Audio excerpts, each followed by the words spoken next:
Wednesday, we will have our national anthem.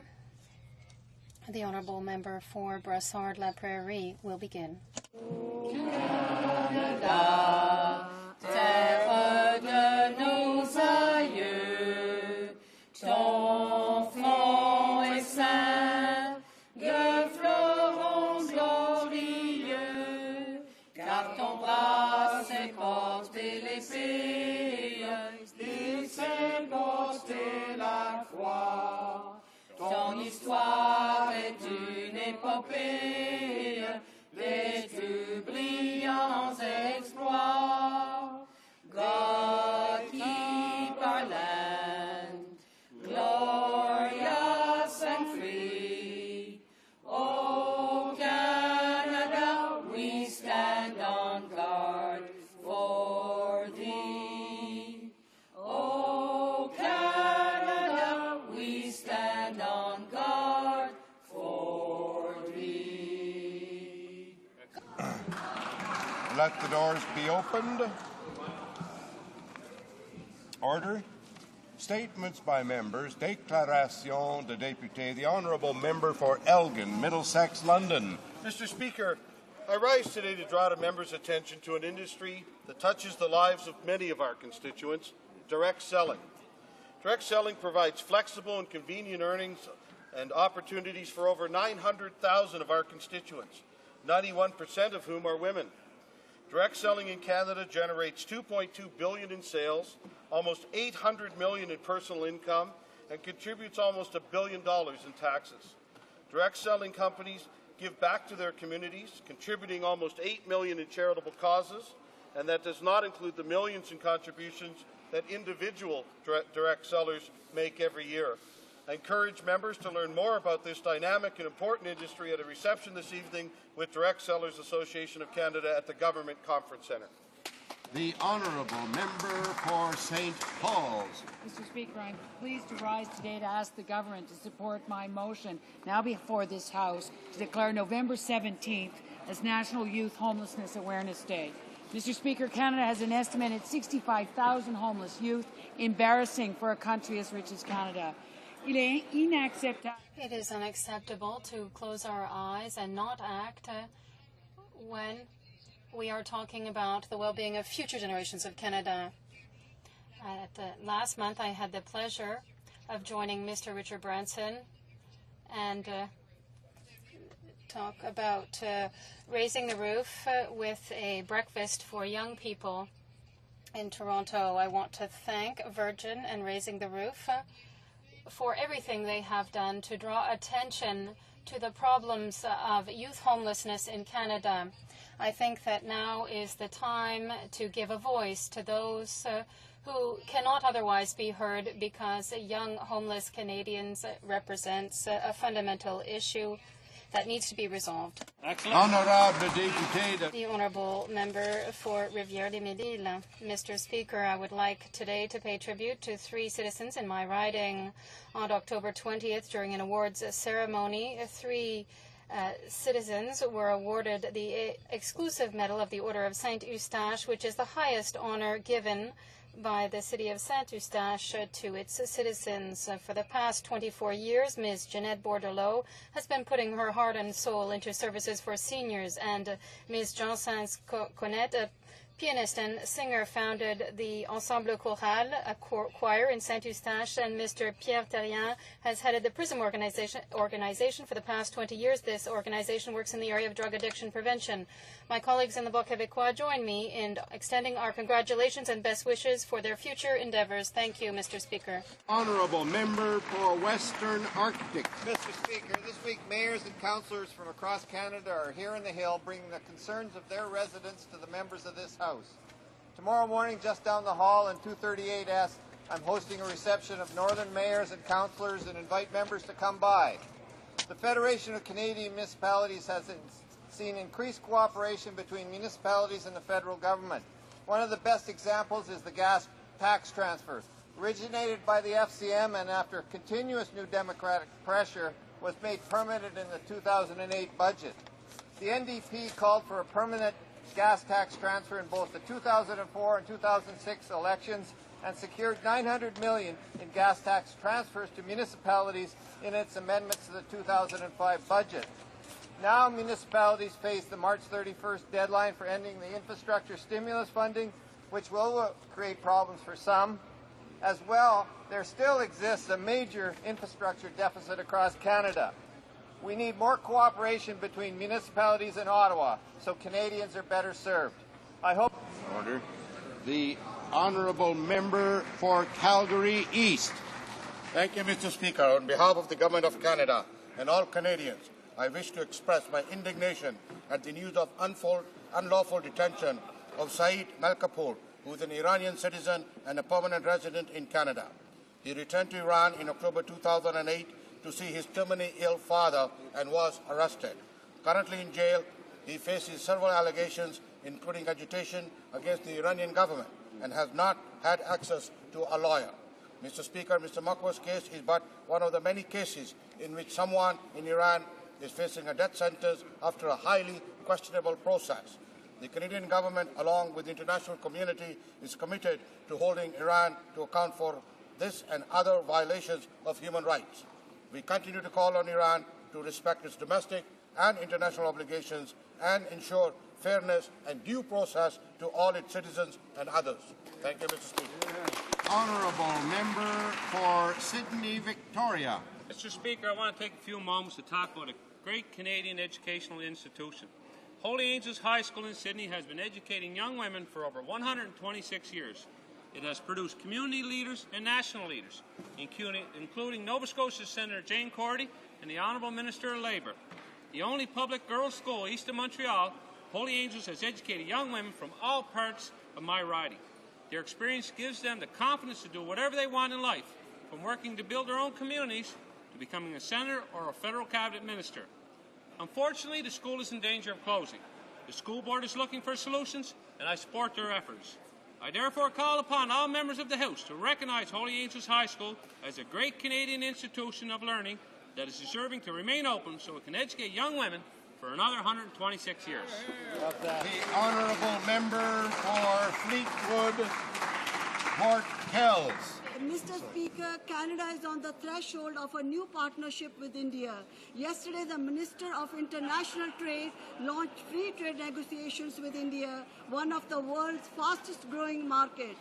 Enhancing and securing trade opportunities for Canadian businesses is a key initiative for our government. Over the last 4 years, we have negotiated new trade agreements with 8 countries, and we are holding negotiations with close to 50 others. The Canada-India partnership holds great promise for workers and businesses. A free trade agreement has the potential to boost Canada's economy by $6 to $15 billion and increase bilateral trade by 50%. I've long promoted stronger ties and better trade relations with India. We must capitalize on our common ties and the large and thriving Indian community in Canada to create new jobs and new opportunities. Free trade is both logical and a win-win for both countries and should be applauded. Thank you, Mr. Speaker. The Honourable Member for Verchères, Les Patriotes. After 16 years with the College of Physicians in Quebec, including 12 as President and General Director, Dr. Yves Lamontagne chaired his last board meeting on October 21st. As he put it, it was the most exciting and interesting days of his career. Yves Lamontagne started practicing as a doctor responsible for Biafran refugee children in Ivory Coast. Former researcher, clinician, and professor at the Faculty of Medicine of the University of Montreal, he founded the Fernand-Séguin Research Centre at Louis H. Lafontaine Hospital and was the founding president of the Quebec Foundation for Mental Illness. Named Knight of the Ordre National of Quebec in 1996 and a recipient of the Order of Canada in 2002, psychiatrist and folk singer was always known for his disarming honesty and simplicity. In saluting his exemplary commitment, the members of the Bloc Québécois thank him and wish him the best success in achieving his dreams. Honourable member for Fort McMurray, Athabasca. Mr. Speaker, I'd like to recognize the Federation of Canadian Municipalities and congratulate and thank them for the great partnership they have with this Conservative government. We have worked together to keep Canadians safe and the quality of life for Canadians better. Actually, Mr. Speaker, today is also the National Day of Remembrance for road crash victims. Nearly 2,800 people are killed each year on Canada's roads and highways, and another 195,000 people are hurt. We must encourage all Canadians to drive safely and reduce the number of fatalities and injuries. Every member in the House is united today as we pay our respects to road crash victims and their families. Mr. Speaker, our government, through the Economic Action Plan, has partnered with provinces and municipalities across Canada to make our highways and roads safer. We need drivers educated to keep themselves and others safe, and we look forward to a new year of safer driving for all Canadians and their families. The Honourable Member for Don Valley East. Mr. Speaker, I rise today to wish Eid Mubarak to all Muslims celebrating the festival of Eid al-Adha, the festival of sacrifice. Eid al-Adha is one of the oldest Islamic celebrations in commemoration of the great trials of faith in the lives of Prophet Abraham as well as his son Ismail. Through the remembrance of Prophet Abraham, who is venerated in the Judaism, Christianity, and Islam, Eid al-Adha also celebrates the common humanity and ethical heritage shared by the people of the book. Canada is a beacon to the world on how to live in harmony. This is an asset of enormous global value. In today's environment, our challenge or sacrifice is how we move forward as a society to ensure pluralism flourishes and that we overcome divisive forces. Canada has the unique opportunity to provide hope to the world on how to live in harmony. On this blessed occasion, I wish each one of you peace, happiness, and prosperity, and a happy Eid. Honourable Member for South Shore St. Margaret. Mr. Speaker, we support parents in their efforts to keep their kids off and away from drugs. We know that parents need help in explaining the devastating effects of drugs to their kids. Today, we launched an edgy new advertising campaign to demonstrate to teenagers the devastating effects of drugs. We believe in supporting parents in their efforts to protect their families from the effects of drug use. Mr. Speaker, we will not undermine parents by sending kids a signal that it is okay to do drugs, as the Liberal leader did this week in Vancouver. This kind of irresponsible commentary is the last thing parents need as they try to raise their kids. The Honourable Member for Churchill. 15-year-old Shannon Kostashian had a dream. She dreamt that all First Nations children should be entitled to an education in a healthy and safe environment, just as non-Aboriginal children. Sadly, Shannon didn't live to see others carry on the fight to realize her dream. My colleagues from Timmins, James Bay, and Nanaimo Cowichan have put forward a motion to push the government to close the funding gap for schools on reserve. Today in Ottawa, leaders, activists, and children in our communities came together to launch the Shannon's Dream campaign and to call on the government to act on this national disgrace. In my region, the government has ignored the plight of children in Oxford House, God's River, and God's Lake Narrows, as well as other First Nations across Canada. Today, we would like to honor Shannon, her family, and her community. Let us fulfill Shannon's dream. The Honourable Member for Selkirk Interlake. Mr. Speaker, the leader of the Liberal Party continues to make insulting and offensive comments. Recently, the Liberal leader insinuated that Julie Javier, a Filipino-Canadian with an impressive professional and community background, is only running so she can steal votes from the Liberal candidate in the Filipino community because of her heritage. He implied that the campaign was not being straight up, that only his candidate is the real choice, and that Conservatives are playing political games. Mr. Speaker, this is not the first time the Liberal leader has made insulting comments such as this to an ethnic group. In his book, Blood and Belonging, he says, "My difficulty in taking Ukraine seriously goes deeper than my cosmopolitan suspicion of nationalism everywhere. Somewhere inside, I'm also what Ukrainians call a great Russian, and there's a trace of old Russian disdain for these little Russians." How can the Liberal candidate, Kevin Lamoureux, stand behind his leader, and why does he support these insulting and offensive comments? The Liberal leader and his candidate need to apologize to the Filipino and Ukrainian communities in Winnipeg North. Order. The Honourable Member for Saint-Lambert. Mr. Speaker, all the individuals whose names follow have one thing in common. They have all, in one way or another, been victims of the arbitrary nature of the Conservatives because they chose to stand up rather than to suffer in silence the undue pressure from the Conservatives. Some of them have lost their jobs or been forced to resign. Others' contracts were not renewed, and others still continue to fight. in order to get the resources they need to conscientiously carry out the terms of the mandate to which they were appointed. I want, by publicly naming some of them, to pay tribute to the courage, determination, and steadfastness that all these individuals show by speaking out against a number of unjust or unfair decisions by the Conservatives. By so doing, they have shown us that even in democracy, freedom of speech and thought are still subject to the King's whims. I would like to name Linda Keane, Arthur Carty, Bernard Shapiro, Kevin Page, Peter Tingsley, Richard Colvin, Marc Méran, Paul Kennedy, Robert Merlot, Marty Sheliak, Munir Sheikh, and Patrick Strogan. To all those people, I say thank you. Member for Winnipeg South Centre. Mr. Speaker, an editorial in the Winnipeg Free Press is a misrepresentation of comments made by the Leader of the official opposition while in Winnipeg to campaign for our candidate, Kevin Lamoureux. The media asked the Liberal leader if he thought the Conservatives were playing political games by running Julie Javier to steal votes from Mr. Lamoureux. The Liberal leader dismissed this question and said the people of Winnipeg North are not interested in political games, they're interested in a clear choice.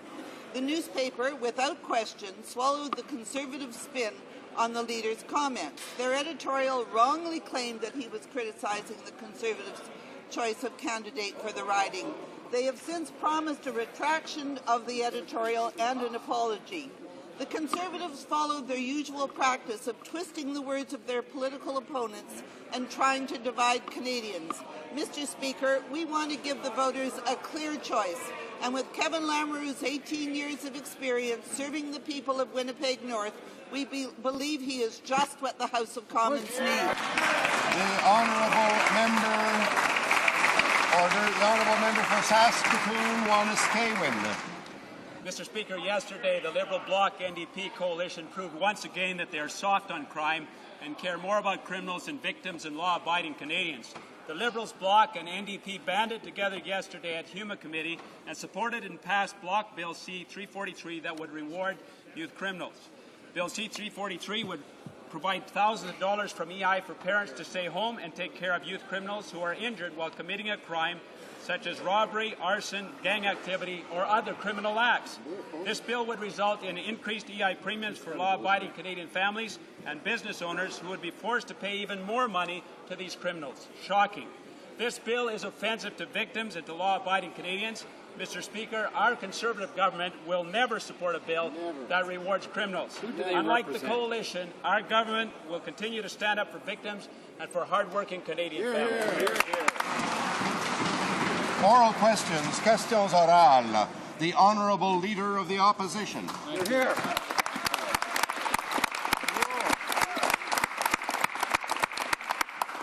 Monsieur le Président, à propos de... Mr. Speaker, with respect to the F-35s, the Conservatives have ignored the report of the Auditor General. They've ignored the Pentagon, American senators.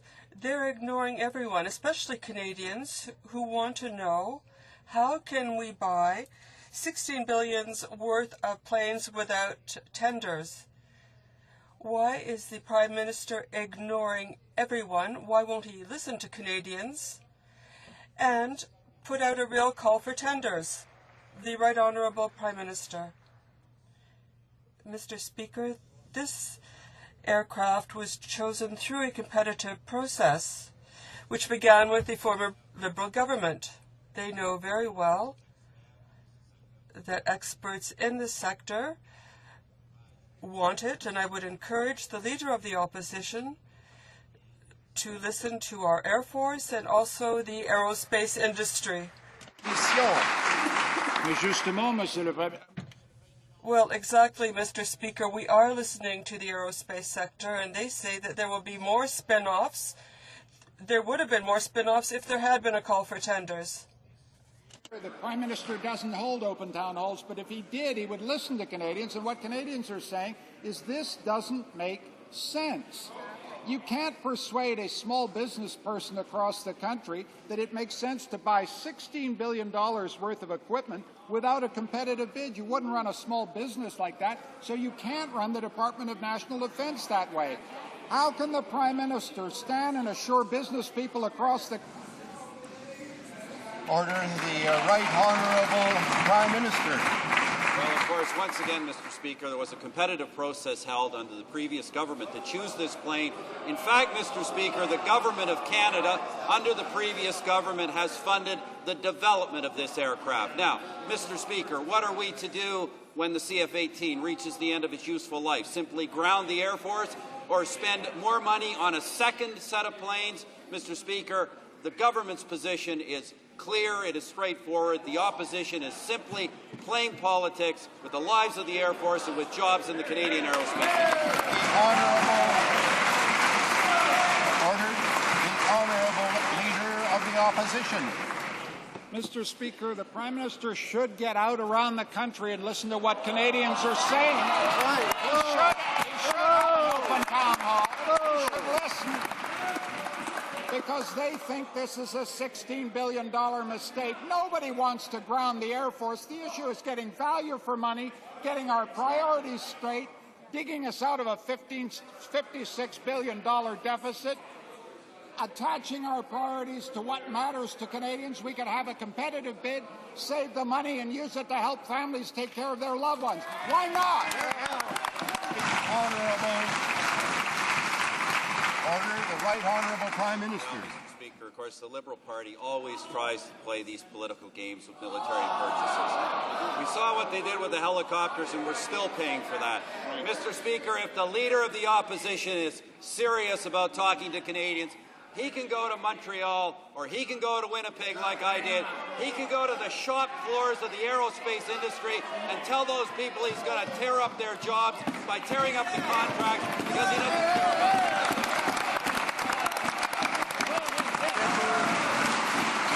Order. The Honourable Member for Halifax West. Order. Mr. Speaker, my question is for the Chair of the Government Operations and Estimates Committee. The committee has learned about spending on glow sticks for the RCMP and money wasted draining a quarry built a temporary police headquarters, but we have no details on spending for the Ontario Provincial Police. Can the Chair tell the House if the upcoming agenda for the committee will include looking at and reviewing detailed spending of the OPP at the G8 and G20 summits? The Honourable Member for D. Until such time as the government is willing to submit these documents, the committee will be unable to complete its study on behalf of Canadians. Shameful. Member for Halifax West. Mr. Speaker, why won't the Conservative government release these documents to the committee? Would the government have us believe they signed a $100 million blank check and almost 6 months later they still don't have the details on how it was spent? We've already seen this government's lavish spending on frosted glasses and posh centerpieces. Are there more embarrassing items they wish to hide? Are the Conservatives trying to protect themselves or their candidate in Vaughan, Julian Fantino, or both?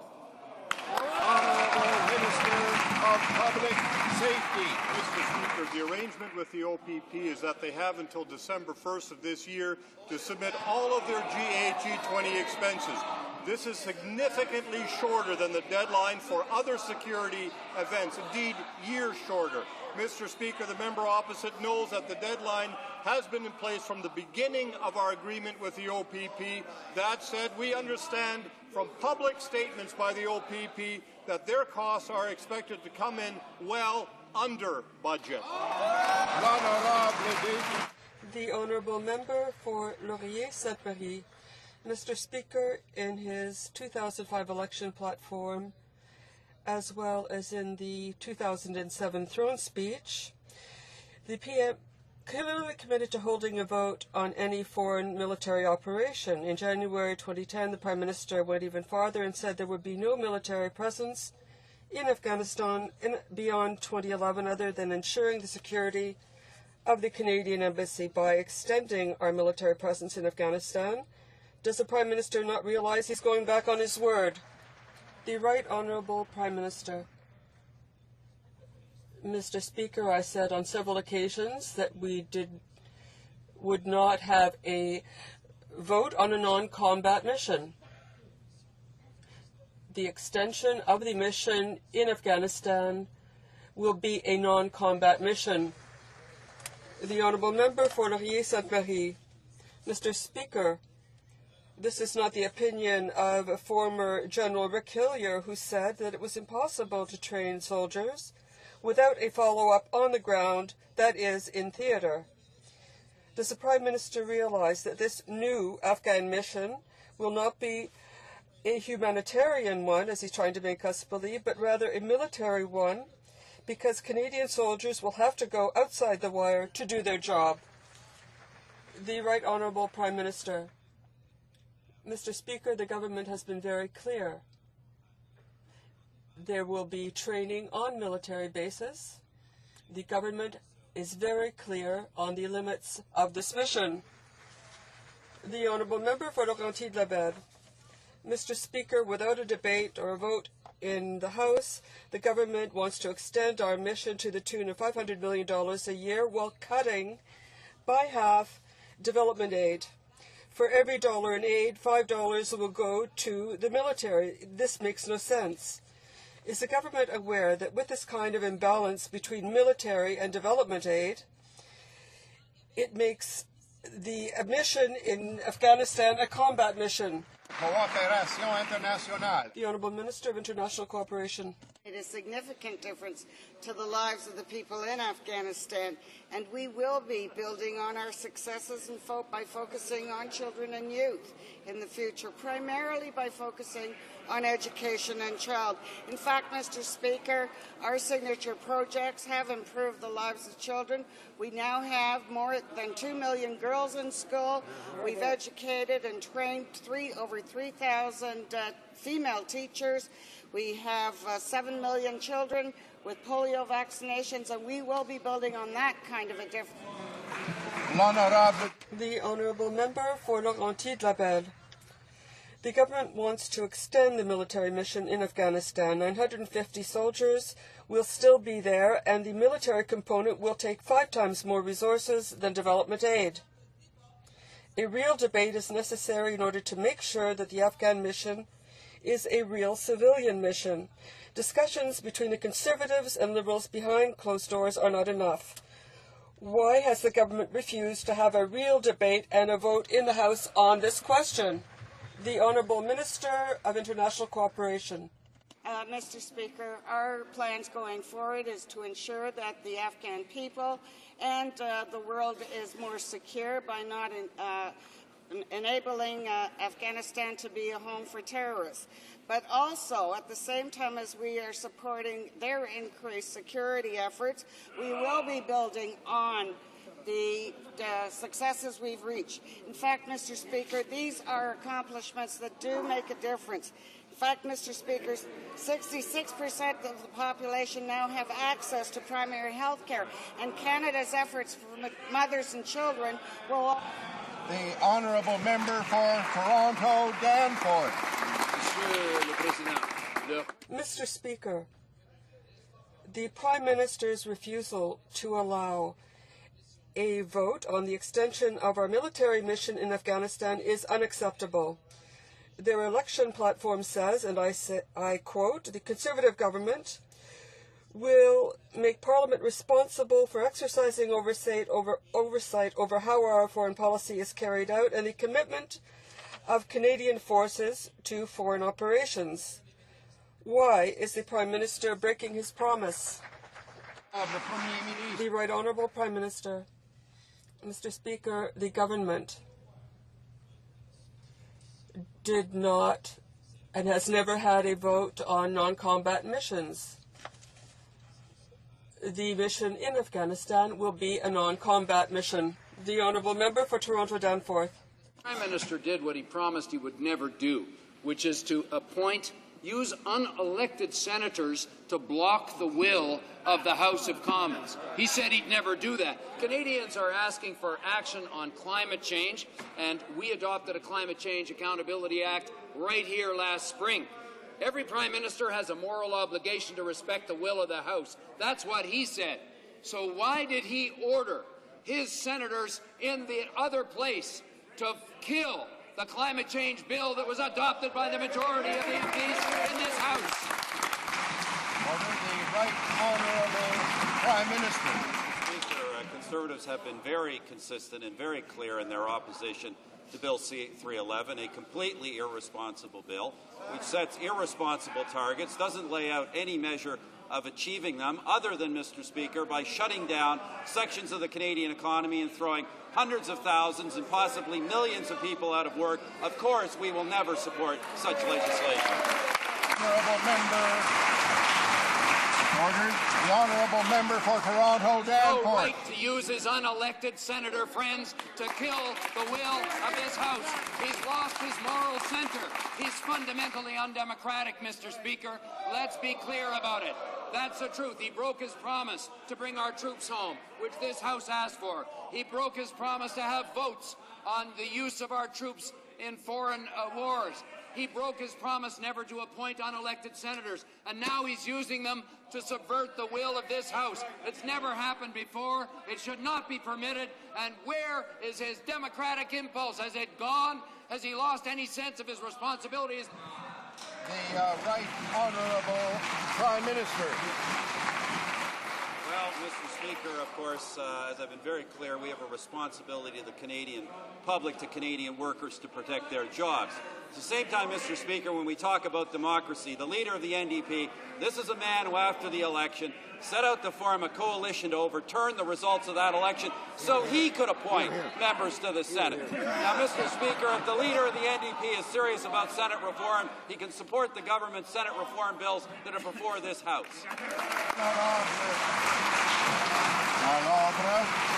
Order, please. The honourable member for Brassard-Prairie. Thank you, Mr. Speaker. The Minister of Finance has found yet another way to waste taxpayers' money. The Conservatives spent no less than $130 million for government publicity in 1 year. The entire beer industry spent only $97 million. This is what we call beer-faced extravagance, Mr. Speaker. Does the Prime Minister think his record is less mediocre because he spent $130 million on these useless publicity?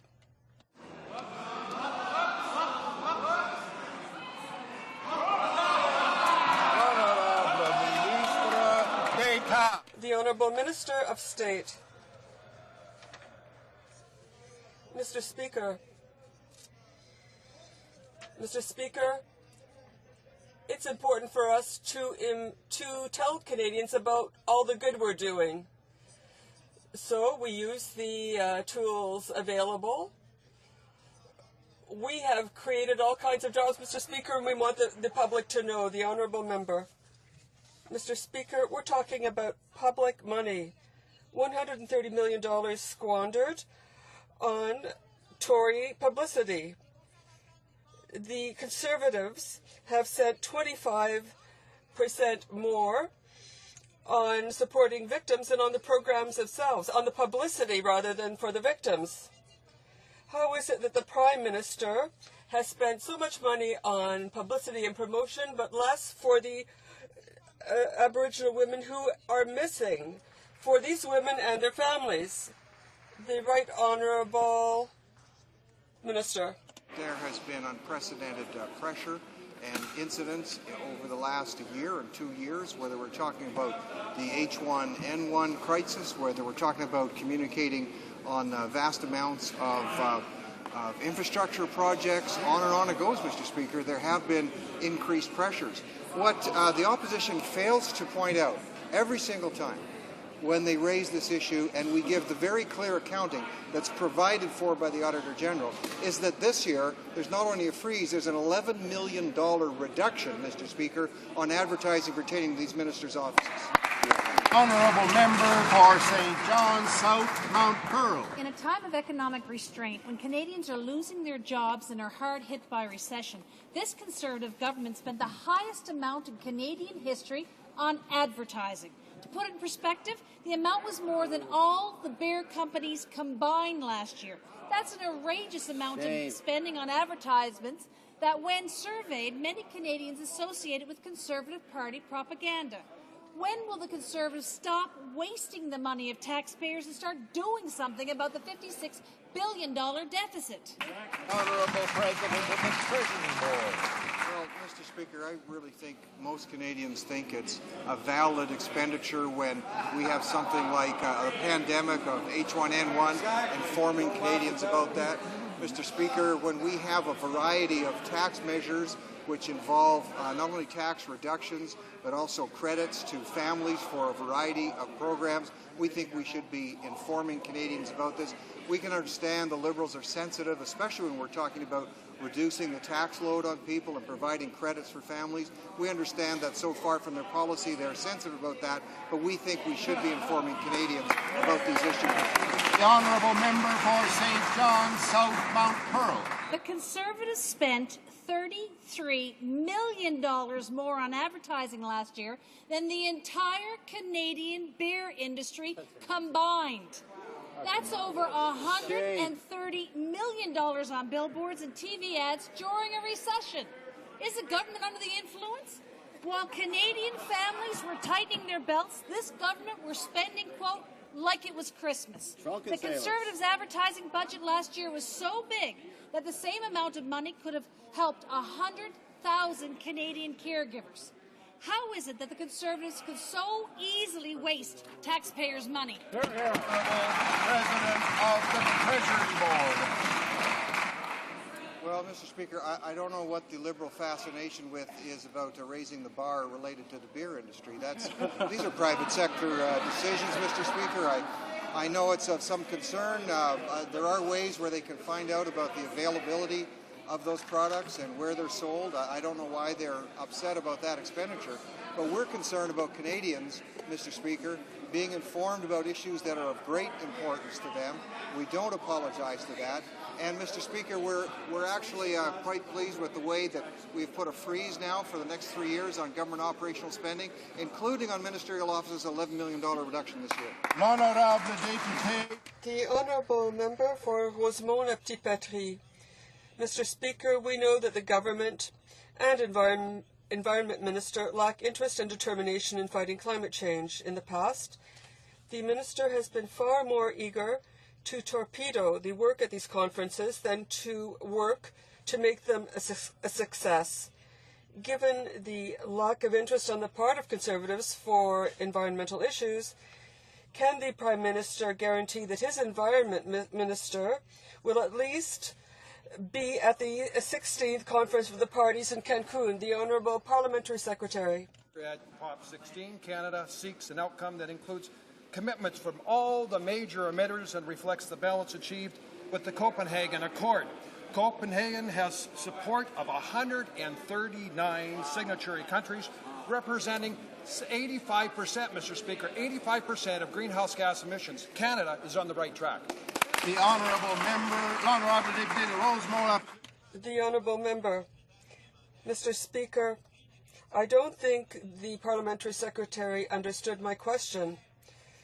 My question is clear. What we want to know is if the Minister of the Environment will assume his international responsibilities and go directly to Cancun for the next climate change conference, yes or no? The Honourable Parliamentary Secretary. The government has been very clear. Canada's desired outcome in Cancun is to build upon the success of the Copenhagen Accord. It is only the accord that includes all the major emitters. Canada will continue to work toward outcomes that include funding, deforestation, adaptation, technology, mitigation commitments from all the major committers. Mr. Speaker, measured reporting and verification. We're getting it done, Mr. Speaker. The Honourable Member for Hochelaga. Mr. Speaker, this week the Minister of Finance answered a question of mine and said that the Government of Canada was leading discussions with the China Insurance Regulatory Commission to allow Chinese insurers to invest in financial products in the Canadian market. Now, my question is, I want to know who signed, not who negotiated, but who signed this agreement. Who signed? The Honourable Minister of Finance. This took place when I visited with the Regulatory Commission last June of this year in Beijing. In fact, those discussions also took place when I was there previously in 2007, and the agreements were signed with the appropriate regulatory authorities in Canada. L'honorable député The honourable member for Hochelaga. Mr. Speaker, all right, the secret's out. The finance minister has finally admitted that it is the regulatory authorities in Quebec and the other provinces who have jurisdiction. They're the ones who signed the agreement. There was no federal party there because it's not a federal jurisdiction. When will he understand that he has no business in that he should get out of that jurisdiction? He has no business imposing his will on getting a Securities Commission to Toronto. The Honourable Minister of Finance. L'initiative, c'est comme j'ai dit... Well, this initiative, I've said this many times, this is a voluntary initiative for Quebec and the provinces. In April next year, and then we'll have confirmation with respect to the legislative authority of Parliament on this subject. Honourable member for Parkdale, High Park. Thank you, Mr. Speaker. We're just days away from the international climate change negotiations in Cancun, and under this government, Canada has no position, no action, no plan. For 5 years, this Prime Minister and his long series of ministers posed and postured and have done nothing. Every week that goes by, this government is creating a steeper hill for Canadians to climb in the future, tougher for Canadians and tougher for Canadian business. Would the Prime Minister or his part-time minister care to tell us today when they plan to stand up for Canadians' interests on climate change? Honourable Parliamentary Secretary to the Minister of the Environment. Well, Mr. Speaker, it's this government that always stands up for a cleaner environment, Mr. Speaker, and cleaning up the mess left by the previous Liberal government. Exactly. Our government supports the new global climate change regime based on the Copenhagen Accord that recognizes the importance of greening the economy for tomorrow and protecting jobs today. We're getting it done, Mr. Speaker. Here, here. The Honourable Member for Parkdale, High Park. Well, Mr. Speaker, in that answer, which I assume was given to him by the Minister, we're reminded that Canada not only has a part-time Environment Minister, but a retreaded, failed Minister. Clearly one instance, Mr. Speaker, where recycling should have been avoided. In Japan last month on biodiversity, in Copenhagen on climate change, this government has stocked the trophy case with fossil and dodo booby prizes for its poor international performance. Canadians are looking for leadership while the Prime Minister is surrendering to the U.S. Congress to look after our interests on climate change. When will this government admit it has failed Canadians on one of the biggest challenges our country faces? Honourable Parliamentary Secretary to the Minister of the Environment. Well, Mr. Speaker, the member is distorting the facts. The facts are under the previous Liberal government, emissions went up. Under this government, Mr. Speaker, emissions are already going down. Regarding biodiversity, Mr. Speaker, we're very pleased with the outcome in Nagoya. Mr. Speaker, it's very unfortunate that that member did not attend the meetings that he was supposed to. Here, here. The Honourable Member for Lac Saint-Louis. Why is it so difficult to get this government to protect the environment, especially where the oil industry is concerned? It took a 2-year Liberal-initiated study to get the government to admit it has a water problem in the oil sands. It took complaints by Aboriginal leaders to get the government to dispatch officials to look at the mess at the Horizon tailings pond. And the government still hasn't set emission targets for the oil industry. Why is it taking so long for the government to name a real, full-time environment minister? Then again, at least the part-time minister can only do half the damage. Right. The Honourable Parliamentary Secretary to the Minister of the Environment. Well, Mr. Speaker, our government is committed to make sure that the oil sands are developed in the most environmentally sensitive and responsible way. That's why we created a panel, Mr. Speaker, of leading scientists from Canada on water monitoring, chaired by Dr. Elizabeth Doswell. That panel will report whether or not what we're doing is world-class. If it's not, it will be improved. Here, here. L'Honorable Député de Lac. Honourable Member for Lac Saint-Louis.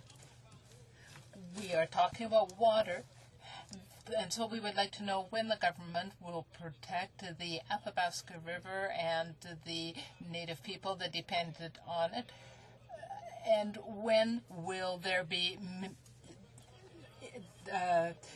bans on polluting water? When will the government show the will to deal with this issue from the oil sands? Speaker, the member is well aware of the panel of leading scientists. I just answered that question, but he also may not be aware that we have new technologies, Mr. Speaker, for chemical fingerprinting. We're going to find out where the toxins are coming from, if they're naturally occurring or if they're coming from the oil sands. This government is committed to make sure that the oil sands are developed in the most environmentally sensitive way. The honourable member for Lévis-Bellechasse. Mr. Speaker, when the bloc member for Marc-Aurèle-Fortin was the Quebec Justice Minister, he forced police officers to disclose a legal act. But it is clear this principle does not apply to him. His irresponsible and heedless behavior may make him unfit to be the justice critic for his parties. Now that the bloc leader has come back from his taxpayer-paid vacation in Europe, he should call for the immediate resignation. And in the meantime, can the Parliamentary Secretary for Public Works tell us what the government is doing about corruption? I don't believe that this is a question because it does not deal with the role of the government. The honourable member for St. John's East. Thank you, Mr. Speaker. Mr. Speaker, this Prime Minister came to office campaigning on accountability and promising to bring decisions on military engagements to Parliament for a vote. Time and again, the Prime Minister has assured this House and Canadians that our soldiers will be out of Afghanistan in 2011.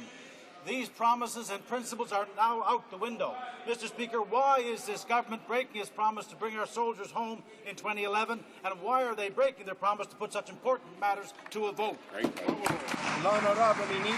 Honourable Minister for National Defence. The Minister has been clear. Obviously, this is an issue of great importance to Canada, to the international community. We have contributed mightily over the last number of years in Afghanistan.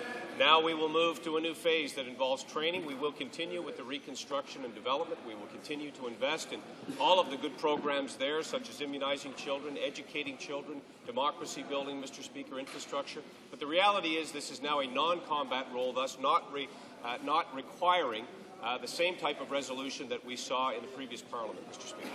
Honourable member for Ottawa Centre. Mr. Speaker, amongst all the broken promises this week, the most devastating for Afghans was the Conservatives cutting development commitments to the people of Kandahar. We promised to build 50 schools, only 19 have been built. We promised to train 3,000 teachers, but we haven't even reached half that target.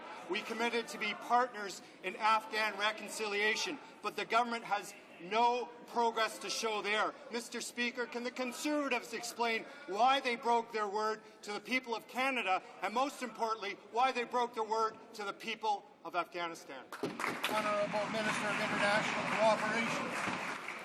Mr. Speaker, we are keeping our promise to the Afghan people, particularly to the children and the youth of Afghanistan.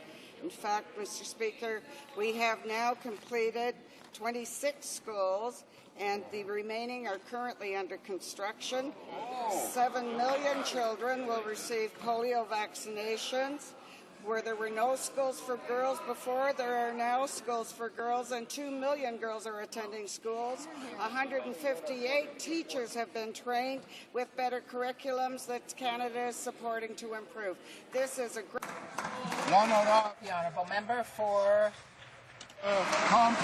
Compton Stansted. Order, please. Mr. Speaker, this government lacks credibility when it comes to supporting families of crime victims. At the Human Resources Committee, the Conservative members were the only ones who did not support passage of Bill C-343, which provides for financial support to victims' families. This financial assistance is called for, among others, by the Association of Families of Assassinated and Missing People. Will the minister have the courage to tell us why her government did not support this Bloc Québécois bill to help the victims' families? The Honourable Minister. Mr. Speaker, we will never support this kind of legislation that compensates criminals. Mr. Speaker, we should point out that under this bill, if a child or a young person is injured while committing a crime, then the parents can have paid leave to take care of the junior criminal, and this is unacceptable. Seek. Honourable Member for HoC. Everyone must pay, even the families, Mr. Speaker. This government is continuing with its grandstanding and brags about helping the victims of crime, but the budget of the Federal Ombudsman for Victims of Crime will soon be cut, and half of the money from the compensation fund for victims was not distributed in 2009-2010. But families, support groups, and NGOs have enormous needs. Why will this government insist on putting so much money into criminals and so little in helping victims and their families? Honourable Minister of Justice. Would use every opportunity to block every attempt to help victims in this country, Mr. Speaker. And, while she's on her feet, maybe she could explain, Mr. Speaker, why they could support mandatory minimum sentences for white-collar crimes. They voted against mandatory sentencing for the people who are convicted of trafficking children, Mr. Speaker. Aren't they victims too? Why don't they stand up for children? The honourable member. Order. The honourable member for Markham Unionville. Monsieur le Président. Mr. Speaker, documents show that last year Infrastructure Canada spent less than a quarter of the stimulus money. Not only was the money promised not invested, but an arbitrary deadline was imposed that has put at risk hundreds of projects. The money was not provided in time, and now they want to cut it off before it should be. Is this incompetence or bad faith? The Honourable Minister of Transport. Off at all. The way the system works, let me walk them through this, Mr. Speaker. The jobs start. Jobs start right away. The people get employed. The economy gets stimulated. 430,000 new jobs. Mr. Speaker, the jobs are in place, the money's in place, but the bills have to be submitted by the provinces. Now, as they submit the bills, of course, we're eager to pay them. But, Mr. Speaker, the provinces have to submit the bills. The economic activity and the stimulus is already taking place. The honourable member for Markham Unionville. Mr. Speaker, Canada is still missing 115,000 full-time jobs compared to October 2008. This government had no trouble shoveling $1 billion out the door in record time for a 72-hour summit, but they only managed to invest 3% of their green infrastructure fund last year and only a quarter of the infrastructure stimulus fund. Can't these Conservatives understand that money that does not get out the door fails to create or save a single job? The Honourable Minister of Transport. Order. Well, Mr. Speaker, you can see why he's a trained economist. Let me explain again, Mr. Speaker. Say, for example, you're replacing the roof on your house. You employ the contractor. The people go to work on the house. They buy the materials. The engineers do the job. The inspectors do the work. But, Mr. Speaker, who in that house would pay the bill before the job was done, or the bills were submitted, or the inspection was done? I'll tell you who, Mr. Speaker, the Liberal Party of Canada. That's who would do it. The honourable member for Churchill. Order. I am proud to be born and raised in Thompson, Manitoba. Thompson and communities like it are the heart and soul of our country. 3 years ago, this government allowed Vale to take over Inco, claiming this would benefit Canada. Today, Vale ripped the heart out of Thompson. They announced the closure of surface operations. Where is the net benefit for my home community? What is this government going to do to stand by these Canadians, people in my hometown, and save the 600 jobs that are being cut by this foreign-owned company? Honourable Minister of Industry. Speaker, I understand that today Vale made an announcement about $10 billion, that's billion with a B, further investment in Canada, throughout Canada, for their Canadian operations, Mr. Speaker. That includes investments in Saskatchewan. The member for Wisconsin would like to know that. And the investments in Sudbury, of course, Voisey's Bay, throughout the country. Of course, there are certain operations that they are now centralizing, and it apparently affects the honourable member's riding. I can understand why she's upset, but I would like the honourable members to know that this happen on a day when they're making $10 billion worth of future. The honourable member for Churchill. I invite this minister to come to my hometown in Thompson and explain that to the Canadians who are losing their jobs. This government allowed the takeover of Inco and are directly responsible for today's announcement, an announcement that they said would not happen because they would bring jobs, not take them away. What the Conservatives need to do is admit that they dropped the ball on foreign takeovers and it's taking advantage of communities like mine.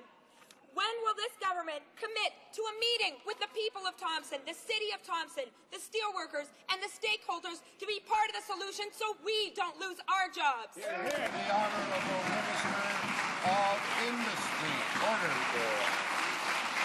I acknowledge that the honourable member is upset. I understand that she is seeking to defend her community. The fact of the matter is, Mr. Speaker, that this announcement today is $10 billion of future investment in this country, throughout this country, as an investor in this country, Mr. Speaker. That is good news for the country. The honourable member talks about helping Thompson, Manitoba, yet she voted with her caucus and with her party every time he wanted to cut taxes, every time he wanted to help communities, every time he wanted to stimulate this economy. She and her caucus voted against, Mr. Speaker. The honourable member for Surrey North. Order. Mr. Speaker, yesterday at committee I was shocked to see the Liberal Bloc NDP coalition band together yet again to support Bill C-343. This bill would provide thousands of dollars through EI to pay for parents to stay home with youth criminals that have been injured while committing a crime such as robbery or gang activity. Can the minister state our Conservative government's position on this coalition bill which rewards young criminals? The Honourable Minister of Human Resources and Skills Development. We will never, ever support a bill that rewards criminals as this coalition bill does. Not only would it reward criminals, but it would increase EI premiums paid by law-abiding citizens, hardworking Canadians, and their employers to pay for the care of youth criminals' families. Mr. Speaker, this is unjust, it's offensive to real victims and to their families, and we only support bills that support the victims of crime, not the people who terrorize those victims. The Honourable Member for Malpeque. Speaker, the Minister of Agriculture continues to fail farmers, especially those faced with market and weather turmoil. Beef and hog producers are being driven into default by unrealistic repayment terms on emergency advances, repayments being demanded by the government itself. The minister stated when introducing the emergency advance that payments would not be required until such time as prices improve.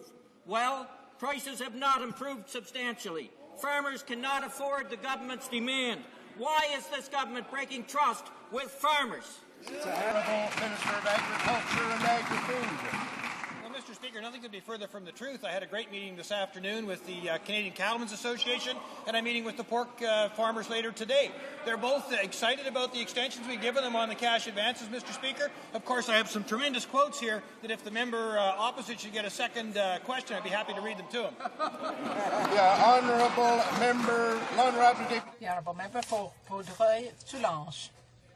Mr. Speaker, a number of anomalies occurred when a major computer contract was renewed by Public Works. As soon as the firm questioned the practices at Public Works, the Conservative government threatened to suspend it for 3 years. Can the former Public Works Minister and current Natural Resources Minister tell us if he approved that strategy aimed at silencing a firm that criticized the tendering process it feels is biased in favor of a firm that has numerous contributors to the Conservative Party?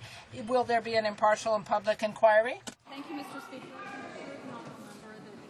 Any contracts. L'Honourable Ministre des Travaux. The Honourable Member, the Honourable Minister of Public Works. Any contracts that we deal with at Public Works, we always follow all of the contracting regulations in place with the Government of Canada. The Honourable Member for Edmonton Strathcona. Thank you, Mr. Speaker. By not yet endorsing Edmonton's bid to host Expo 2017, this government is putting Canada's only bid at risk.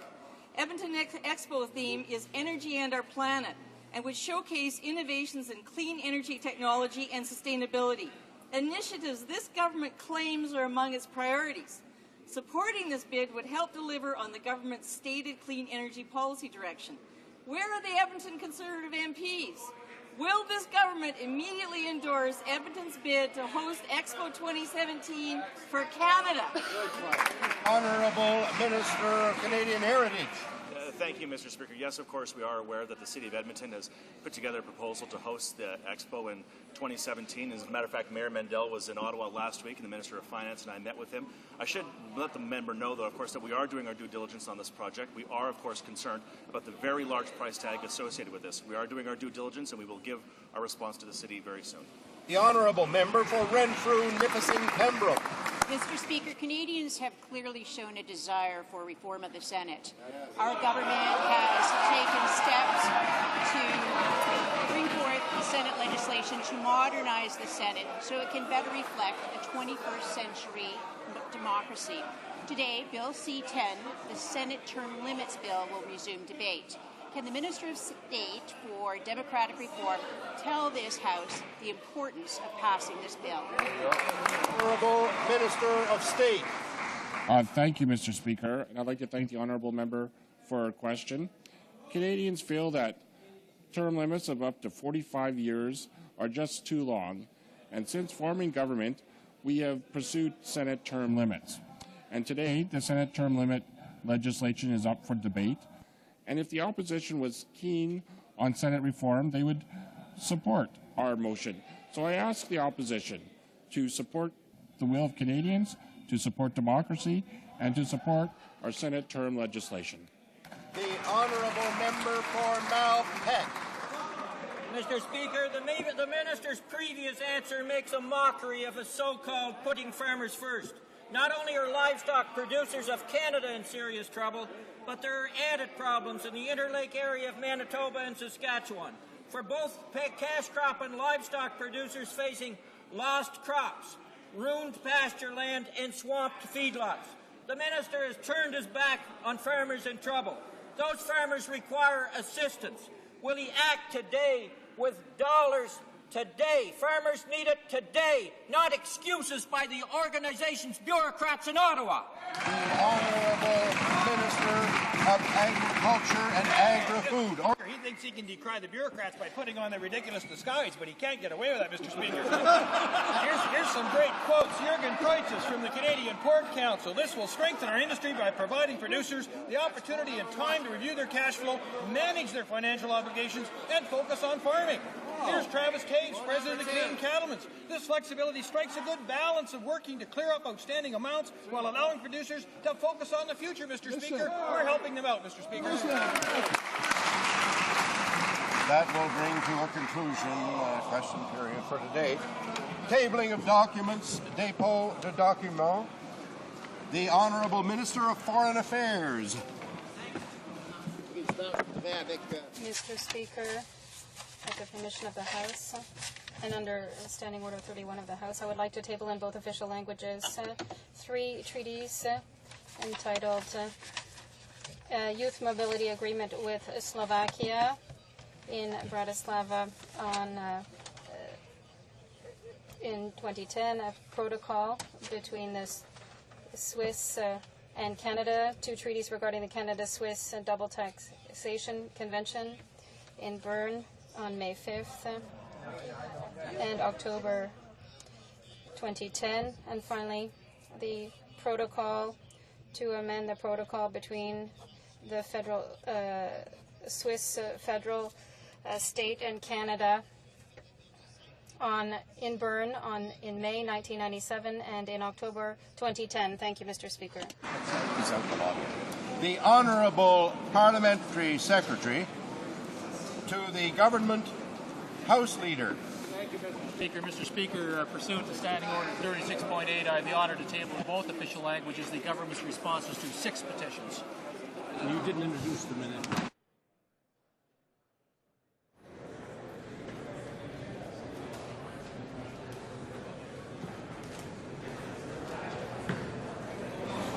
Order, dépôt de documents. Tabling of documents. documents. Introduction of government bills. Mr. Blackburn, seconded. Appuyé par Monsieur. Seconded by Mr. O'Connor. Ask permission to table a bill and entitled to an act to amend the Canadian Forces Members and Veterans Re-establishment and Compensation Act and the Pension Act. This motion is deemed adopted.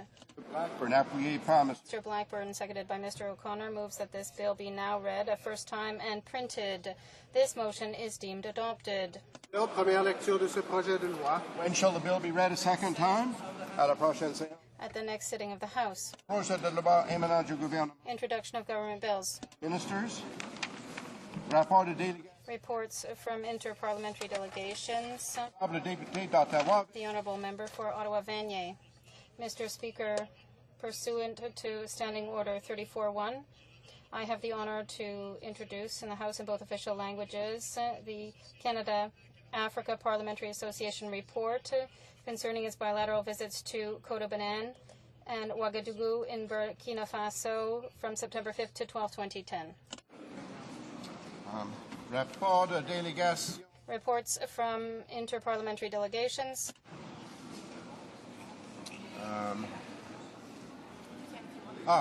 The Honourable Member for Don Valley East. Mr. Speaker, pursuant to Standing Order 34.1, I have the honour to present to the House in both official languages the report of the Canadian delegation to the parliamentary panel, Canadian group of the Interparliamentary Union, with regard to the meeting of the parliamentary panel within the framework of the World Trade Organization, Public Forum 2010. Of the Committee of the Conference of Parliament in Geneva, Switzerland, 16 September 2010. Thank you, Mr. Speaker. Rapport de délégation. Reports from interparliamentary delegations. Presenting reports from committees. The Honourable Member for Portage-Lisgar.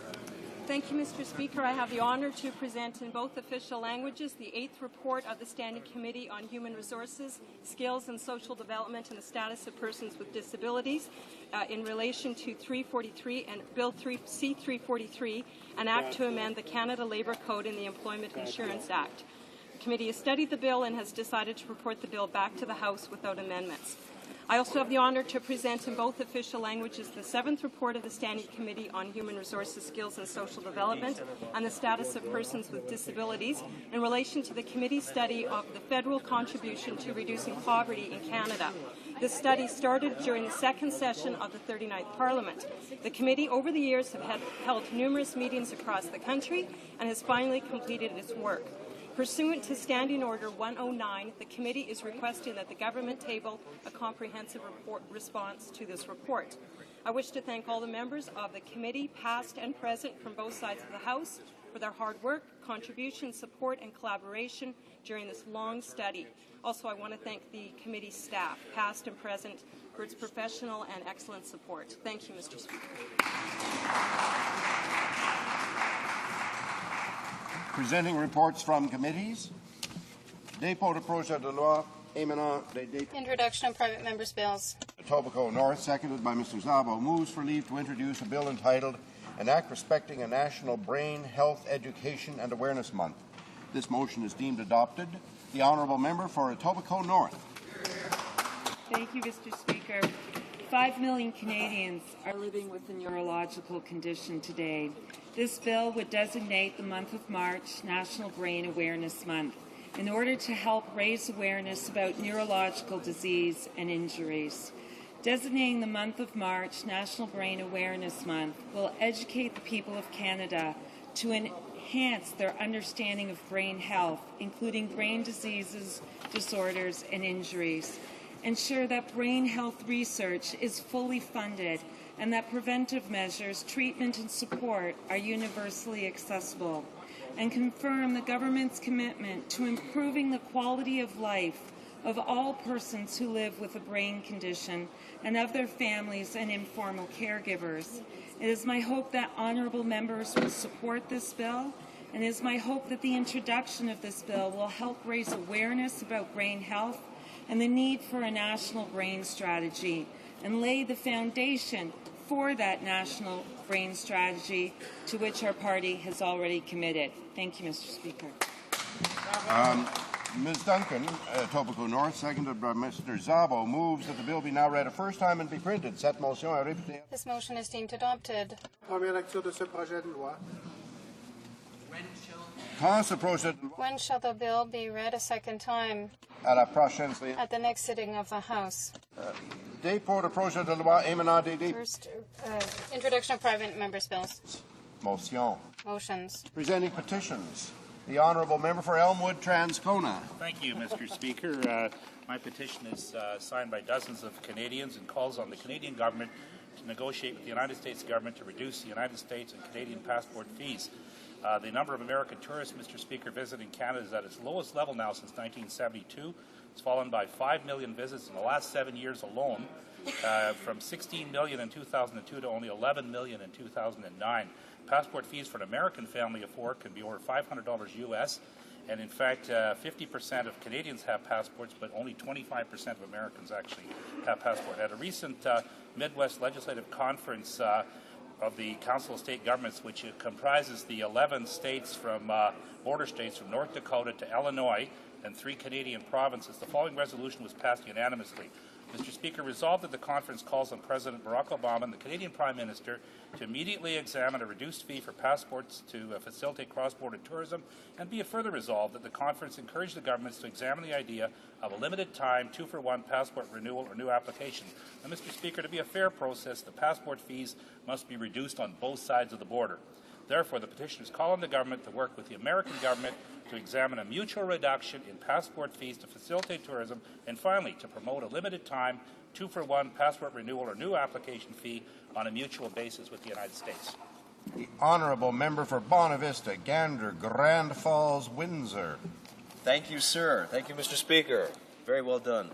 I'd just like to say once again, I'm up to once again talk about the EI pilot projects. Started in 2005 for areas of employment that are unemployment that higher than 10%. We had 3 pilot projects. One, of course, allowed people to earn up to 40% of their income before being clawed back.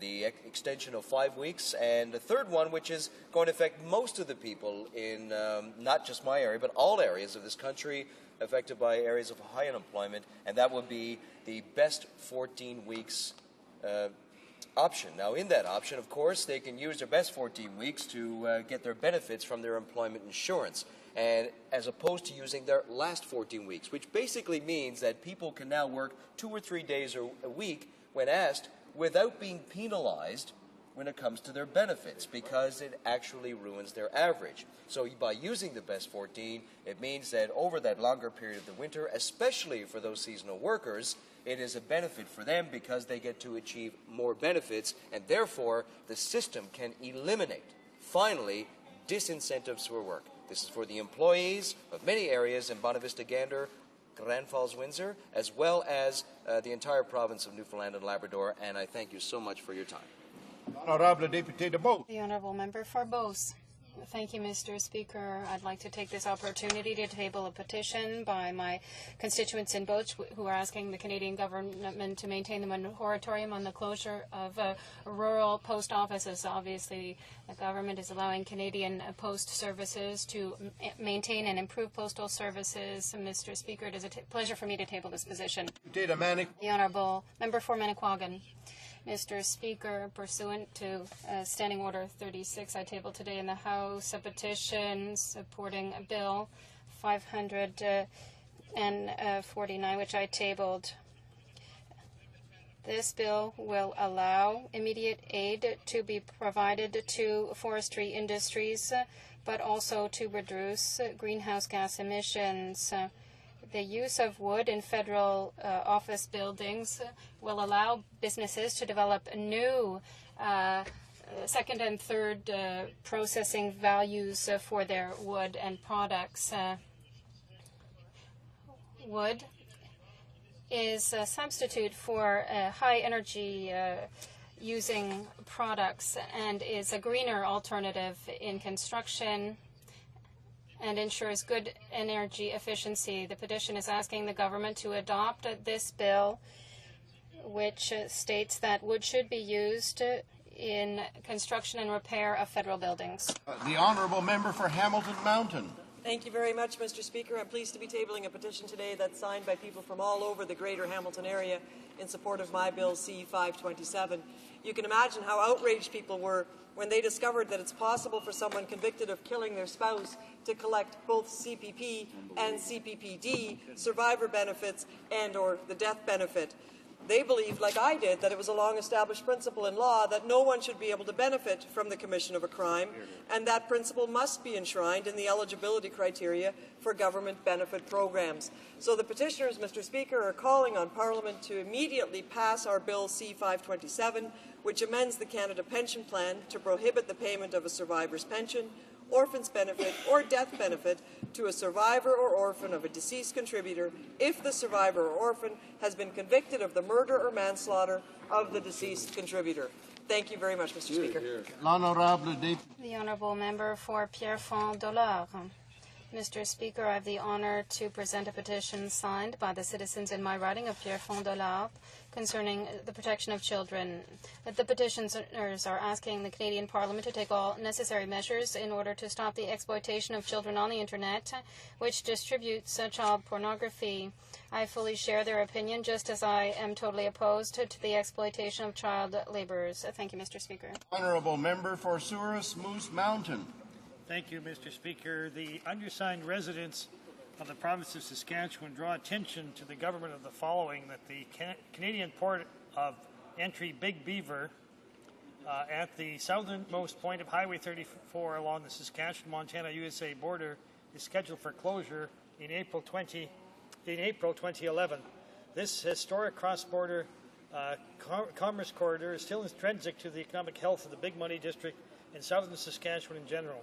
This area's remoteness requires that residents on both sides of the border be able to access and share as neighbors the business services, the goods and emergency services, health, fire protection, law enforcement offered within a 150-mile radius of the Big Beaver port. Therefore, petitioners call upon the Government of Canada to refrain from the closure of the Canadian port of entry Big Beaver and side in favour of keeping it open.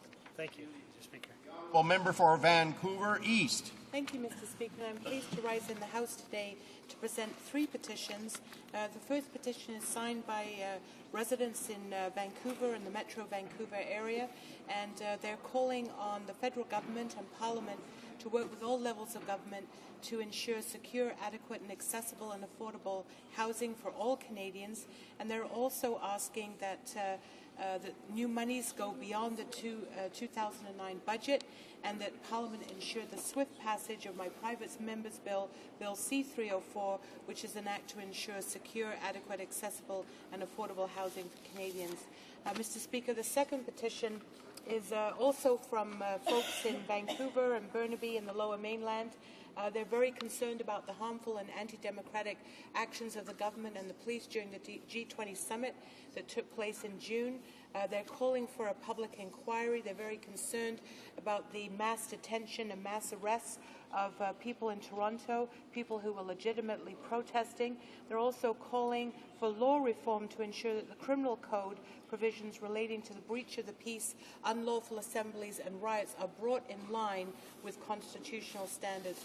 And finally, Mr. Speaker, I have a petition signed by people in the Toronto area, Mississauga, who are very concerned about Canada's policy concerning the Middle East and want to see us return to a more even-handed policy on the Middle East, including the bringing of pressure upon the State of Israel to stop all settlement expansion in the occupied territories, including expansion in East Jerusalem, as well as insisting upon the removal of the wall in the occupied territories and to stop the siege of Gaza in order to allow for reconstruction and the return of hope for the people of Gaza. Thank you, Mr. Speaker.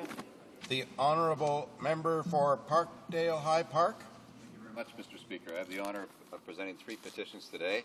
The first regards the safety of our transit employees. This petition, signed by 270 Canadians, raises concerns about the alarming statistic that up to 40% of bus operators have been assaulted while on the job. And of course, that means an assault endangering not only them, but passengers as well as the public in the vicinity of the vehicle. And the petitioners are calling upon the Minister of Justice and the Attorney General to provide stronger protection under federal laws to these Canadians, providing an invaluable service to the public.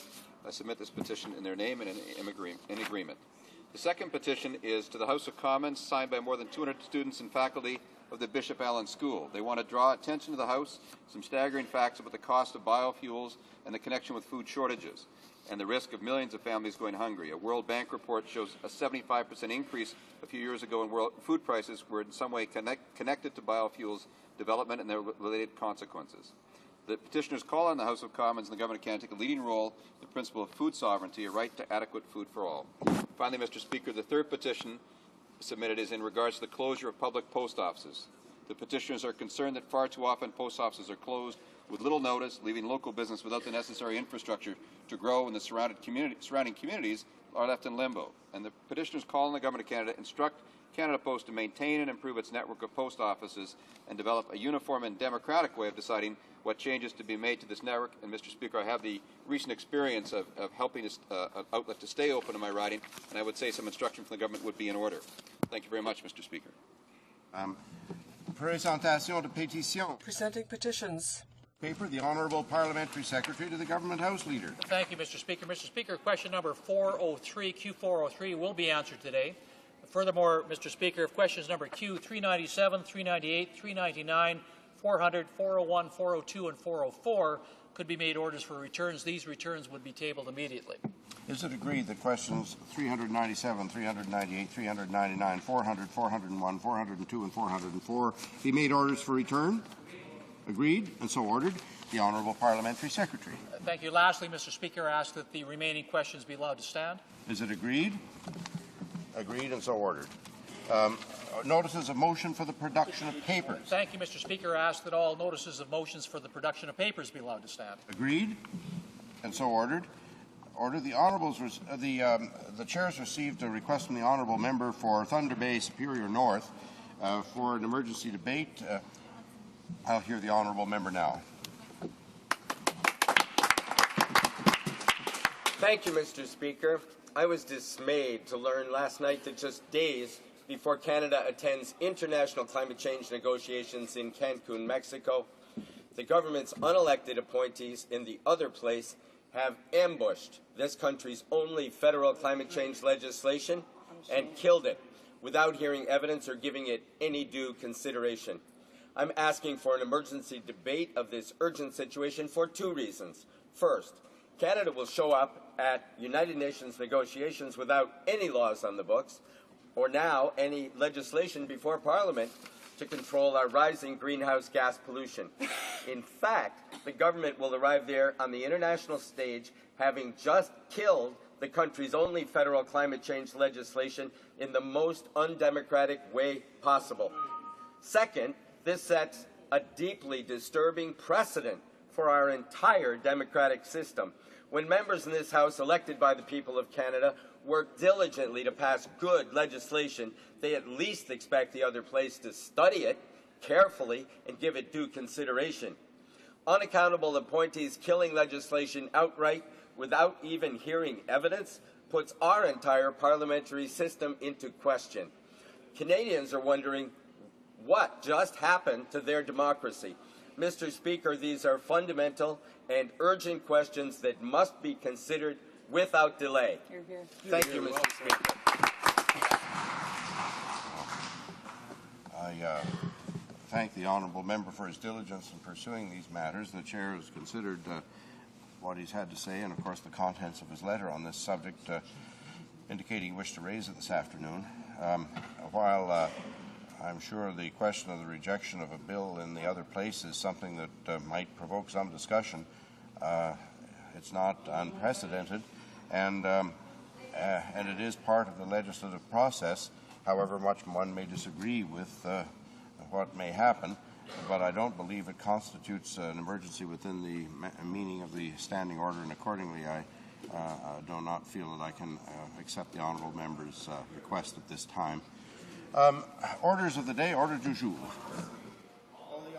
Parliamentary Secretary to the Government House Leader is rising on a point of order. Yes, I am, Mr. Speaker. Thank you very much. Mr. Speaker, on October 7th, 2010, you made a statement with respect to the management of private members' business.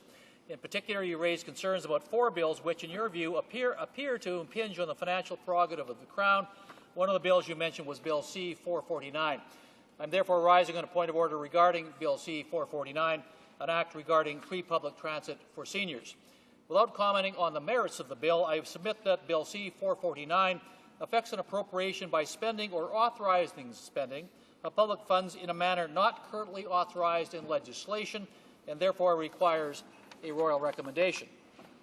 Mr. Speaker, Bill C-449 would allow the Minister of Finance to make direct payments to a trust established to help provinces, territories and municipalities to offer seniors free local public transit anywhere in Canada during off-peak hours. Page 834 of the second edition of House and Commons Procedure and Practice states, and I quote, "A royal recommendation not only fixes the allowable charge, but also its objects, purposes, conditions, and qualifications. For this reason, a royal recommendation is required not only in the case where money is being appropriated, but also in the case where the authorization to spend for a specific purpose is significantly altered," end quote. Precedents demonstrate that a royal recommendation is required for the creation of a new fund outside the Consolidated Revenue Fund. On June 13, 2005, the Speaker ruled in the case of Bill C-280, an act to amend the Employment Insurance Act, that, and I quote, "Bill C-280 affects an appropriation by spending or authorizing the spending of public funds by transfer of funds from the Consolidated Revenue Fund to a separate EI fund, with the result that these monies are no longer available for the appropriations Parliament may make. Such a transfer constitutes an appropriation within the meaning of Section 54 of the Constitution Act 1867, and for this reason a royal recommendation is required," end quote.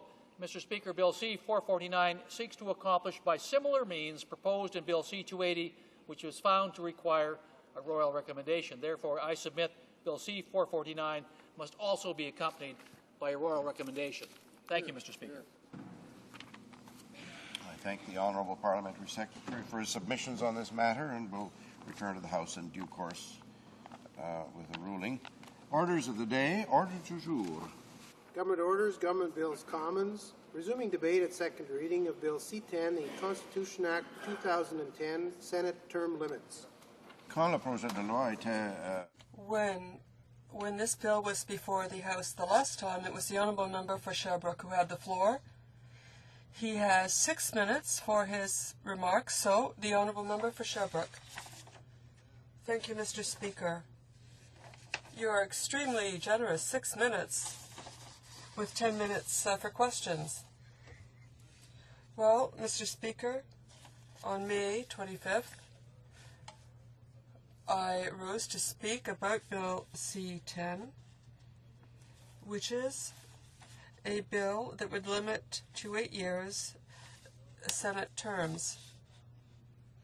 And this is for senators appointed after December 2008. So there would be 2 years of retroactivity beginning today, because it would be November 2008. Mr. Speaker, you know very well that the Canadian Constitution is a federal constitution.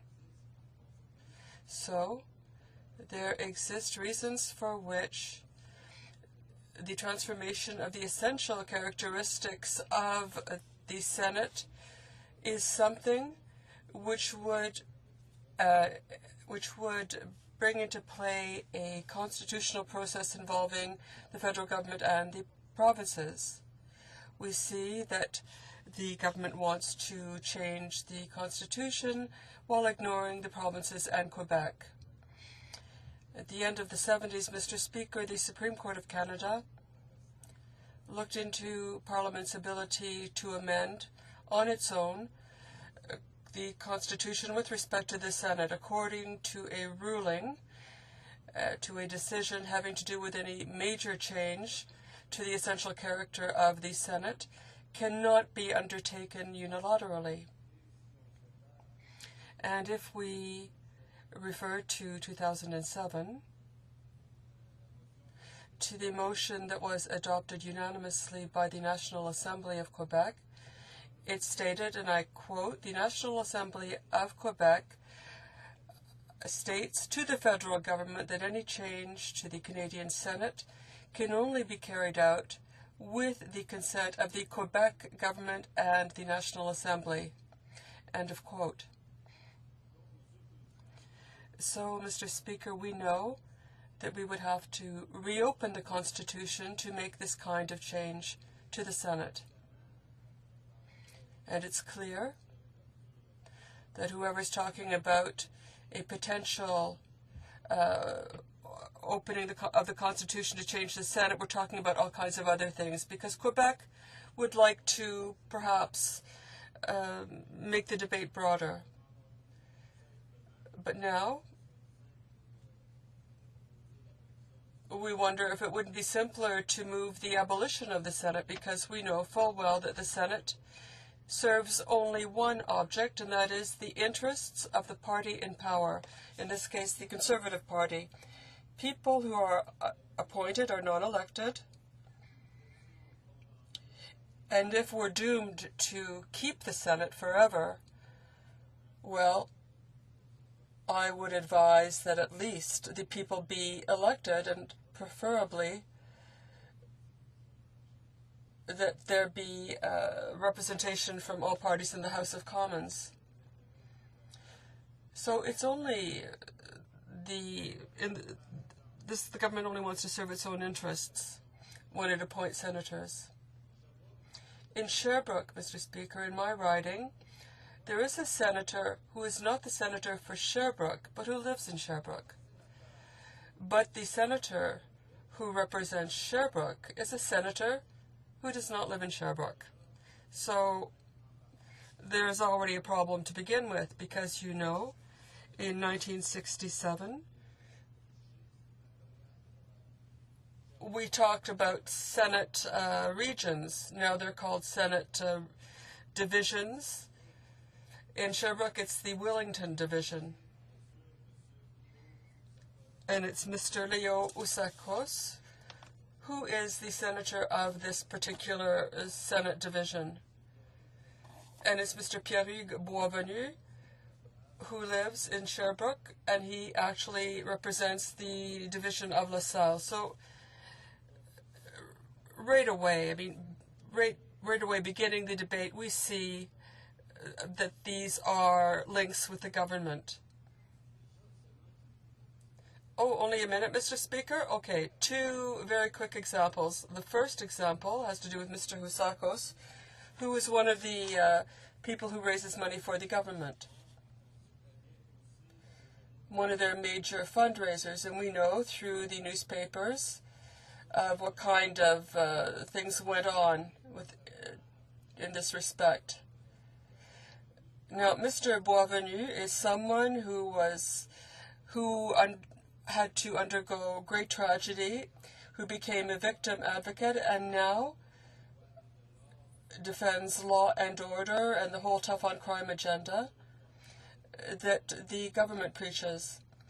So, Mr. Speaker, we see that this has no relationship with real life. The governments are there to serve the party in power, and to paraphrase Yvon Deschamps, the humorist, the Quebec humorist, Mr. Speaker, what's the whole point of the Senate? I think we should abolish it. Honourable Minister of State for Democratic Reform. Thank you, Mr. Speaker. And I listened to the latter part of the member's question. He concluded in stating that the Senate should be abolished. Well, that would take a significant constitutional change. However, I think the member also recognizes that it is within the ability of this chamber, the House of Commons, to limit the Senate term, which was done in 1967, where it went from a lifetime term to a limit of age 75. We are now looking at creating the proposal is an 8-year non-renewable term. The people of Quebec support term limits. In fact, 71% of Quebecers support a term limit of 8 years.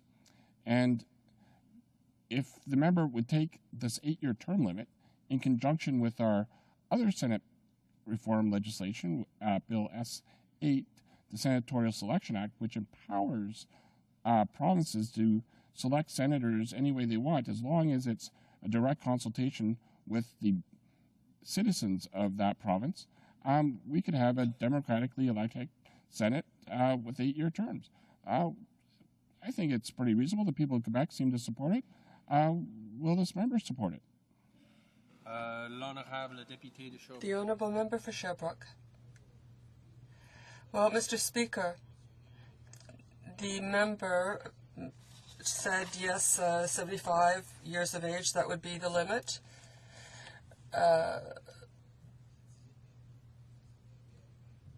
Before it was, they were appointed for life.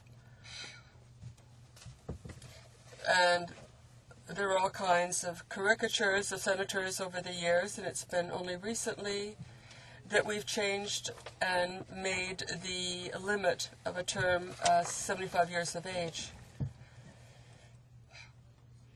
Mr. Speaker, if we're going to reopen the Constitution, it would not only be to have a term limit of 8 years, because what does the government really want in reducing terms to 8 years and not up to 75 years of age? Are they going to appoint them when they're a little older and they have more experience? We don't really know. We find this strange, and many find it odd to reopen the Constitution like this. He also referred to polls carried out in Quebec, and as you know, Mr. Speaker, most Quebecers don't think that the Senate as it stands right now has any value and are not against abolition. Of course, if you ask whether people would prefer an 8-year term to up to 75, then the answer is different. Thank you, Mr. Speaker. My question for my colleague is as follows. Yesterday, there was a surprise vote. It was a disaster. We think this needs to be settled here in the House of Commons. We are the elected representatives. What happened last night in the Senate, we saw a different result. We should have the elected members who have the say, and we're saying the opposite to what the Senate has said. If the Senate wants to deal with climate change, this is very important legislation for our future, for our economy. And if they defeat that kind of legislation, then what will come next? What kind of topic or legislation will be overturned? This is very important to our public. The Prime Minister can tell them to do whatever he wants them to do. This is why C10 is very important. We can improve the Senate, but the more profound, fundamental issue is what will be the next issue that will be destroyed by the Senate. The Honourable Member for Sherbrooke. Thank you, Mr. Speaker. I think that this is a fundamental question because we have to ask why the Senate exists. At the beginning, those that developed the Constitution wanted to have a sober second opinion. They wanted to have protection. They wanted to have this safety valve this way. It would, in fact, be a group of wise people who could provide oversight for the actions of the House of Commons to decide whether those actions were acceptable and in the public interest. Here we have a bill to shorten the mandate of senators. A Senate has a direct ties, a direct connection with the government. It is of a certain color and it is influenced by the government in place. It has a specific color and, in fact, the Senate only supports. In this situation, we have an opposition that is clearly unable to stand up to the government and defeat the government legislation. Some people stand down and do not assert themselves. The Senate might support legislation that we don't stand up against, even if we don't agree with it. It would be better to simply abolish the Senate, and Canada should find other ways of protecting its legislative process. Questions or comments? The Honourable Member for Manitoba, Manitoulin-Kapuskasing. Thank you, Mr. Speaker. My colleague has just talked about the Senate terms, and I would like to follow up on what my colleague, the member for Skeena-Bulkley Valley, just asked. We have a bill that is being debated, and it will go to the Senate. I wonder if there are any concerns, if they are prepared to pass this legislation. Are there any guarantees? We want to make some changes to the Senate, but when we see what happened yesterday, after we supported a bill to deal with climate change, we saw the senators decide that they refused even to look at that bill. They refused to even consider it, and they went against what the House wanted. So we wonder how they will deal with this legislation if it does get to the Senate. The Honourable Member for Sherbrooke. Well, I thought that I had already responded to that question that was posed differently by her colleague. We have a clear example of the Senate going against what the majority of the House wants. And clearly, when we have the Senate that has a certain leaning, then that is more likely to happen. The Senate has to support what the government wants.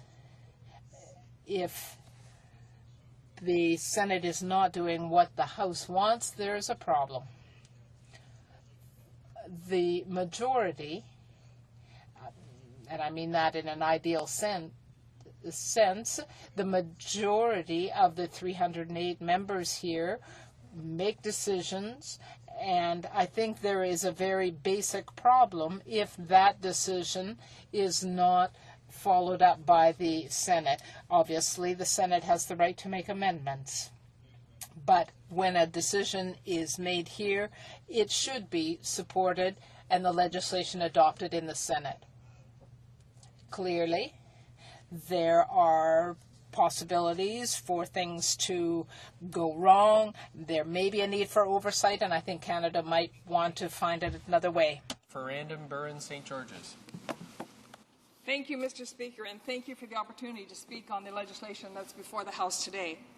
Bill C-10 is an act to amend the Constitution Act 1867 concerning Senate's term limits. The bill raises serious questions for this House just through its very title. C-10 limits the tenure of senators appointed after the bill becomes law to one non-renewable 8-year term. At the same time, it preserves the existing retirement age of 75 for current senators.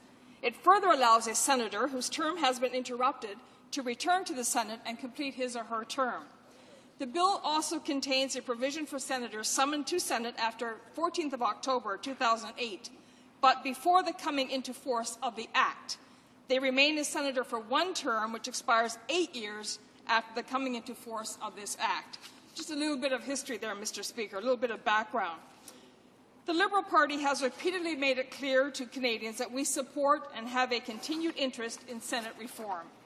We have also adamantly insisted that any such reforms must reflect sound public policy and respect our most sacred of documents, the Constitution.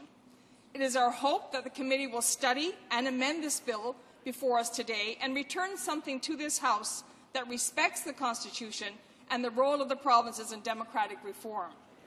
Mr. Speaker, this bill is another attempt of the Prime Minister's Conservative government to dismantle the Senate piece by piece.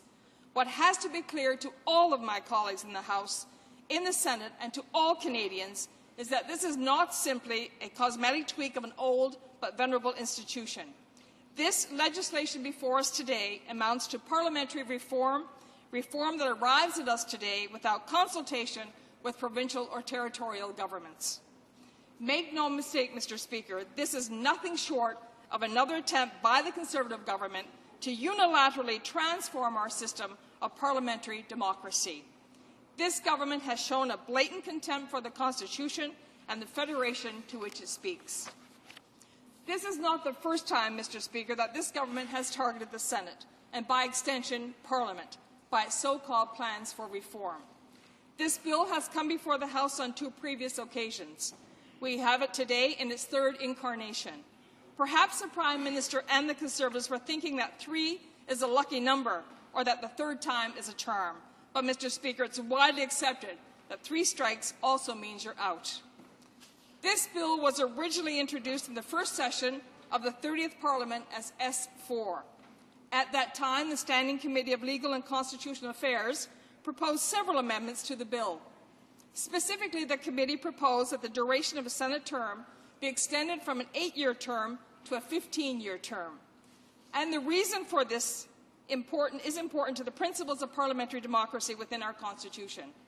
An 8-year term for senators would allow a party that has won 2 consecutive majorities to appoint virtually a whole team of senators, an entire roster of senators, to simply rubber stamp the party's legislation, instead of having the Senate serve for what is known to be that chamber of sober second thought, Mr. Speaker. The Standing Committee indicated that a 15-year term would ensure a Senate possesses the experiences and expertise to offer that second sober thought as envisioned by the Constitution. The committee also made the important recommendation that this bill and its incarnations be referred to the Supreme Court of Canada.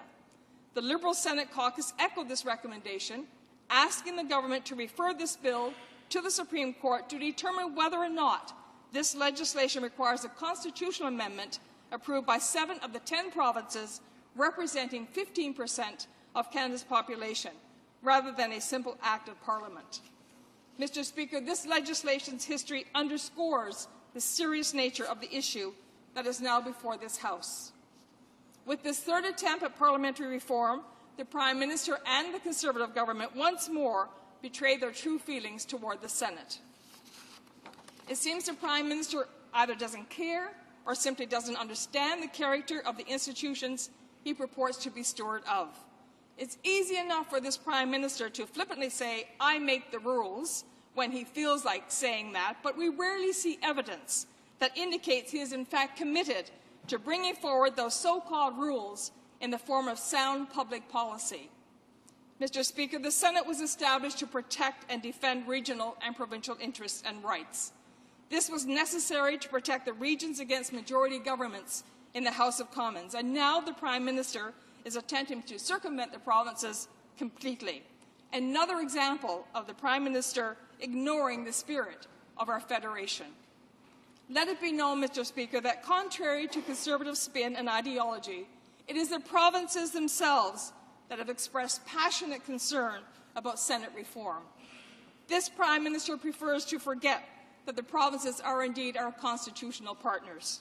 Such arrogance and disregard for his provincial counterparts is neither logical nor fair.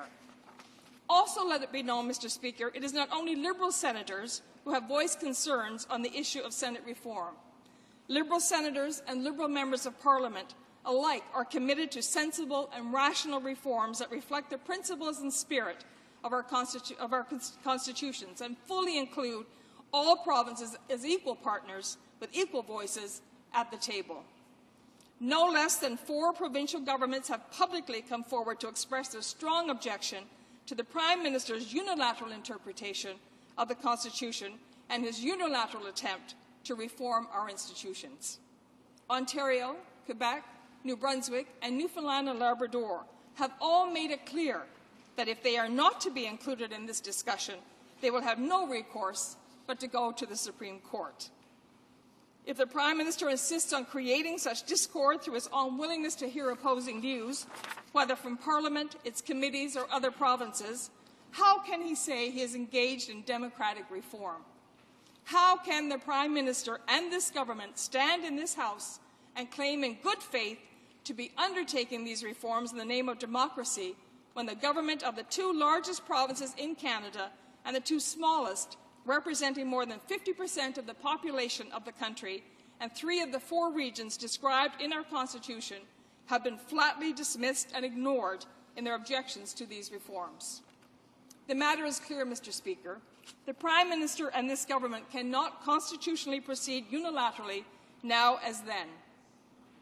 If the Conservative government is truly committed to fair and democratic parliamentary reforms, the Prime Minister must first ask the Supreme Court of Canada, in a constitutional reference, whether he can even undertake such authoritarian reforms. At the very least, Mr. Speaker, the Prime Minister should engage the provinces in a meaningful consultation on Senate reform as full and equal partners and secure their consent under the terms of the Constitution. Frankly, Mr. Speaker, with the bill as it stands before us today, the Prime Minister is indeed spitting in the eye of the spirit of the Constitution with its 3rd time around legislation. Unfortunately, the Prime Minister seems to want nothing to do with either of these options. So here we find ourselves once again, Mr. Speaker. This House needs to remember that in 2006, on July 28th, all provincial premiers, through the Council of the Federation, said that, and in quote, the Council of the Federation must be involved in any discussion on changes to important features of key Canadian institutions, such as the Senate and the Supreme Court of Canada. Did the Prime Minister not get the memo, or does he simply have no interest in listening to anyone else? I will reiterate the point I made earlier, Mr. Speaker.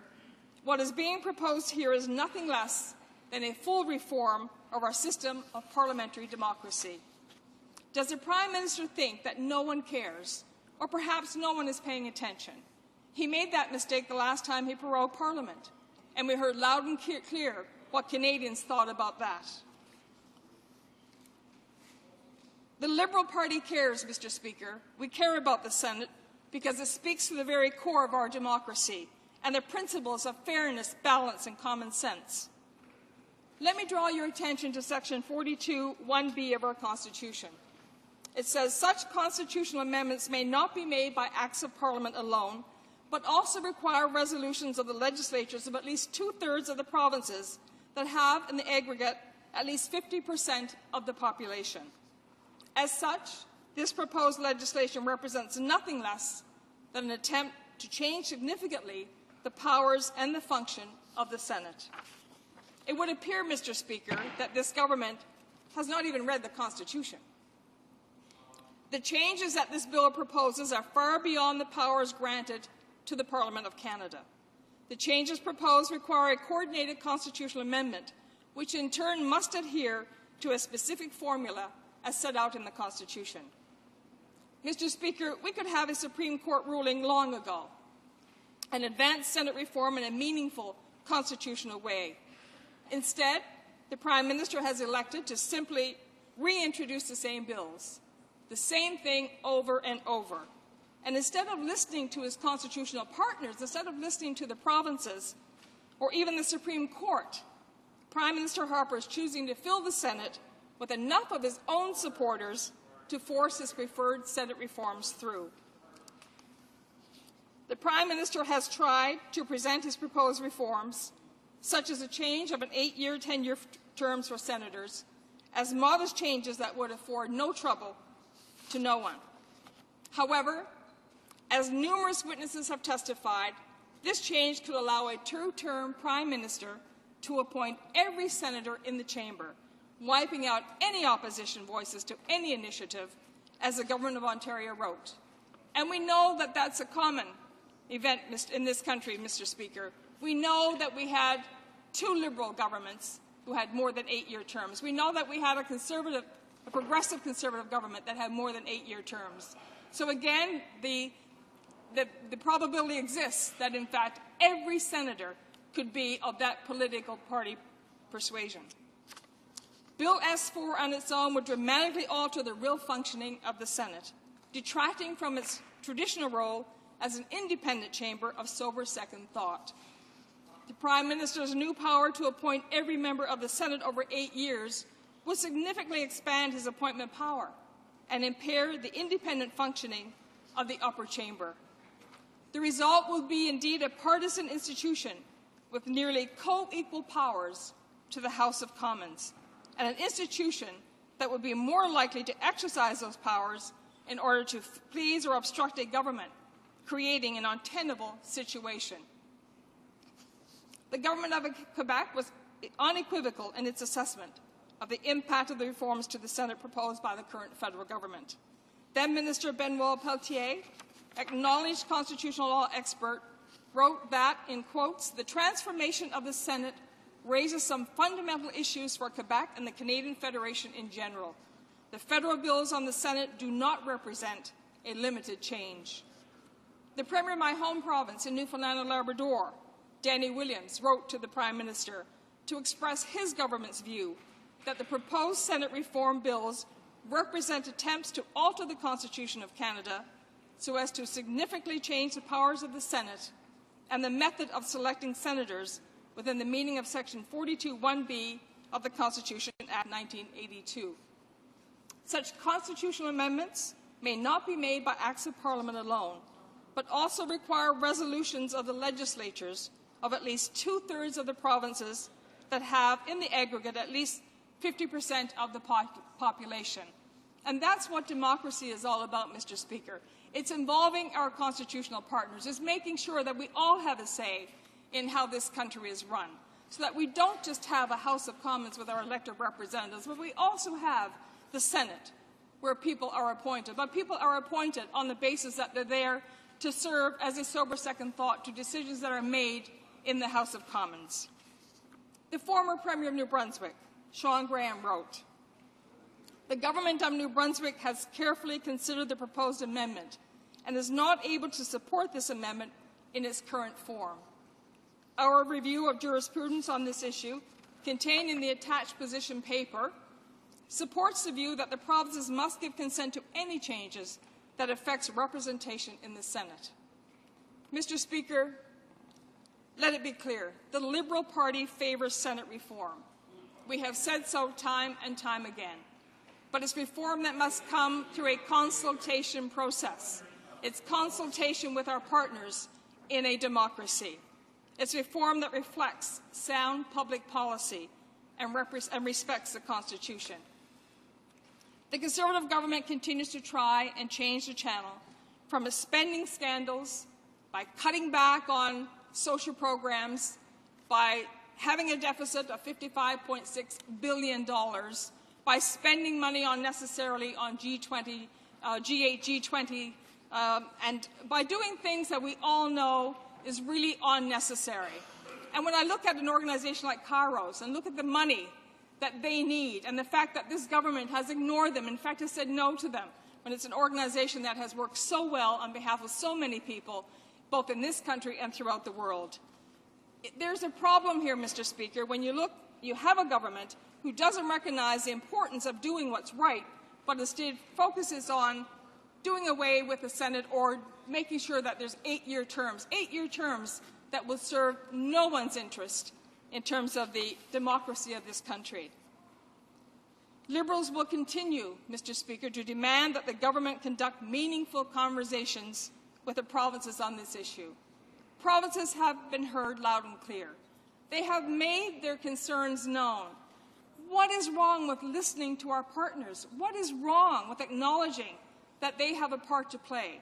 What is wrong with acknowledging how important their input is into any democracy, especially if you believe that they are indeed partners in this confederation?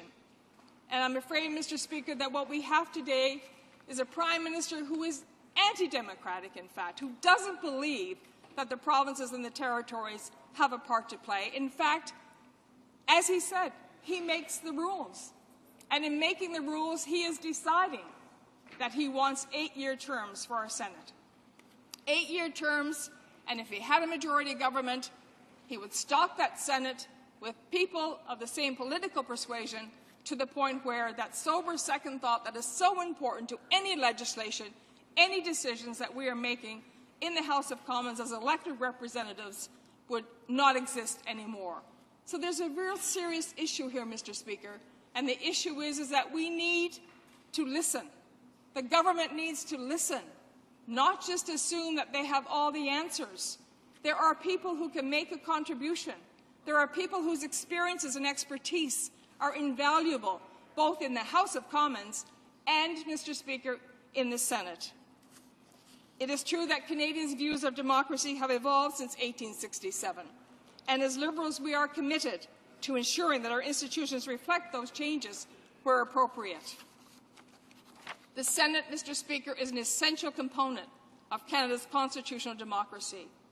And we, as members of Parliament, are here because we have a commitment to improving our country through the democratic institutions of which we are privileged to be a part. The Senate is an institution with a very proud history, and an institution in which the members have done important work over the years. In fact, some of the most important reports that have been produced through the Senate and the senators who worked very hard on them have been invaluable to those of us here in the House of Commons who take our work seriously. So how we can just turn a blind eye to the Senate and the work that it does, or how we can just decide that it's not important or that they should serve 8-year terms, thereby creating a situation where we would lose after 8-year terms people with invaluable experience, people with expertise who have so much to contribute and want to contribute to our country. But in order to do that, Mr. Speaker, is our belief that we need to look at 15-year terms, not 8-year terms, where in fact we see a change in individuals, where we do not end up with senators who are all one political stripe, where we indeed do see some second sober thought, because we do have that intelligent debate that used to happen anyway, Mr. Speaker, when you had a Liberal majority Senate versus a Conservative majority Senate. The Liberal Party is committed to a Senate in which the members can make valuable contributions to public life and the public good. Legislation to alter Senate term limits must keep within the spirit of this commitment. Mr. Speaker, while we are open to the committee's response to the legislation, we will only support a revised version of C-10 if it reflects sound public policy and respects the Constitution. Questions and comments? The Honourable Minister of State for Democratic Reform. Well, thank you, Mr. Speaker. I listened to the members' comments, and it is really remarkable, the Liberal Party. It is only the Liberal Party that, in this House, that supports the status quo. No matter who you talk to from another party, we all agree that change is necessary, that the Senate, in its current form, does not reflect the democratic values that Canadians hold dear in the 21st century. So that is the debate that we're having. The government has proposed some moderate changes that are fully within the constitutional framework and within the powers of this chamber to limit the length of time a senator can be in office. 45 years is too long. Most people would agree. So the question is, where do we set that number? And that is what this debate is about. Mr. Speaker, The Liberal Party seems to want to have it all ways. January 31st in 2010, the Liberal Party leader was asked on question period, does he support Senate term limits? His response, do we need term limits? Yeah. The previous Liberal critic indicated that term limits were necessary. Mr. Speaker, combining Senate term limits and the Prime Minister's willingness to select senators through a democratic process, why won't the Liberal Party enter the 21st century like the rest of the parties in this House? The honourable member for Annenberg and St. George's. Thank you, Mr. Speaker. And I acknowledge the question from my colleague, but it's a case in point of a government not listening. We said we're open to Senate reform. We said the Liberal Party is open to Senate reform. Our issue is with what the government is proposing and the fact that it does not involve any consultation process. It's not listening to the provinces. The provinces are open to Senate reform, but it's a matter of consulting. It's a matter of listening. And what I just heard from my colleague across the way is that he didn't listen. He said we're happy with the status quo, when in fact we have said pointedly that we are open to reform of the Senate. We need to have an important discussion with our partners throughout this democracy, people who have expertise, people who have experience, people who can make a sound contribution to this whole debate, and unfortunately it is those people who are being ignored by the government. Questions and comments? The honourable member from Hamilton East, Stony Creek.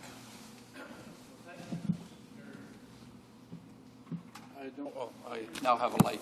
Thank you, Mr. Speaker. And to the member, I'm from the East Coast originally. I was raised in New Brunswick.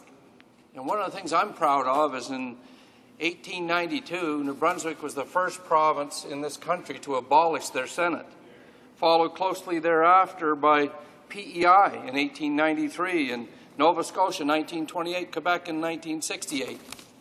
And so these good folks took a look at this so-called place of sober second thought and said, hey, it's just not working for Canadians.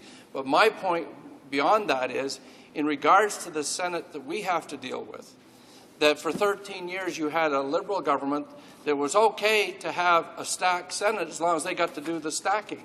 And we have a situation, Mr. Speaker, where our system's flawed. Whoever's got the majority government can stack the Senate to meet their needs going forward. And that does not meet the needs of Canadians. We should just abolish the place. Thank you, Mr. Speaker. The honourable member for Randenburg and St. George's. Well, Mr. Speaker, I didn't hear a question there. It was just a comment I expect from my colleague. But, you know, my experience with the Senate and the good people I know, certainly from the Liberal Party, who've made up the Senate, is that these individuals make a significant contribution to our country. And they make a significant contribution because of the work that they do is something that here in the House of Commons we're able to make use of as well. So I know that from my own province of Newfoundland and Labrador, that the senators that I have had experience of working with have done invaluable work and given invaluable service to our province and to our country. We believe that we need to reform the Senate, but we believe that it has to be with good public sound policy approach, not just saying it's 8 terms and that's it. Let's have the discussion. Let's look at what's available to us in terms of individuals who have so much to offer to our country. Questions and comments? The honourable member for Dartmouth Cole Harbour. Thank you, Mr. Speaker. I want to thank my colleague from Newfoundland and Labrador. And one thing she would know is that her province of Newfoundland and Labrador have been blessed with some very good senators over the year. I can think of Senator Fury and Senator Romke, whose book about the Corvettes in World War II was a recent book, but shows the quality of people that we have in the Senate. I know she was a dear friend of Senator Cook, who served with great distinction. I want to read to her a letter from the opposition leader in the Senate, Senator Cowan, which he sent to the Justice Minister earlier this year when the Justice Minister accused the Senate of killing bills. I'll just quote very briefly. He says in this letter, and I quote, "Of the 5 justice bills that passed the House of Commons and came to the Senate, 2 passed the Senate without amendment. 1 was tabled by your government in November. but not brought forward for further action. One was passed with 4 amendments and returned to the House of Commons, which did not deal with it before Parliament was prorogued, and one was being studied in committee when Parliament was prorogued and all committee work was shut down. I want to ask her about what she thinks about the government and the sort of rhetoric that they have about the Senate, but in fact it's their own fault that they haven't moved their agenda through both houses of Parliament. The honourable member for Random Burren St. George's. Thank you, Mr. Speaker. And it is because of instances like this that the Senate gets the bad name that it does. When you have people who deliberately hold up legislation, who deliberately avoid dealing with legislation, then this is what contributes to the views that some people hold of the Senate. But when you have people like Senator Bill Romkey, like Senator George Fury, like former Senator Joan Cook, like Senator Cowan, these are Senator Joan Fraser, and the list could go on, Mr. Speaker. These are people who make such a significant contribution, who believe in what they're doing. And being appointed to them is the same as being elected to them, because they know that they are there representing the people of Canada. Questions and comments? The Honourable Minister of State for Democratic Reform. Well, Mr. Speaker, this Liberal member has just demonstrated why we need Senate reform. The member just stated that being appointed to the Senate is just like being elected. Well, that is not the case at all. Elections require accountability. Election, you just said it. The member is heckling, saying that she did not say, we'll check the record afterwards. But that member certainly left the impression that being appointed to the Senate is just like being elected to the Senate.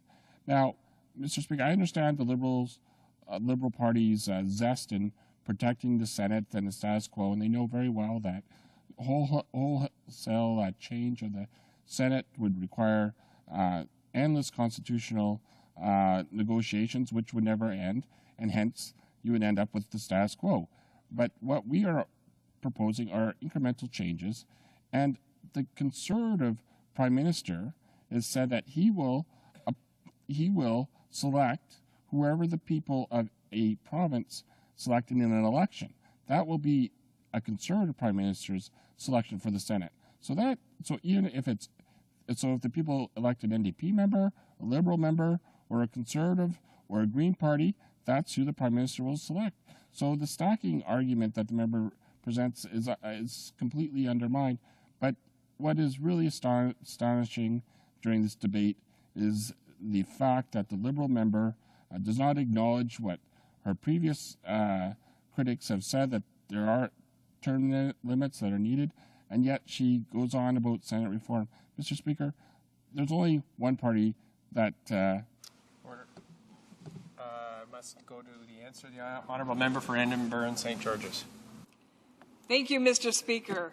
And the member knows that the point I made is that to those senators who work very hard, their job is as important to them as ours is to us. So the point is that they have a job to do just as we have a job to do. The problem here is that we have a government who doesn't even acknowledge that they count, who doesn't even acknowledge that the work that they do is important, who thwarts legislation, who holds up legislation in the Senate instead of working to make sure that legislation gets passed in the best interest of all Canadians. We have a government that has decided 8-term limits. Well, you know, if you get an 8-term, you can be elected for two majority governments and you can stack it, and that's exactly where this government is coming from. It wants, like the Prime Minister has said, I make the rules, and he wants to make the rules on everything, including the Senate, not just the House of Commons, Mr. Speaker. Resuming debate, the Honourable Member for Skeena-Bulkley Valley. Thank you, Mr. Speaker. It's with much anticipation and relish that I enter this debate on C10, the Senate term limits, not so much because what we have before us is something that can actually make things better for our country and for our future, but because it gives me and our party an opportunity to talk about some of the worst aspects of our parliamentary system that exist right now and that need to be fixed. in order to make this place better, in order to help begin the process of restoring the faith that Canadians need to have in their democratic systems. And I use the word democratic very specifically because all of this discussion we're having here today in this democratic institution here in this House of Commons is about some sort of historical relic. That's what the Prime Minister used to call the Senate. An historical relic called the Senate, in which being friends with the Prime Minister of the day is enough to get you a job that doesn't end until you're 75, which has no accountability whatsoever, no constituency at all, and uses up to $90 million a year of taxpayer money for what purpose? Now, to listen to the Liberals talk about the Senate and accuse the Conservatives of stuffing the place with cronies is a bit rich, because the entire history of their party seems predicated on the idea that simply being entitled is enough to gain power. Simply being connected, who you know, is enough to have influence in the country. And it's a shame, it's a crying shame, because at a foundation, every political movement, if it stands for nothing else, should stand for that moment when a voter walks in to a ballot box and makes a decision about their future and the future of their community. Yeah. That is a sacred moment in our democracy. And to hear elected members in this place defend a Senate, which none of that happens. A senator simply knows somebody. And I'd like to read this quote. There's a number of great quotes, but a recent appointment of this Conservative government to the Senate, Senator Gerstein, made a quote which I think is very important for us to put this into some context. And he says, and I'm quoting this is from January 27, 2009, "Every one of you knows why you are here. I would ask if you might indulge me and let me tell you why I am here," says the good Senator Gerstein. "Well, I want to tell you that I do not admit to being a bagman. I proclaim it."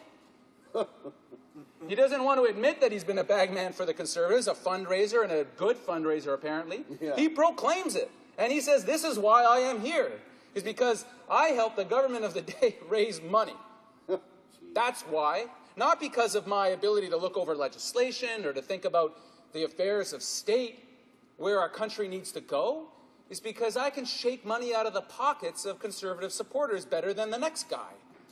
And the Prime Minister seems to like that a lot, so he's giving me this gravy train of a job where I'm accountable to nobody. Ever. I get paid $140,000 a year for doing virtually nothing if I so please. Showing up less than 50 days to work. Most Canadians would find this offensive and do.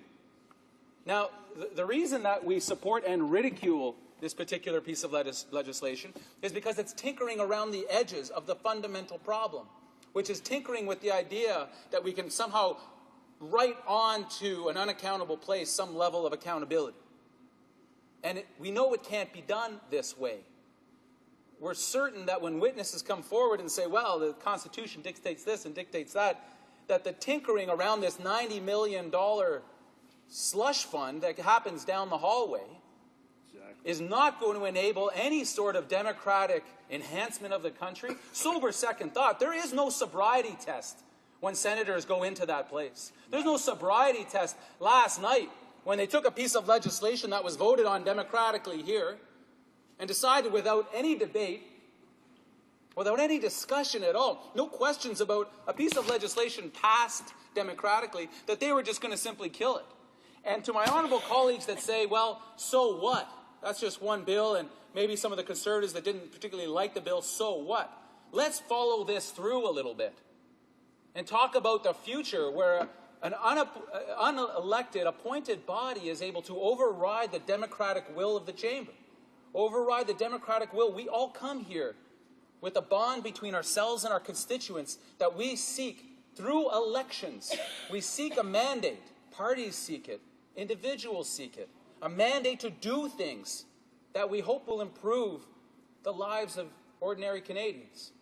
And the idea that when we grind away on a piece of legislation and make changes and have studies and send that across, that these folks aren't going to tinker with it. They're not going to smudge out a few lines. They'll just kill it. And that there's no recourse to that. That the government says, well, We didn't get our way in the elected place, so we're going to get our way in the unelected place, and that's fine. I asked the Conservative members to walk through what the future looks like if one of the fundamental constitutional traditions of parliamentary democracy in Canada begins to unravel, and that appointed people with no accountability, no constituencies, no one to report back to, be held to a higher regard, they simply are able to undermine laws. They are simply able to veto, if you will, the will of this place. And what value are we getting for $90 million? I wish it was only an irritant, Mr. Speaker. Yeah. I wish for the $90 million we pour in there, they were just a hassle once in a while. But that's not what we get. In fact, we have created a system, we have allowed a system to go on existing in which we fund the erosion of our democratic principles. How utterly obscene is that?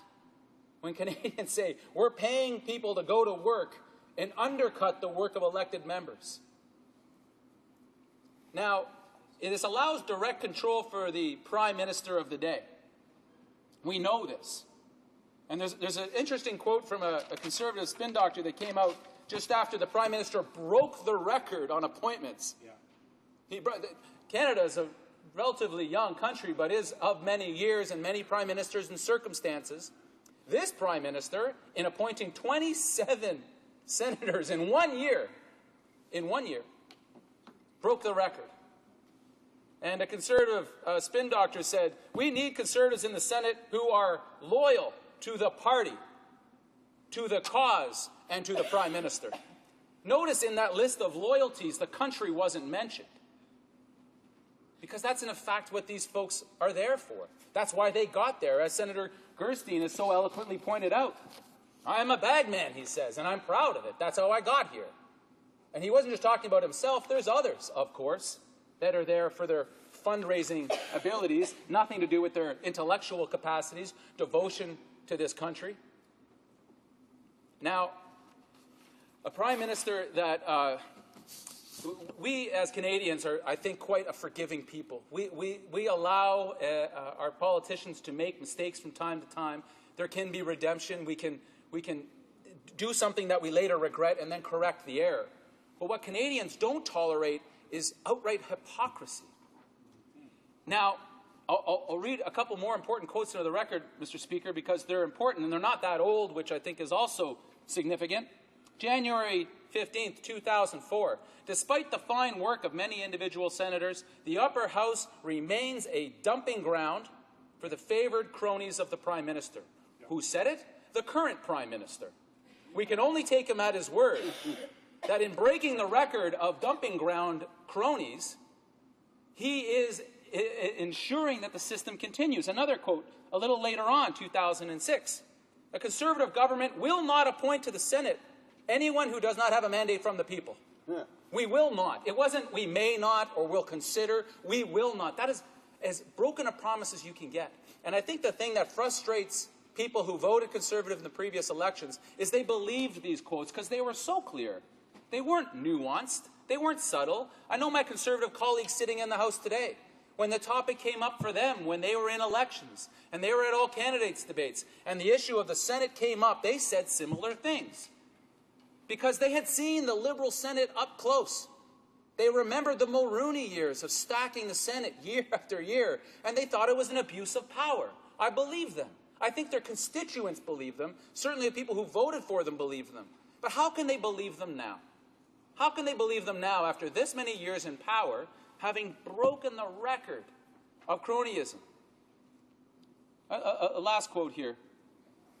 This is a little older, but it's from Hansard, very important. Quote, they are ashamed the Prime Minister continues the disgraceful, undemocratic appointment of undemocratic Liberals to the undemocratic Senate to pass all too often undemocratic legislation. The current Prime Minister, March 7, 1996. An appointed Senate is a relic of the 19th century. A relic. Wow. Why would they come forward with a bill that seems to put a fresh coat of paint on an old relic and say this is brand new, this is something special? Now, New Democrats, because it's in our name, believe that democracy is something so fundamental that we have to each and every day, fight for its survival and renewal. Because democracy is not something that we are entitled to. It was fought over. It was bled over for generations. Its maintenance requires us to sustain it. The Prime Minister going forward and doing this, and there's a most egregious example just last night. Just last night in this place, as we were all shocked to see that the Senate called a snap vote. I'm surprised they even bothered to vote. On a bill, ironically enough, named the Climate Change Accountability Act. What did the bill do? The bill said we must set targets for our greenhouse gas emissions to reduce those emissions over the years, and that the government must report on its plans and then report back on how those plans worked out. How offensive is that? To be accountable, because we've known when it was Liberal governments and now Conservative governments, there's been no accountability when it comes to climate change. I can remember my Conservative colleagues railing about this when they were in opposition. Where's the accountability? Promises made and promises broken. This is what this act enshrined into law. It's the only climate change legislation in this place. Well, it was until the Senate called a vote last night and killed the entire bill. Now, you must think, well, they must have studied it. Well, they had 190 days with it, Mr. Speaker. 191 to be exact. They must have studied it. They must have found some fatal flaw in their debate and discussions and hearing expert testimony. Oh, wait a second. There was no testimony. There was no debate. There was no discussion.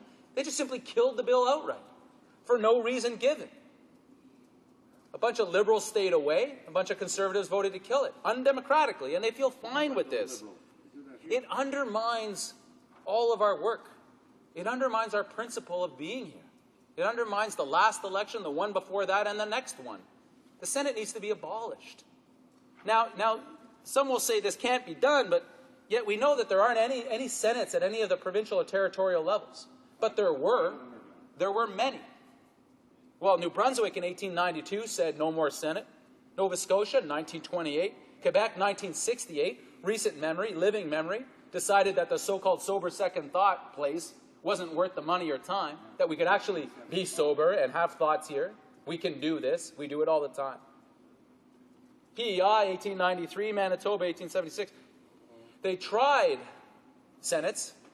They had them. They were constituted. I'm sure they thought they were valuable. Those that were particularly with vested interest and sitting in the Senate thought they were valuable. But is democracy any less in any of our provinces and territories? Do we concern ourselves in Ontario, PEI, Quebec, that democracy is somehow not being done, that this sober second thought is missing and bills are going through that ought not? Well, of course not. The question next for Canadians is if they can do this with environmental climate change legislation, what else will they do it with? Yeah. What's the next bill that the Prime Minister happens not to like but can't win a vote here in the elected place and simply says, never mind the election. We'll undo, in fact, that election and have the legislation killed down the hallway by my cronies, as he calls them. Right? Place to dump my cronies. Bagmen, spin doctors, past presidents of the party, failed candidates. The list is quite specific. You have to have some deep and profound and loyal connection, not to country, God nor Queen, but to a party. That party. That's it. That's the qualification. So tinkering around the edges and saying, well, term limits are going to do it. If we put 8 years on it, then the bagmen and the spin doctors, the presidents, the failed candidates, they'll only get in for 8 years of patronage, as opposed to the 20, 30, 40 years of patronage. Any patronage is bad. I remember Conservative Reform Alliance members all talking about the patronage gravy train that was the Liberal Party of Canada. And it was the formation of the Reform Party, in fact, was a response to the Progressive Conservative, Brian Mulroney patronage, where as he was leaving office, Mulroney couldn't sign those patronage appointments fast enough. There was born the Reform Party that had had enough. The West wants in. We want some sort of accountability. The first bill in 70 years that the Senate killed was a bill called the Climate Change Accountability Act. These are mere words now, Mr. Speaker.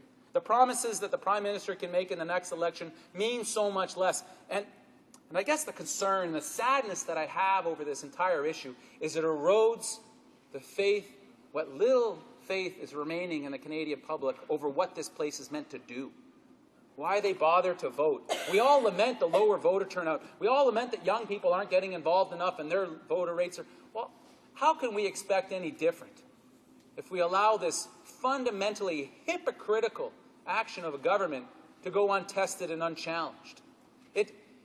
Spinning in their graves doesn't quite count for it for the people that formed the Conservative Party to say, breaking the all-time record of patronage appointments was a good thing for this Prime Minister to do. And the Liberals lament because they couldn't do it first. They lament that they weren't there at the trough first. That's their complaint about this whole process. As all that list of people that they'd promised into the Senate now have to wait, supposedly, till they form office, whenever that tragic day will come again. Loyal to the party, to the cause, to the Prime Minister. Loyal to those three things. Now, the conflict of interest that reigns supreme in the Senate are also quite staggering in that a senator can maintain his or her position on a private corporation board while also being in the Senate. I see no accountability change within this bill for that. So a senator can have private interests in a bill that comes before them, not remove themselves from the discussion, from the vote. They can simply vote on it and improve their own lot in life. That's fine. As far as this government's concerned, that's okay too. And this is what we mean by putting a fresh coat of paint on an old broken down car. It's still broken down. You put a little splash of paint on it. You say, well, it's new now. The grievances have been fixed.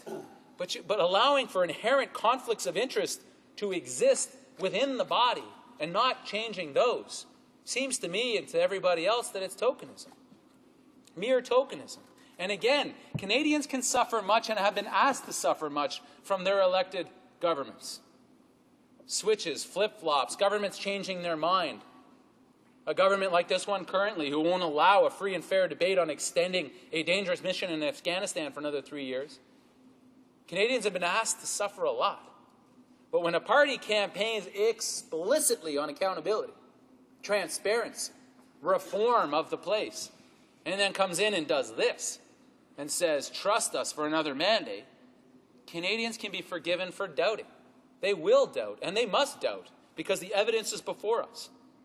How can an issue like climate change, which many of us, at least that believe in climate change, I'm sure that there's some Conservative members who still think it's a socialist conspiracy or something that the Prime Minister used to call it, that those that believe that climate change is a real issue and needs to be addressed, and I think there are some of my colleagues within the Conservatives that do, that when we take an issue like this and we simply shred the only bill and offer nothing else, Canada's going to show up at the next UN meeting in Mexico in a couple of weeks with nothing again.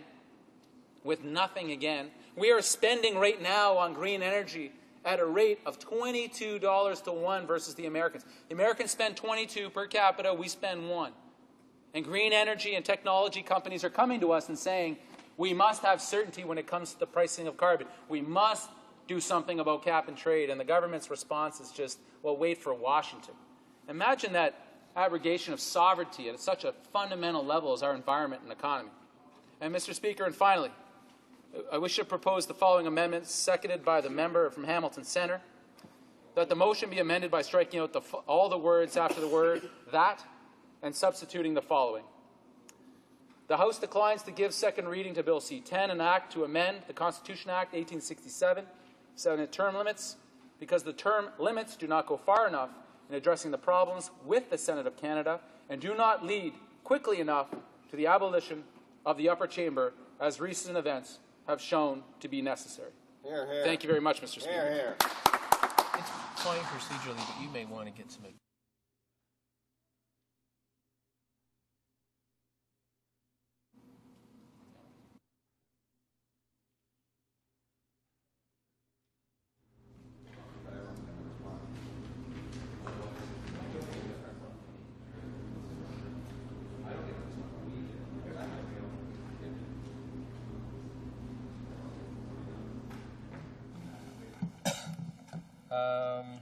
The member from... you can say Mr. Cullen. Mr. Cullen has moved the following amendment. And finally, Mr. Speaker, I wish to propose the following... that Mr. Cullen, seconded by Mr. Christofferson, moves that the motion be amended by striking out all the words after the word that and substituting the following. The House declines to give second reading to Bill C-10, an act to amend the Constitution Act 1867, Senate term limits, because the term limits do not go far enough in addressing the problems with the Senate of Canada and do not lead quickly enough to the abolition of the upper chamber, as recent events have shown to be necessary. The amendment is in order.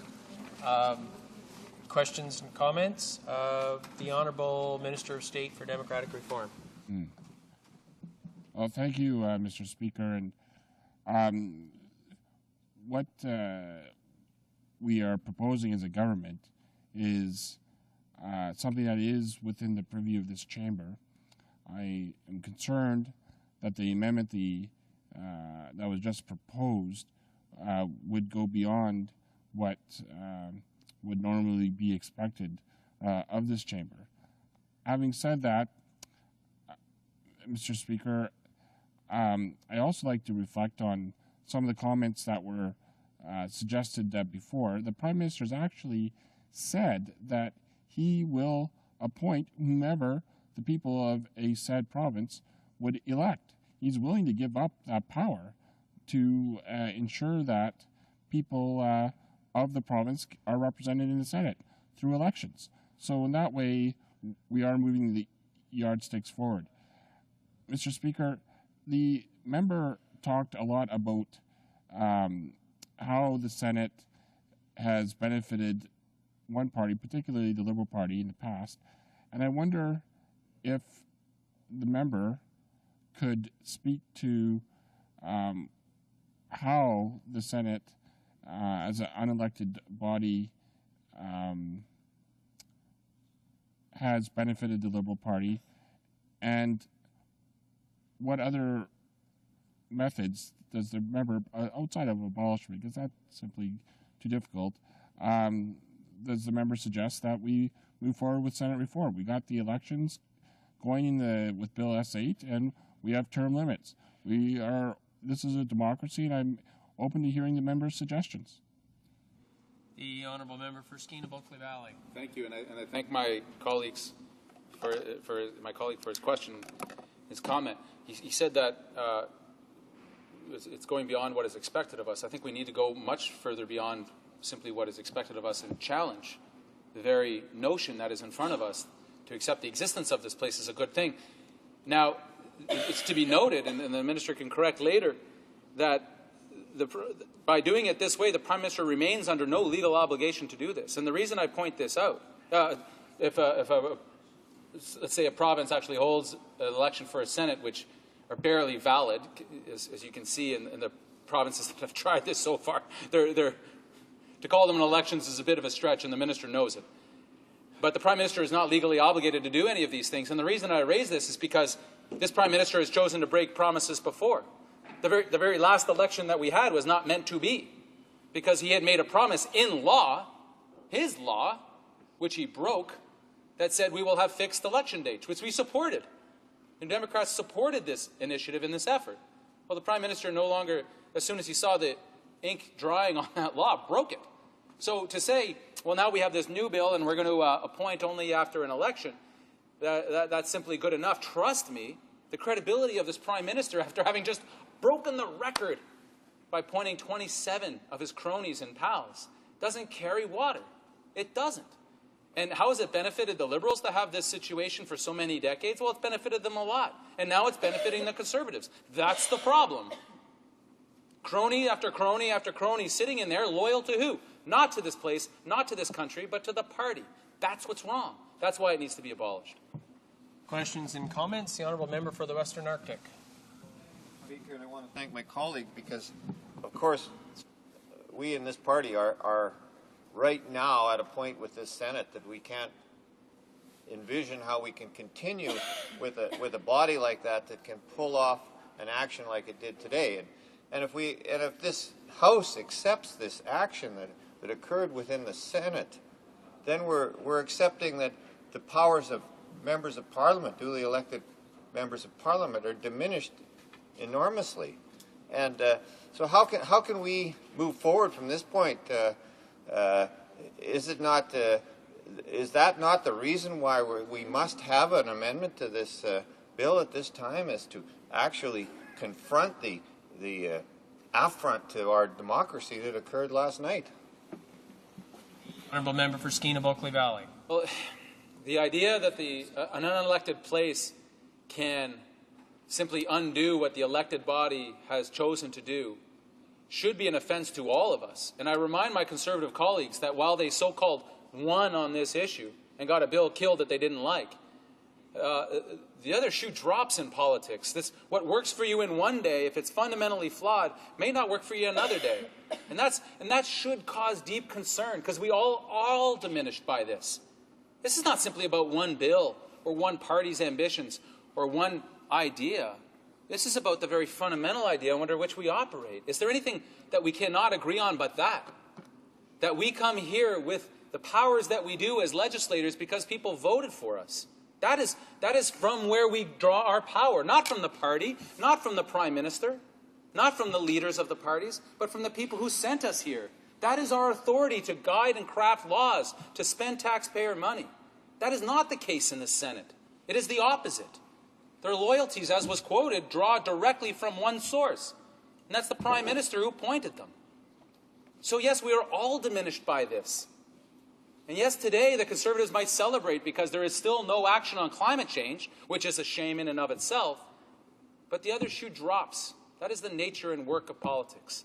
We must all be concerned by this, and this House must respond. Tolerate it. The Conservatives initiated it. They orchestrated this. They more than tolerated it, they enabled it. And they must stop. Questions and comments? The Honourable Member for Elmwood-Transcona. Mr. Speaker, and my question was more to the Liberal member for Random Buren St. George's, because during her presentation she made some suggestions and allegations that the provinces had not yet been consulted in the process, and I wanted to remind her that the Manitoba government passed legislation on June 13, 2006, which is over 4 years ago.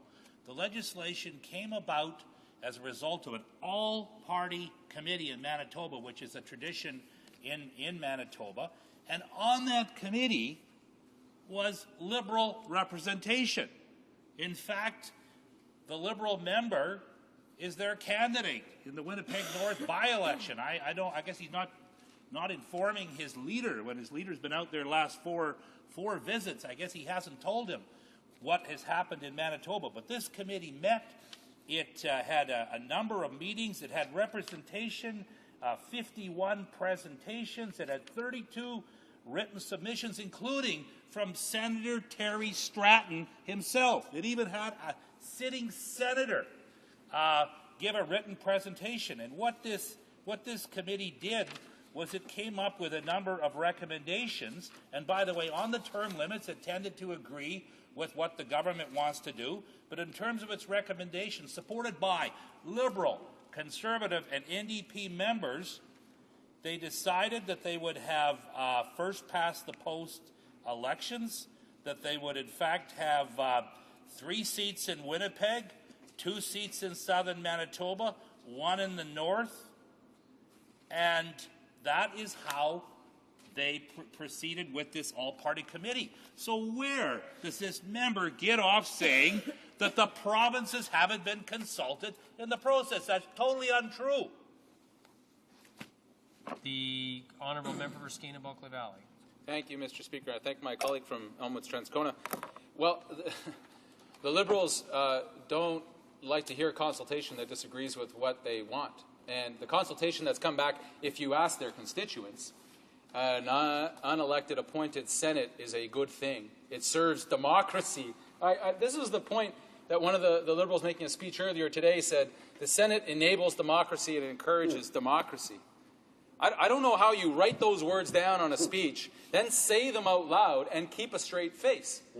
Because of the notion that a place that is filled with bagmen and cronies, as the current Prime Minister and others have said, enables and encourages democratic will and spirit in our country is offensive. I'm trying to imagine this taking place in Washington.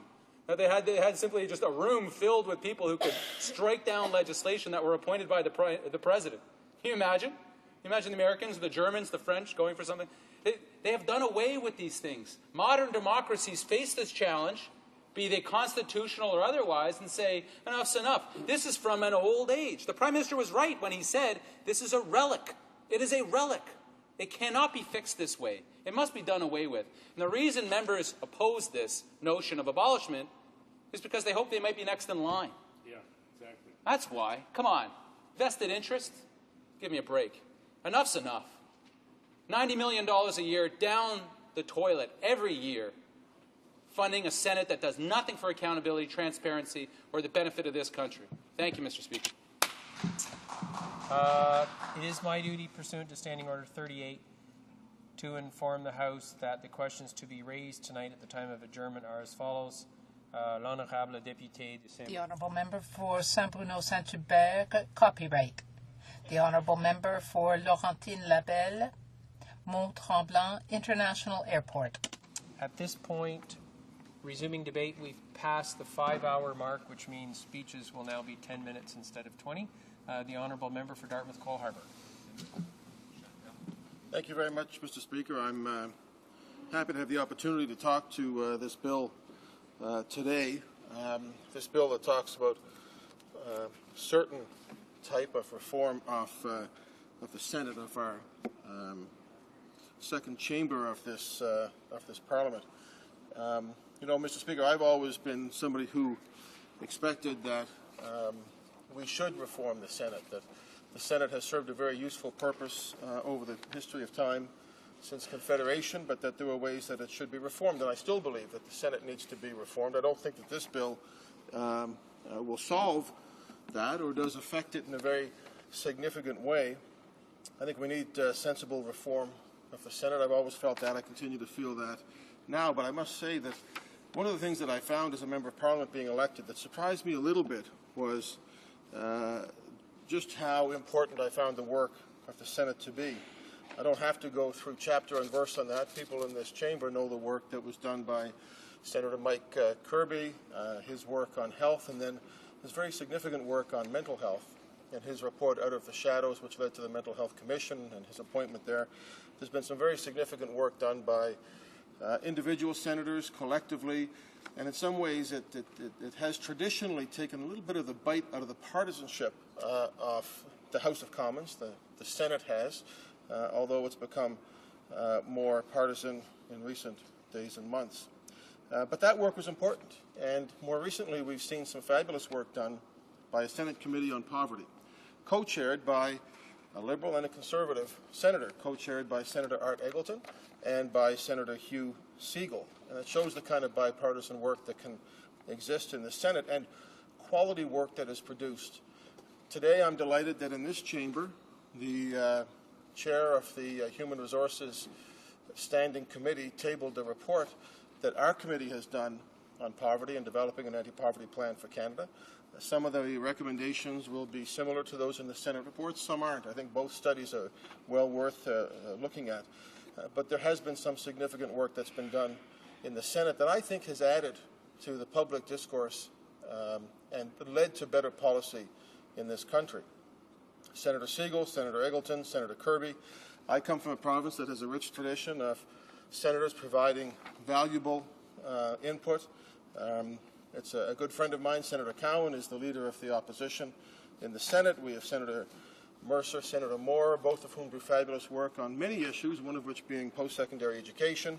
There's a senator, my co-parliamentarian from Dartmouth-Cole Harbour, Senator Jane Cordy, and one of my all-time favorites, Senator Al Graham, who retired some years ago, probably 6 years ago, but has done a tremendous amount of work on behalf of Canadians, but also on behalf of all citizens of the world. So it does show that significant work is done in the Senate, and Canadians can be very proud of that. I think that we need to take a serious look at Senate reform. Clearly, when the Senate was devised, it was in large part meant to balance out regional input in Canada. In 1867, we had the province of Quebec and the province of Ontario. We had New Brunswick and we had Nova Scotia. 24 senators from Quebec, 24 from Ontario, and 24 from Nova Scotia and New Brunswick, divided equally. And as other provinces came in to Confederation, senators were added. Most recently, the province of Newfoundland and Labrador coming in 1949 and having 6 senators, or 6 senators, I think, in the province of Newfoundland and Labrador, and the tradition of Senate there has been very strong as well. It's not just Liberal senators, you know, Mr. Speaker. I think of we have Senator Oliver, Senator Comeau from Nova Scotia. So in Nova Scotia, we've had that strong tradition. I think across Canada, we have had some good senators. We've had some bad senators. We've had some good members of Parliament at the House of Commons, and we've had some bad ones as well, Mr. Speaker.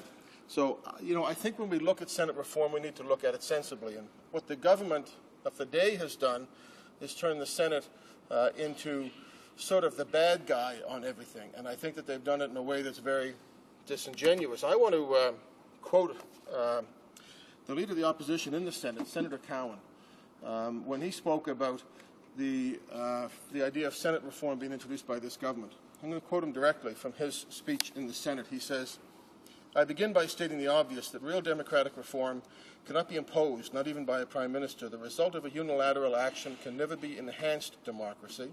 A healthy democracy requires a leader to listen to the views of others, and in some circumstances to accept those views even if the leader disagrees with them." He goes on to say, "A constitution by its nature is the antithesis of unilateral action. Constitutions are the product of discussion and compromise. The Canadian Constitution contains a detailed amending formula meticulously negotiated over many years." Later in his speech, he goes on to say that government refuses to discuss the proposals with the provinces. It insists, notwithstanding the views of numerous experts, that the Parliament of Canada possesses the authority to pass the proposed constitutional amendments on its own. Now, people come here with their own points of view. We've heard some very strong positions from members of the New Democratic Party who believe that there is no place at all for the Senate. I don't believe that. We've heard from others who believe that perhaps there shouldn't be any change at all to the formulation of the Senate. I don't believe that either. I think we need to look at this sensibly and reasonably. A colleague from Manitoba speaks about some discussions that happened in Manitoba, but other provinces have very clearly stated that they don't intend to just go along willy-nilly with a change in the Constitution. That's a very important thing that affects their interest in their region, and they don't want to just see it imposed upon them by the Prime Minister. What we often heard from this Prime Minister and from this government was that the Senate was holding up everything, Mr. Speaker. And in fact, while the House was prorogued earlier this year, the Minister of Justice had suggested that the Senate was holding up the crime bills. There's a very good letter, which I commend to everybody's attention, from Senator Cowan in a letter to the Minister of Justice dated February the 4th. And I'll quote from that. "Your government introduced 19 justice-related bills in the House of Commons. Of these, 14 were still in the House of Commons at prorogation. Of the 5 justice bills that passed the House of Commons and came to the Senate, 2 passed the Senate without amendment. 1, the so-called serious time for the most serious crime bill, was tabled by your government in November in the Senate but not brought forward for further action after that. 1 was passed with 4 amendments and returned to the House of Commons, which did not deal with it before Parliament was prorogued, and 1 was being studied in committee when Parliament was prorogued and all committee work was shut down. There were a further 2 justice bills that your government chose to initiate in the Senate. 1 was passed by the Senate after 14 days, sent to the House of Commons, passed and given royal assent. The other was tabled in the Senate on April the 1st, but has not been brought forward by your government for any further action since then." So, very clearly, the Senate has been set up incorrectly as the person that has been slowing down the government agenda. We all know that what slowed down the government agenda was their proclivity to prorogue Parliament, not just twice in the last couple of years, but in fact 3 times if you go back to 2007. So it's not fair to say that the Senate has held up the agenda of the government. And then last night what we saw was a bill that had been passed by this House, passed by Parliament, by the House of Commons in Parliament, and sent to the Senate. And for the first time in the history of our country, the first time since Confederation, first time in the history of our country, a bill that was passed by the House of Commons was killed by the Senate without even going to committee. So what we have is an abuse, I believe, of the democratic process, consistent with a government that has chosen to prorogue Parliament, that has chosen to ignore the will of Parliament on a number of occasions, and is now using the Senate as the setup bad guy when in fact the government has to take responsibility for not being able to get its own agenda through. That's just simply how it is, Mr. Speaker, that we do have a bicameral legislative body. We have a system in Canada over many generations, going back to Confederation, that has two bodies. It has the House of Commons. We are elected, and the Senate has been appointed. Should the Senate be elected? How long should the terms be? Those are things that are open to debate. What is not open to debate, though, is that this government has set up the Senate in an incorrect way, politicizing the Senate beyond what it ever has been before, to suggest that the Senate is slowing down the will of Parliament. And then on top of all that, last night we very clearly had the Conservative-dominated Senate killing the will of Parliament on a piece of legislation for the first time in our history. I say, let's reform the Senate. Let's look at it seriously, but let's not forget the good work that can be done by the Senate, and let's make sure that we enhance democracy as we go through this process and not further damage it. Thank you, Mr. Speaker. Questions and comments? The Honourable Minister of State for Democratic Reform. Thank you, Mr. Speaker, and I appreciate the member's comments. Quite simply, Mr. Speaker, there are things that the Senate has done over time that have been positive, but the question that we're talking about here is Senate term limits. The Liberal leader in the past has said that Senate term limits are necessary. The previous critic has said that. And would the member support this bill to go to second reading to reflect on the benefit of term limits? Very simple question. The Honourable Member for Dartmouth Cole Harbour. Well, Mr. Speaker, I think our position has been that we'll send it to the Senate, or to committee to have a look at it. But, the government has framed this as simply a discussion of whether it should be an 8-year term. What we're saying is there's many other things that are involved, both in terms of potential reforms of the Senate and process as well. So, yeah, I'd like to see it at committee. I'd like to see some of the provinces to come in and to give their point of view. I'd like to see some constitutional experts come in and talk about what the other options are as well. Because the government has determined that this bill specifically deals with the length of term, doesn't mean that that's the only thing that people in Canada want to have a look at in terms of how we might consider the Senate and the work that it does within Parliament. So, yeah, it's my intention to, let's have a look at this. Let's let the committee have a look at it. Let's hear from people who have an interest and who have an expertise, and then we can go forward from there. Questions and comments? The Honourable Member for Hamilton Centre. Thanks very much, Mr. Speaker. I listened carefully to the honourable member's defence of the Senate, notwithstanding his exhaustive time frame around possibly looking at some changes.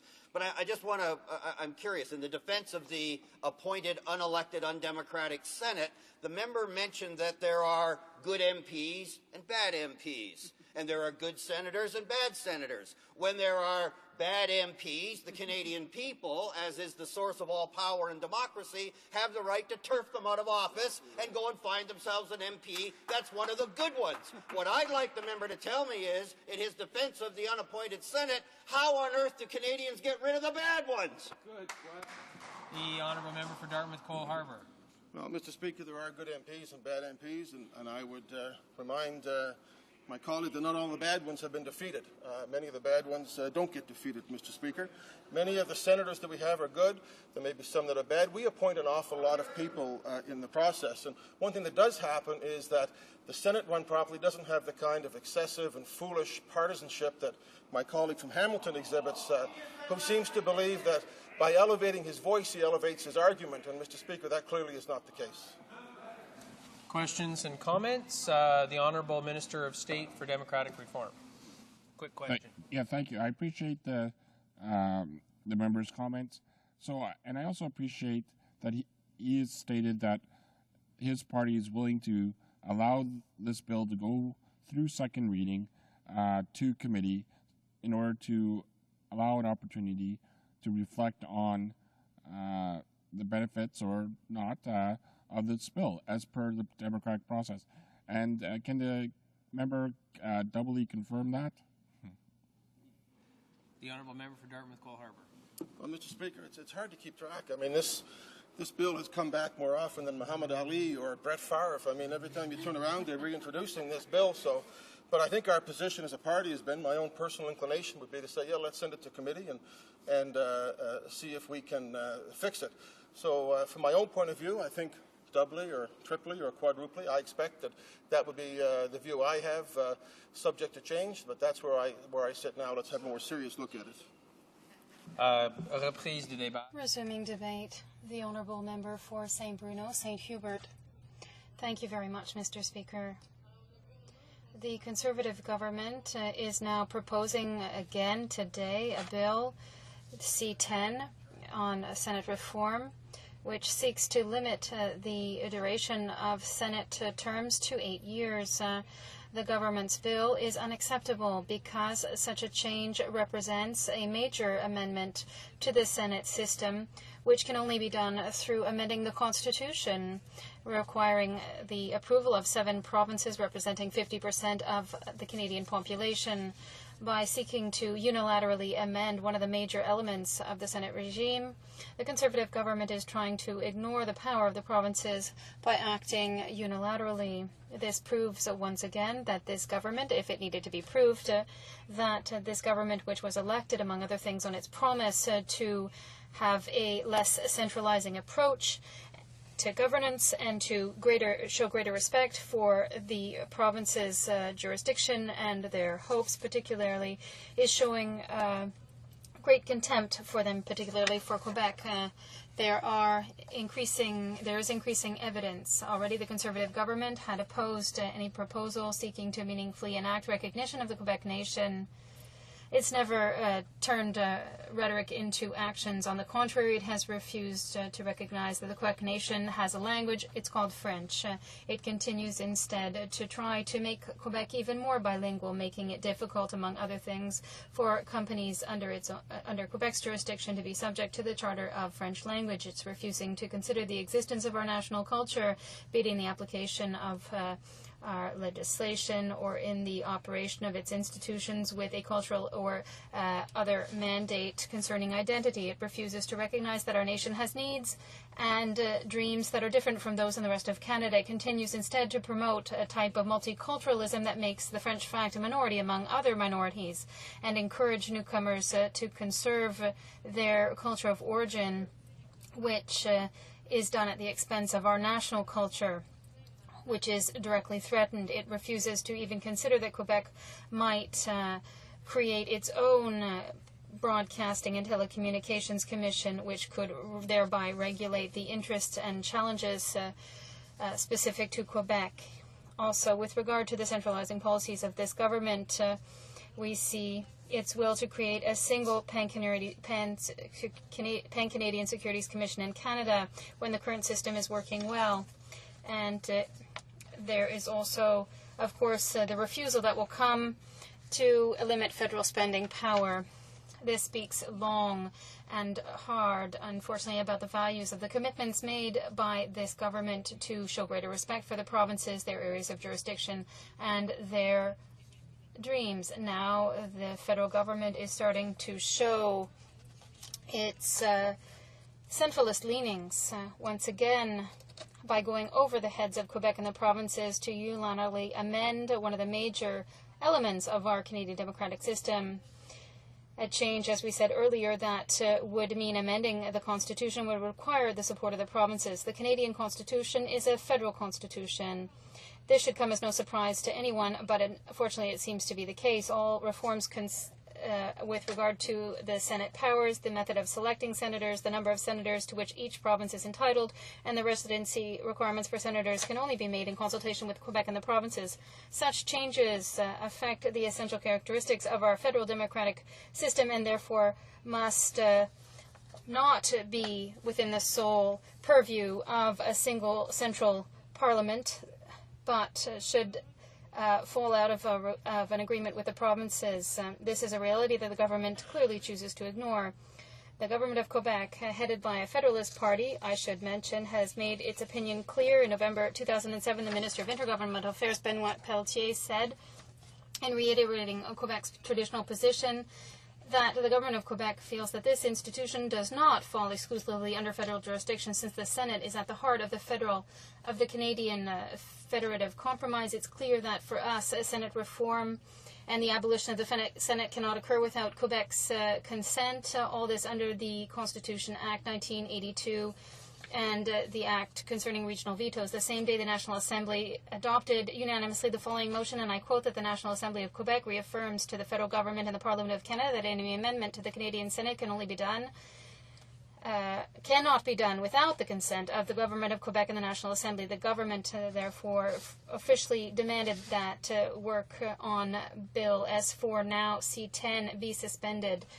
Obviously, the Conservative government thinks that it is a good time to point out that Quebec is defending here with a great deal of zeal the principles of a constitution is refused to sign, but that is far from being contradictory. The Quebec's position on the subject is quite clear and always has been: no Senate reform without previously resolving the issue of the status of Quebec. No doubt the Conservative government wants to avoid that exercise.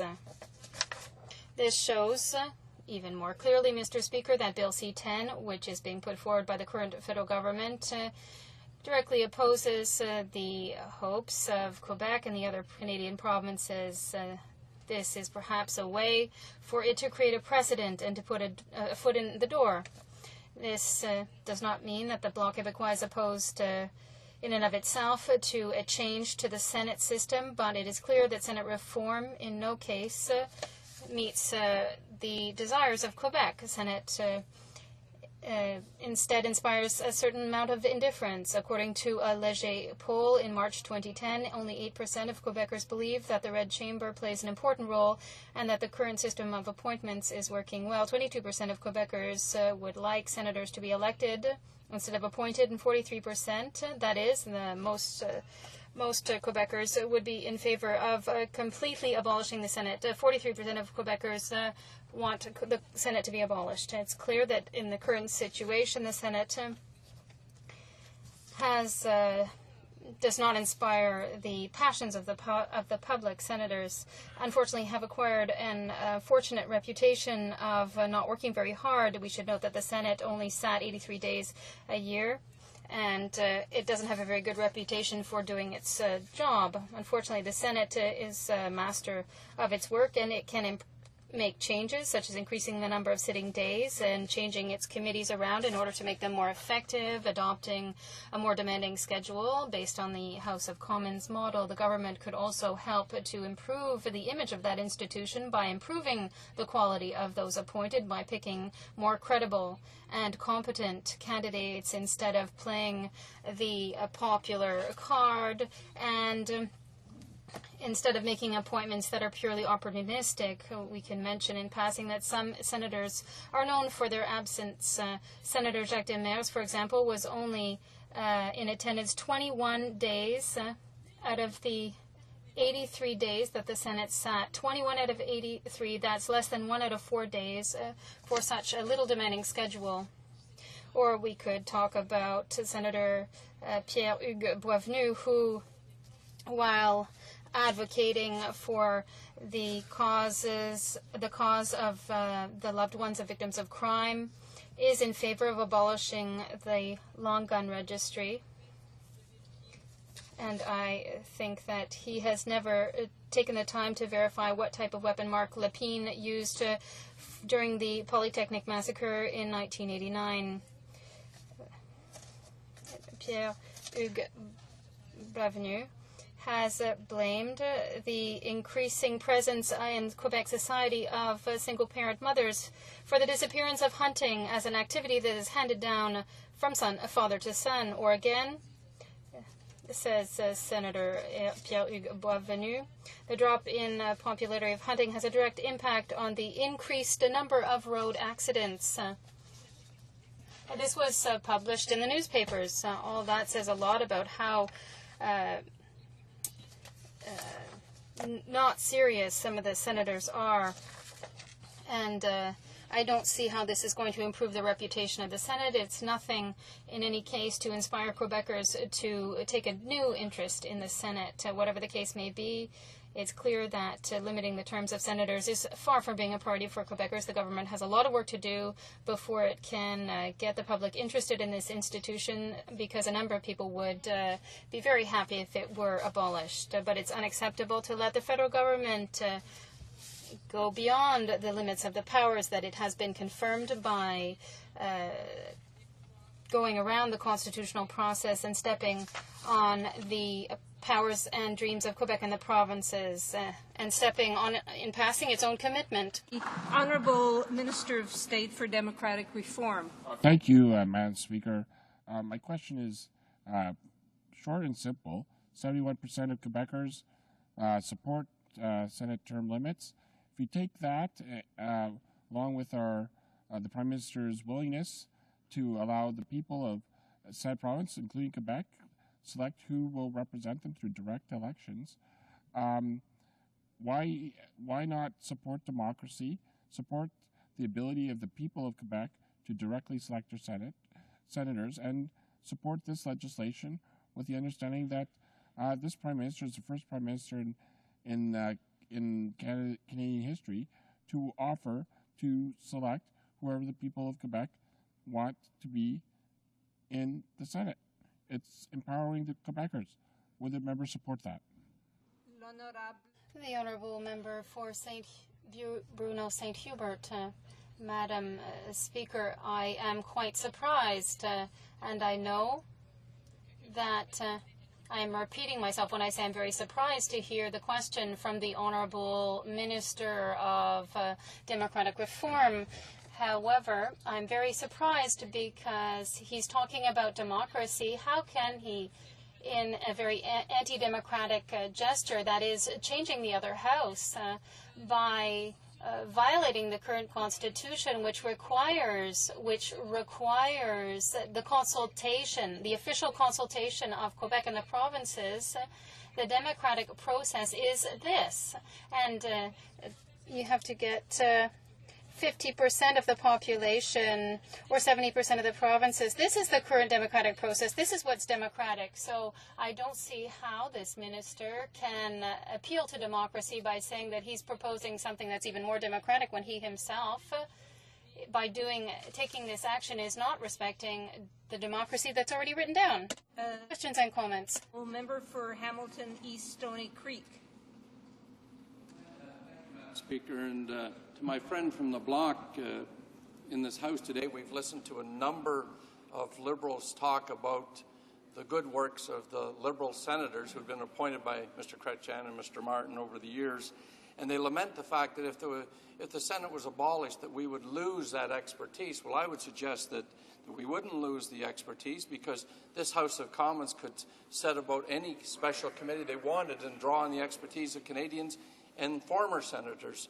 But my question is simple to the member. Does she not find it an irony that we're standing in this House debating a motion on the Senate when the unelected Senate yesterday killed the Climate Accountability Act? It's just a significant irony that that body was able to do that without the hugest of uproars. The Honourable Member for St. Bruno, St. Hubert. Thank you very much, Madam Speaker. In fact, the interests of Quebecers, and you know the Bloc Québécois is here to defend the interests of Quebecers. The interest of Quebecers in the Senate is, I just want to say, there is none. And with all Senate reform, first and foremost, the senators, if they're good, if they're competent, all the better. But they had currently in their hands the ability to change themselves, their own work. Pierre-Hugues Boisvenu, Jacques Demers, and all the others whom we never see, they're never here. And they are supposed to be.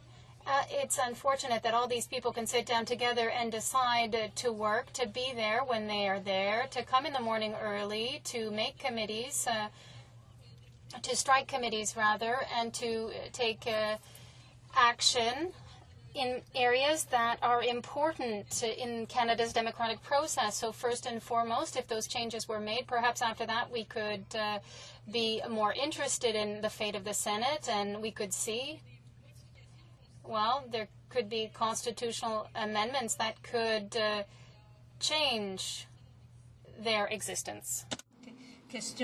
Questions and comments? The Honourable Member for Chambly-Bordua. Very brief question. There's barely a minute left. Thank you, Madam Speaker. Thank you, Madam Speaker. I, of course, want to congratulate my colleague for St. Bruno Saint-Hubert for the relevancy of her speech.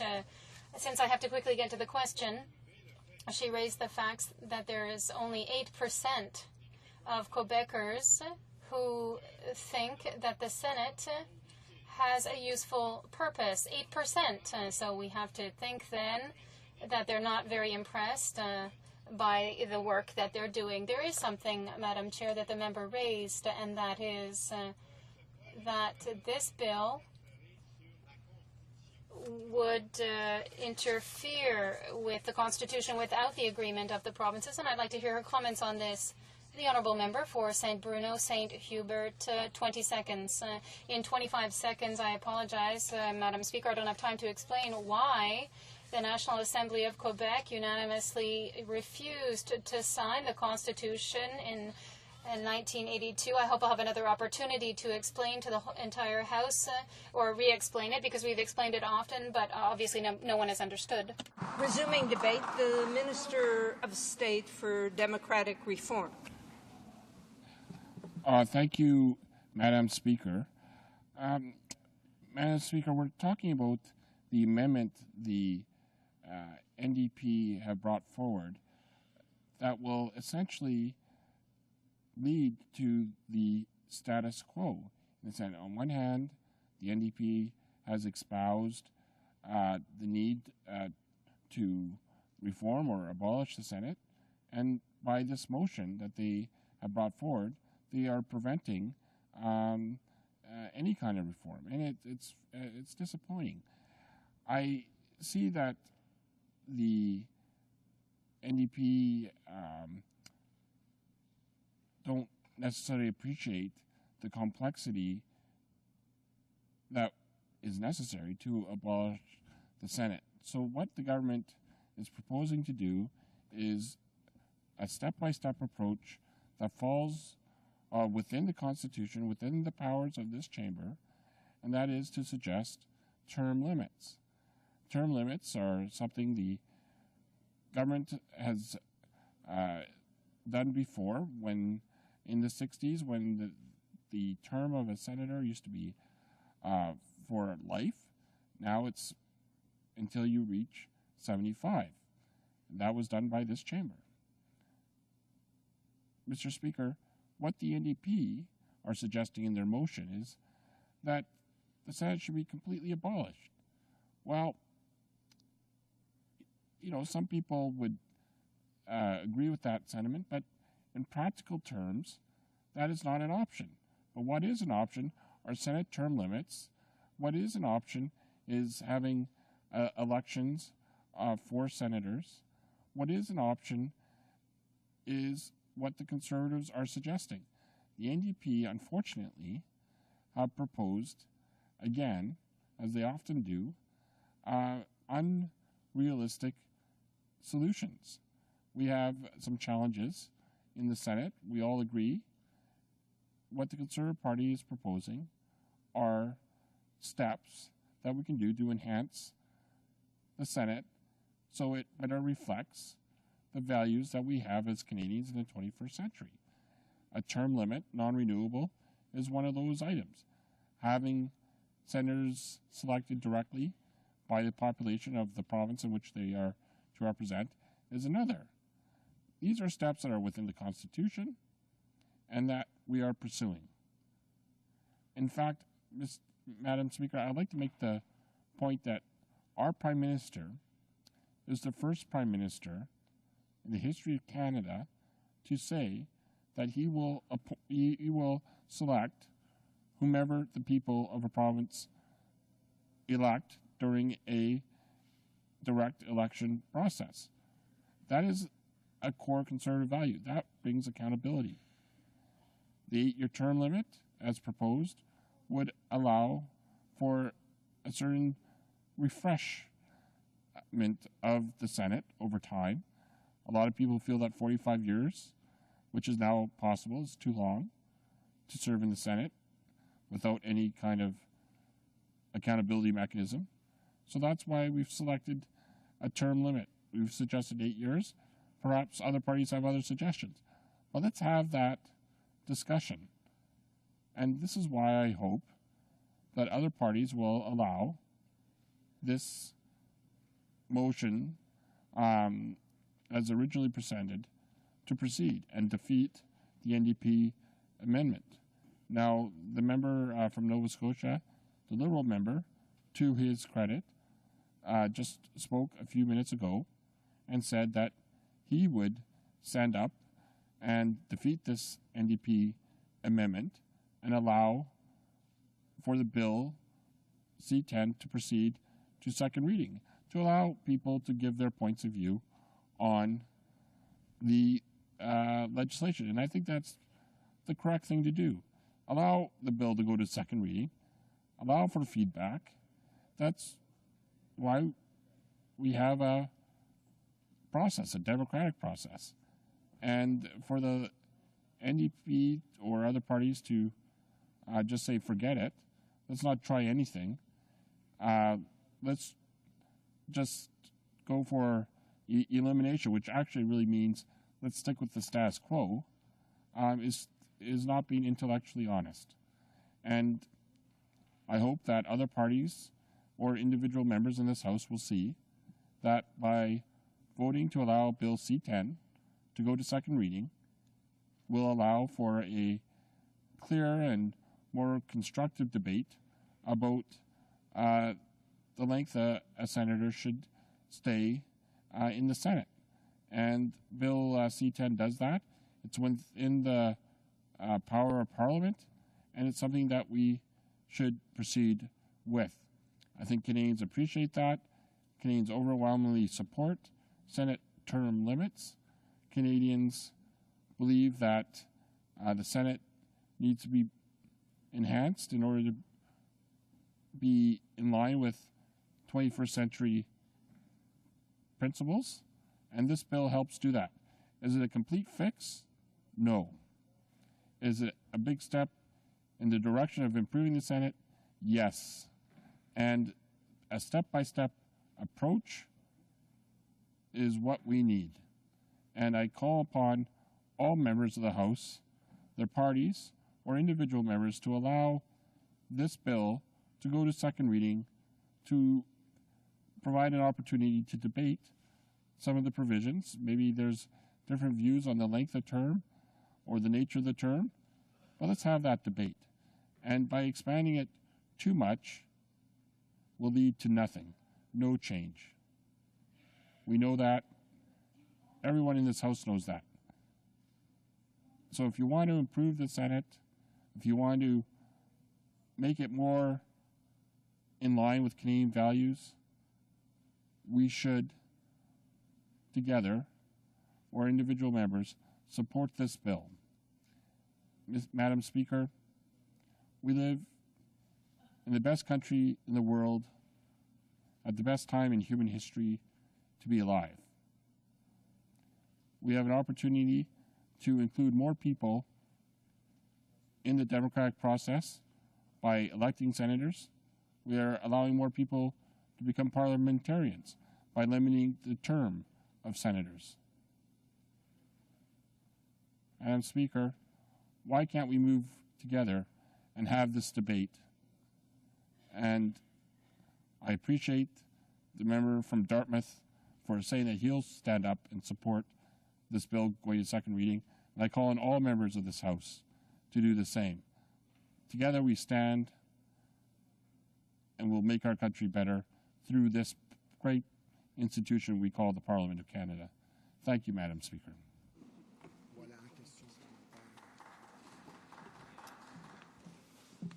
Questions and comments? Questions and comments. The Honourable Member for Hamilton Centre. Thank you, Madam Speaker, and I appreciate the remarks of the Minister, and I can appreciate that this is maybe not the best day for him because prior to last night's Senate debacle, there was probably enough vote to have this carry cleanly so that we could talk about it. But I want to ask the Minister, given the fact that this bill would not have changed one bit the undemocratic dynamic of last evening, where the Senate, for the first time, I believe in decades, has stopped cold a bill initiated and passed by majority vote by the elected House of Commons of Canada, would change at all. How would that change if those senators... Who's the member that can't hear me? What's his writing? Get me his writing for me, will you? I'll get him. My point to them, if I could get the floor, Speaker, and not be interrupted by these folks, or give me time to deal with them too. My question to the Minister is very simple. Why and how does this Minister of the Crown think for 1 minute that he can do to that bill and to the majority rights of this House without impunity and not expect that there's going to be some kind of retaliation? This is your retaliation. The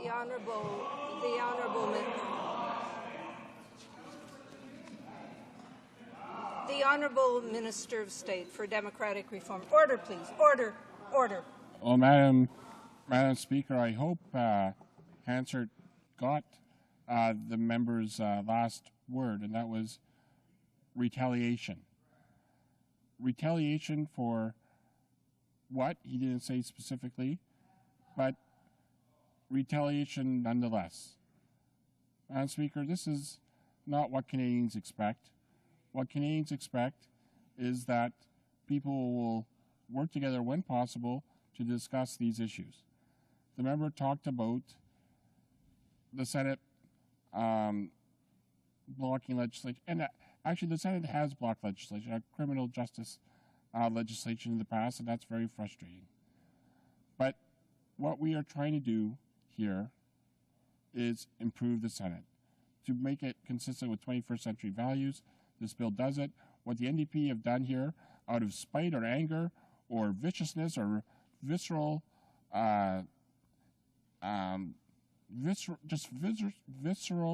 cynicism, is very disappointing. Is not consistent with Canadian values.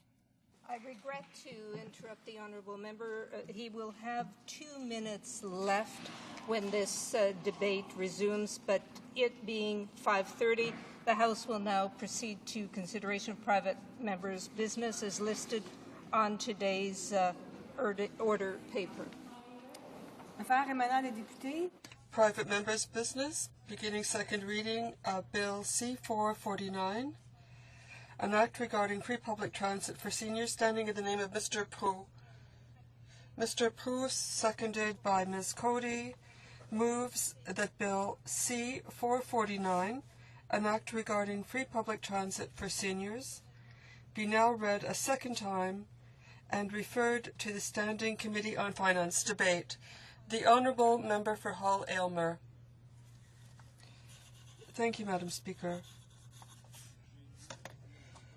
I have the honour of beginning the debate today on a subject which is especially important to a certain segment of the population, and that is seniors.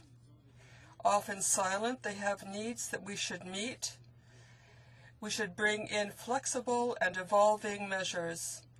I'm presenting a solution to the problem of public transit for seniors. This would help them, also help them to combat the isolation and the loneliness within which they often find themselves. The bill I've tabled is one that proposes free transit for seniors everywhere in Canada on off hours.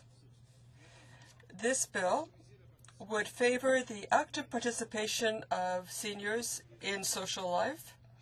It would help them to get around, and it would allow for better access to public transit. I would like to paint a picture of social life for seniors in Canada. Usually, seniors are those people of 65 years of age and over. There are three different groups within this demographic segment. There are the 65 to 74-year-olds, 75 to 84-year-olds, and those who are over 84 years of age. Each of these groups has special needs, and solutions should be specific and varying. Again, about seniors, regardless of their age. The concept of aging population has been the subject of a number of consultations and studies. On the Hill, a special Senate Committee on Aging was formed. The committee tabled its report entitled Canada's Aging Population, Seizing the Opportunity in April 2009. Other governments have studied the issue of an aging population, and I would point out the study presented by the Council of Seniors of Quebec in March 2010. There's the whole question of aging and all its problems, and although the population characteristics are representative of Canadian society, prejudice and beliefs that lead to discrimination. These perceptions affect seniors primarily, regardless of their exact age group. Ageism is also evident in various sectors such as employment, health, and transportation. Seniors are seen as a social and financial burden. J'aimerais participer à modifier. I would like to take part in changing this perception that we have of the elderly. How can we change society's vision when it is bombarded with images where happiness means youth and beauty? I am one of those who believes that one should move incrementally, and therefore Bill C-449 would offer greater mobility to seniors and might help change perceptions by offering an image of an aging but independent public. Let's look at the present situation of seniors as described by Statistics Canada in a report tabled in 2006. I would have to refer here to a decision of the Conservative government to put an end to the long-form census. The Liberal Party had adopted in the House a motion that would do everything to bring back the census in order to ensure the availability of relevant data. But we can refer to the 2006 census, which reflects a true portrait of Canadian society. We learn that, and I quote, the aging of the population will accelerate over the next 3 decades, especially because baby boomers born between 1946 and 1965 will begin to hit 65 years of age. The number of seniors in Canada will move from 42 million to 9.8 million between 2005 and 2031. If this trend holds, Madam Speaker, these are Statistics Canada's projections. The number of seniors between 65 and 74 years of age will increase to 4.8 million by 2031 and will represent 12.4% of the entire population. Between now and 2021, the absolute number of seniors of 75 to 84 years of age will reach 2 million. Between 2005 and 2021, the absolute number of people between 85 years of age and older will increase to 800,000, even if their part of the population will be around 2%. A major part of the Canadian public, that is 62%, lives in Ontario and in Quebec. 7 in 10 seniors live in a city with more than 50,000 residents. Seniors are less likely than younger people to move. We may conclude that a majority of Canadians who are seniors are sedentary and live in a city in central Canada. In Quebec, a working group which has reported to the minister responsible for the family described the way people live in this way. The majority of seniors, 88%, live in a natural environment, and they hope to remain there as long as possible. They may need to live near their services such as a place of worship, grocery store, etc. Women represent 52% of the senior population, but this percentage will reach 75% of seniors of 90 years of age and older, and I'd like to deal with this population group. Income supplement and the survivor allowance accounted for the bulk of senior women's income in 2003 at 31.7%. Although the number of low-income seniors has declined slightly, it is still high for senior women living alone, with the highest figures in British Columbia and Quebec. En 2007, in 2007, FADOC, which is a group of seniors in Quebec, presented a brief before the Standing Committee on Status of Women and had to do with economic security for senior women. This organization was very concerned by financial insecurity of senior women. Very often, widows are very seriously affected financially, and the organization recommended various things to correct the situation. The facts are that it's often women who take care of a senior loved one, and they are often penalized by this choice, which is to the advantage of all society. FADOC is asking that their role be recognized as being caregivers. it will help natural caregivers cover the cost of caring for sick or elderly family members at their home. J'aborderai maintenant, Madame. I would now like to address the problem of transportation. In about 15 years, 1 in 5 Canadians will be over 65 years of age. What will the impact be on transportation services in Canada?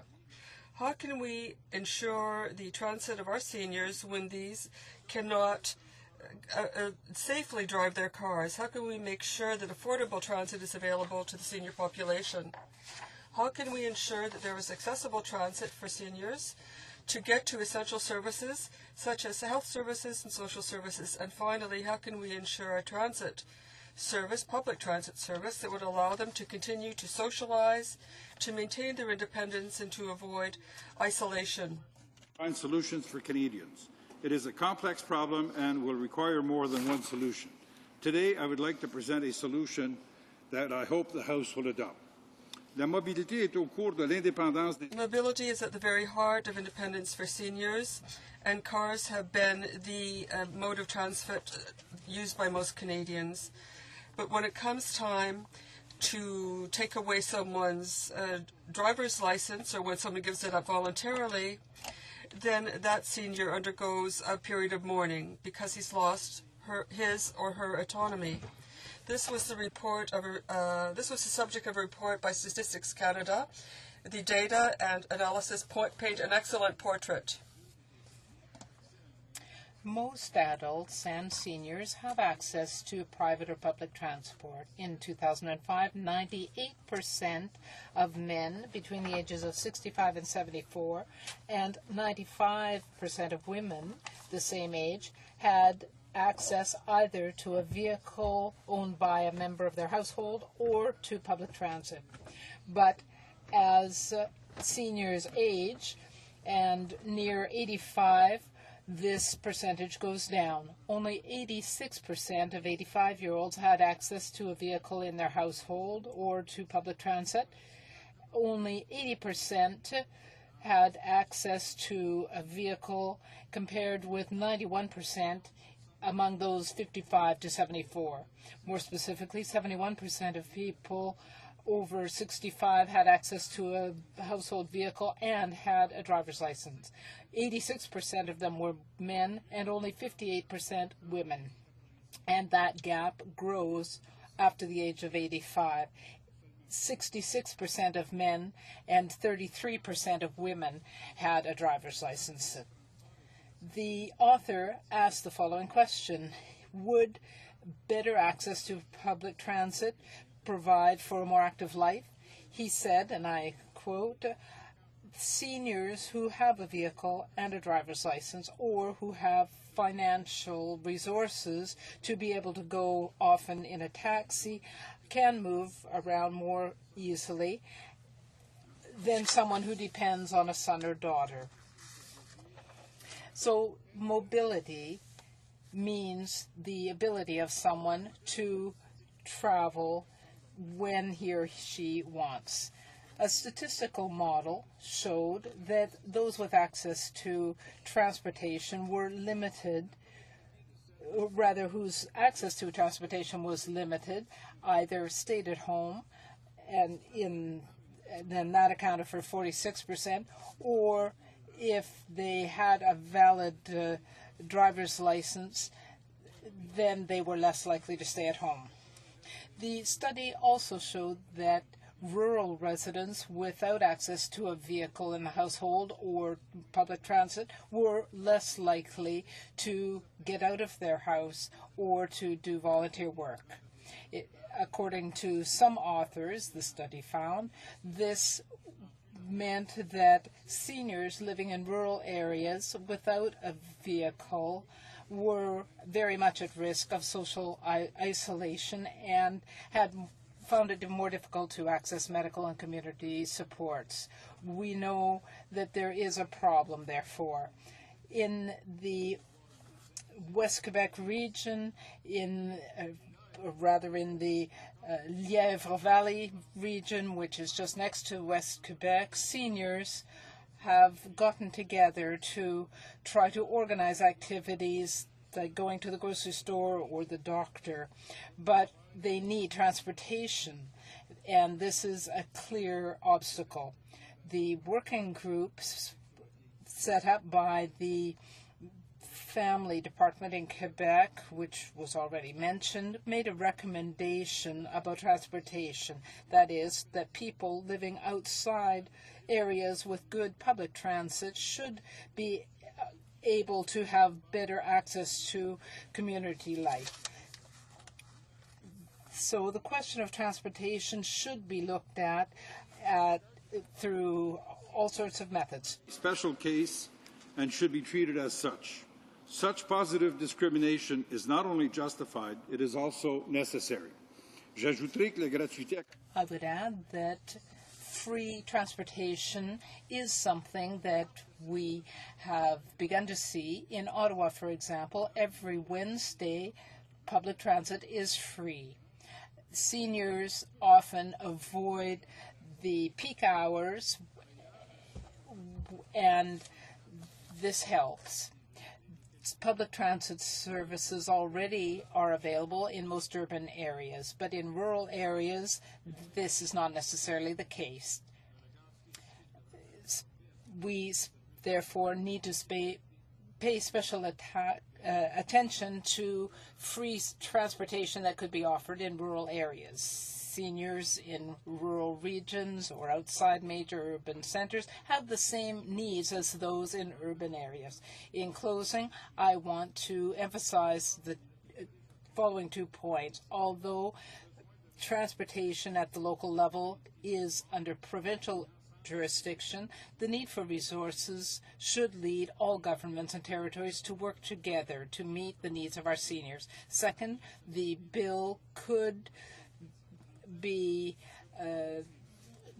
require a royal recommendation, and I would therefore move the following amendment, that is substituting the on page 2, that the Minister of Finance would look into a trust being developed to help seniors access transportation. I will conclude by inviting my colleagues to support Bill C-449 and to send it to committee, because if we provide free transportation to seniors... Questions et commentaires. Questions and comments. Honourable Member for Kamloops, Thompson, Caribou. Thank you, Madam Speaker. And as senior member of the Liberal Party, the Chief Opposition Whip, I wonder if you could talk to your proposal and answer a few questions regarding costs. And I have to say specifically, I live in rural communities. There is no transportation. They will be paying for this, and they would be very, very concerned. So first of all, how much would providing free public transit to seniors in both rural and urban Canada actually cost? Who has reviewed and validated the cost estimate? Second, seeing as this would be a considerable new spending, has the Liberal Party identified a source of funds to pay for it? What taxes would they raise, and what programs would they cut? Thank you. Honourable Member for Hull-Elmer. Thank you, Madam Speaker.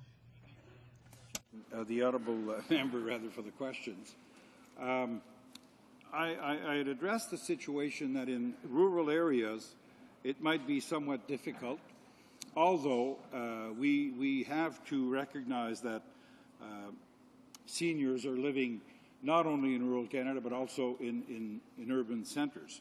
Now, as far as the costs are concerned, this would be done on a voluntary basis, a discretionary basis by the Minister of Finance to allow for a fund to be built, a fund from which municipalities or regional municipalities or cities or towns could seek money to help them finance this transportation. Now, as far as how much it would cost is a good question, and we are still looking at figures.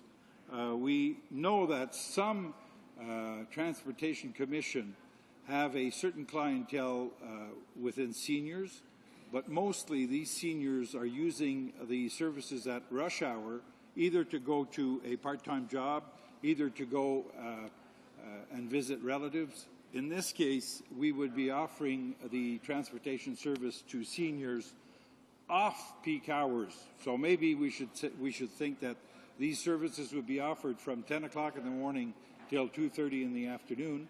And from what we have looked at, from what we have studied, there would be no additional cost to the transportation commissions, except maybe in rural areas where some additional transportation facilities would need to be implemented. Thank you. Questions and comments? The Honourable Member for Trinity Spadina. Madam Chair, if this trust fund is to be in a voluntary basis, then the way the bill is drafted is that they would, the municipalities or the transit authority will pay first and then apply for funding afterwards. My understanding of a lot of the transit authorities and in different municipalities, they would have difficulty upfront, pay for it first.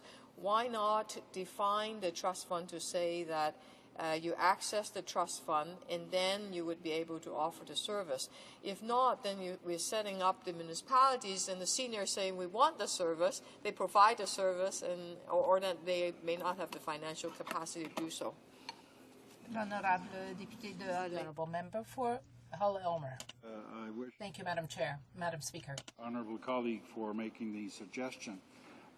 As I said in the French part of my statement, because this bill will probably need a royal recommendation, I will be presenting an amendment which in the English version would say that instead of saying the Minister will create a discretionary fund, we would say the Minister of Finance shall study the ways in which a trust could be established for the purposes of facilitating the financing of these activities. And of course, it would be much easier if municipalities could seek this money prior to establishing the service and thus help our seniors. And I'm sure that my colleague who comes from an urban centre, from a large city, would be very helpful in getting this bill passed through the House in order to help the seniors in her riding and her municipality. Thank you. Resuming debate, the Honourable Parliamentary Secretary to the Minister of Finance. Well, thank you, Madam Speaker, and thank you for the opportunity to speak. And I must emphasize strongly against this fiscally irresponsible Liberal proposal. If Canadians want to know the difference between our Conservative government and the Liberal opposition when it comes to the economy and respecting taxpayers, this Liberal proposal sums it up. This pie-in-the-sky Liberal proposal to allegedly provide absolutely free, and free would be in this context taxpayer-funded, so I can't exactly say it's free, public government transportation to every single senior throughout Canada. And this is fiscally reckless and will cost untold billions to implement. I say untold billions because the Liberals didn't even bother to cost it. In fact, we just saw this moments ago when the mover of this, when asked what the cost would be, didn't have a clue what the cost would be. In fact, Conservative MPs had to ask the Parliamentary Budget Officer to cost it because they refused to ask the Parliamentary Budget Office for a costing. I am at a loss why a senior member of the Liberal Party, in fact the chief opposition whip, would introduce such a fiscally irresponsible proposal.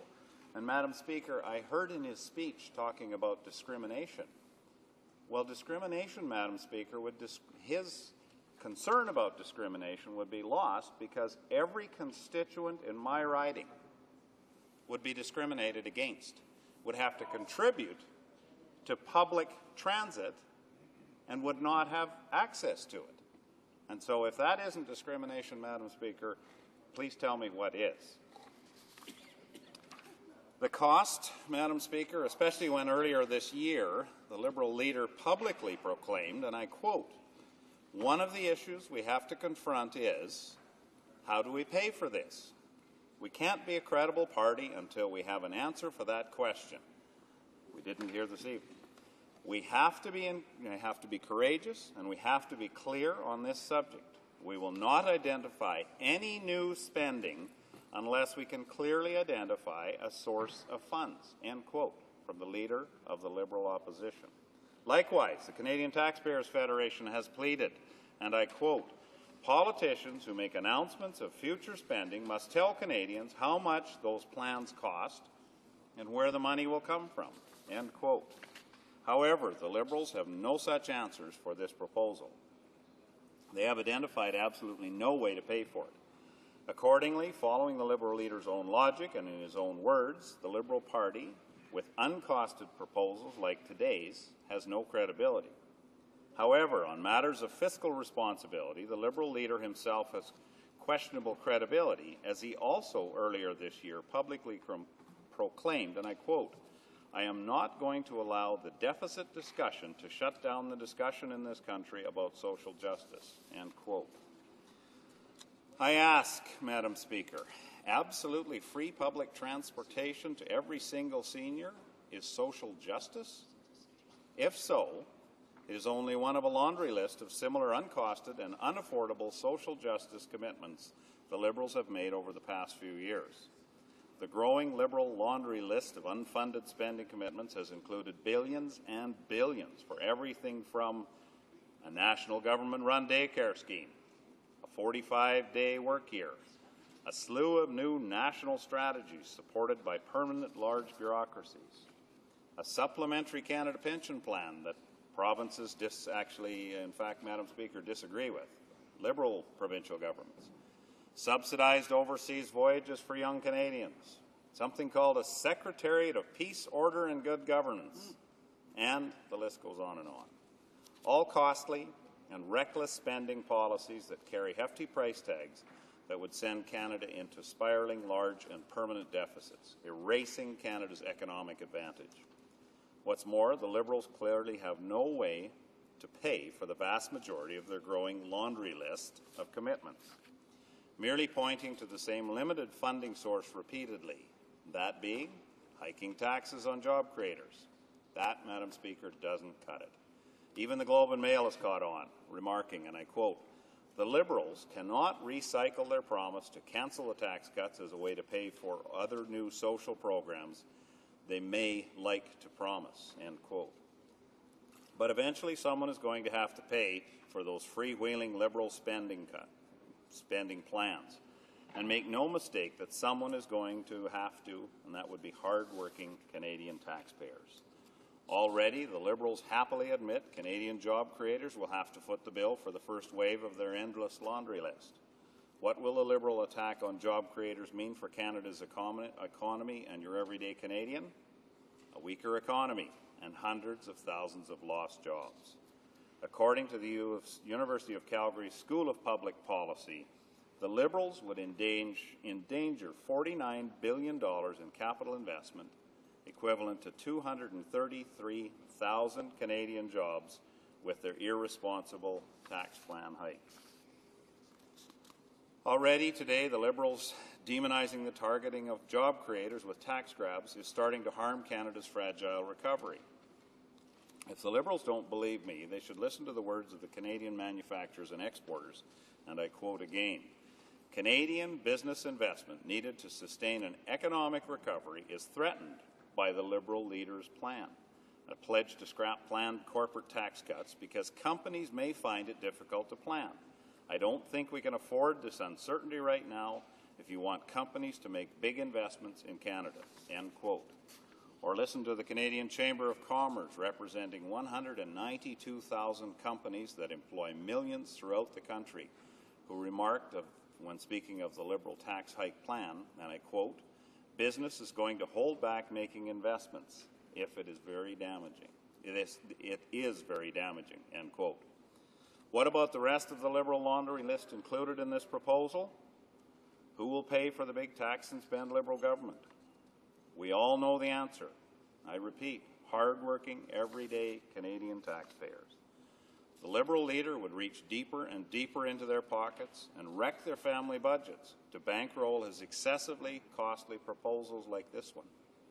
In the words of the Liberal leader himself, federal taxes must go up, and we will have to raise taxes, end quote. What taxes in particular? To again quote the Liberal leader, "I'm not going to take a GST tax hike off the table," end quote. Earlier this year, an Infometrica study revealed such a Liberal GST hike would cost Canada another 162,000 jobs. The growing laundry list of Liberal proposals like the one here today are not grounded in fiscal reality and would saddle Canada with permanent deficit spending. On the other hand, our Conservative government has taken affordable and sustainable action to actually benefit Canadians, especially our seniors. First and foremost, since 2006, our Conservative government has cut the tax bill for seniors and pensioners by nearly $2 billion annually. For instance, we increased the age credit amount by $2,000, we doubled the pension income credit to $2,000, and we introduced landmark pension income splitting. Second, our Conservative government has already made public transit more affordable for seniors and all Canadians, in fact, with the public transit tax credit. This important tax relief allows individuals to claim a non-refundable tax credit for the cost of monthly or ongoing weekly public transit passes. This has proved an exceedingly popular measure. Listen to Canadian Urban Transit Association, and I will quote, "The tax credit for transit pass users is a strong signal that the government is committed to promoting transit use. It rewards transit customers for making smart travel choices," end quote. Shockingly, the Liberal Party voted against the public transit tax credit and against helping seniors and other riders of public transit. Finally, let me note public transit is primarily a provincial and municipal jurisdictional responsibility, not one where the federal spending power should unilaterally dictate their decisions. Clearly, our Conservative government has brought forward fiscally responsible support for seniors and public transit users alike. Disappointingly, the Liberals want to force Canadian taxpayers and businesses to pick up the bill for their costly laundry list of proposals like the one we're dealing with here today. This is not a credible plan. Instead, it would damage family budgets and job creation across Canada. I strongly urge all members to vote against this flawed and costly proposal. Thank you, Madam Speaker. Resuming debate, the Honourable Member for Montmorency, Charlebois, Haute-Côte-Nord. Thank you, Madam Speaker. First of all, I would like to tell you that the Bloc Québécois is opposed to the bill C-449 regarding an act regarding free public transit for seniors. And I want to tell my colleague from the beginning, my colleague for Hull Elmer, that this is an excellent initiative. It is a recognition of the role of seniors, and we have to recognize in the bloc the fact that the bloc, that the colleague's bill, the colleague from Hull Elmer, is good. He is as sensitive as me and as the other colleagues in the blocs to the jurisdictions held by the provinces and the federal government. And in our opinion, this bill, which seeks to establish a trust which would pay municipalities or provinces monies set out according to the terms set by the government, to us, this is a double interference in Quebec's areas of jurisdiction, and it is in that respect. Earlier I gave my colleague from Elmer some flowers, and here are the bricks, because this is a double intrusion into exclusive areas of jurisdiction of Quebec, that is public transit and social policy. And it is to that, in that regard, that I am disappointed. My colleague for Health, perhaps if this bill had been presented by a member from Saskatchewan, from British Columbia, we could have thought that that individual would have been less aware of the exclusive jurisdiction of the provinces. And we know that in the other provinces in Canada, as we have seen in the infrastructure projects, the municipalities elsewhere are talking directly with the federal government.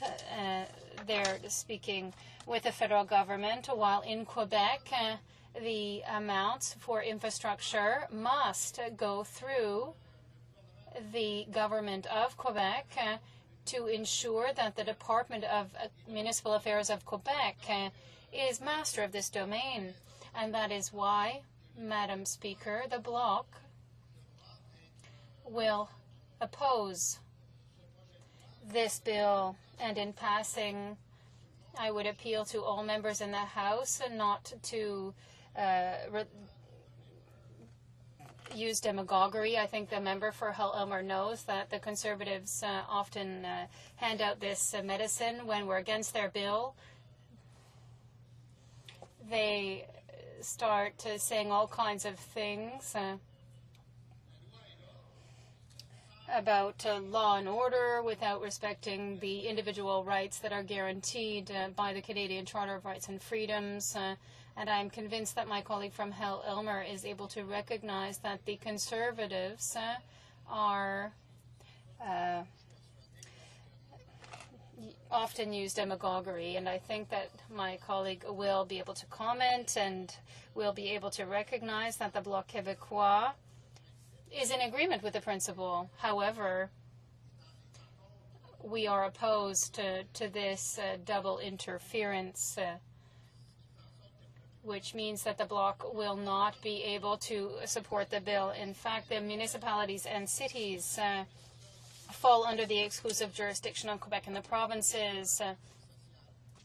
With regard to social policy, including the services provided directly to seniors, these are also part of Quebec's responsibility and the responsibility of the provinces. In no instances does the federal government have the right to interfere in these areas of jurisdiction and impose conditions on the distribution of funds and the setting of priorities by the government of Quebec. What we have always opposed, Madam Speaker, in the Bloc Québécois is that we do agree that the federal government can transfer funds, but we have always asked that those funds be paid unconditionally, and that the government of Quebec, the only government in our opinion who is able to know, recognize, and appreciate the priorities of all Quebecers, that these amounts of money be transferred unconditionally. The federal government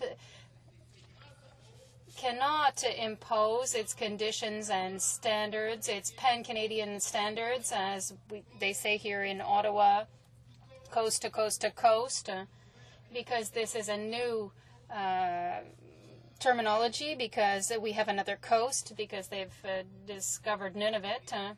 They realized that, in fact, Nunavut, before it was the Northwest Territories, had a border on the Arctic Ocean, and we often hear about our Anglophone colleagues say this expression, coast to coast to coast. So the federal government is not, has no job setting these conditions. And why do we say that? Well, it's simply because this is the money that belongs to Quebecers. Madam Speaker, you know full well that Quebecers pay approximately $67 million in taxes each year. I hope that no one here in this House and all those listening to us on TV think that when the federal government invests in Quebec that they're giving us a gift. No, it's our money.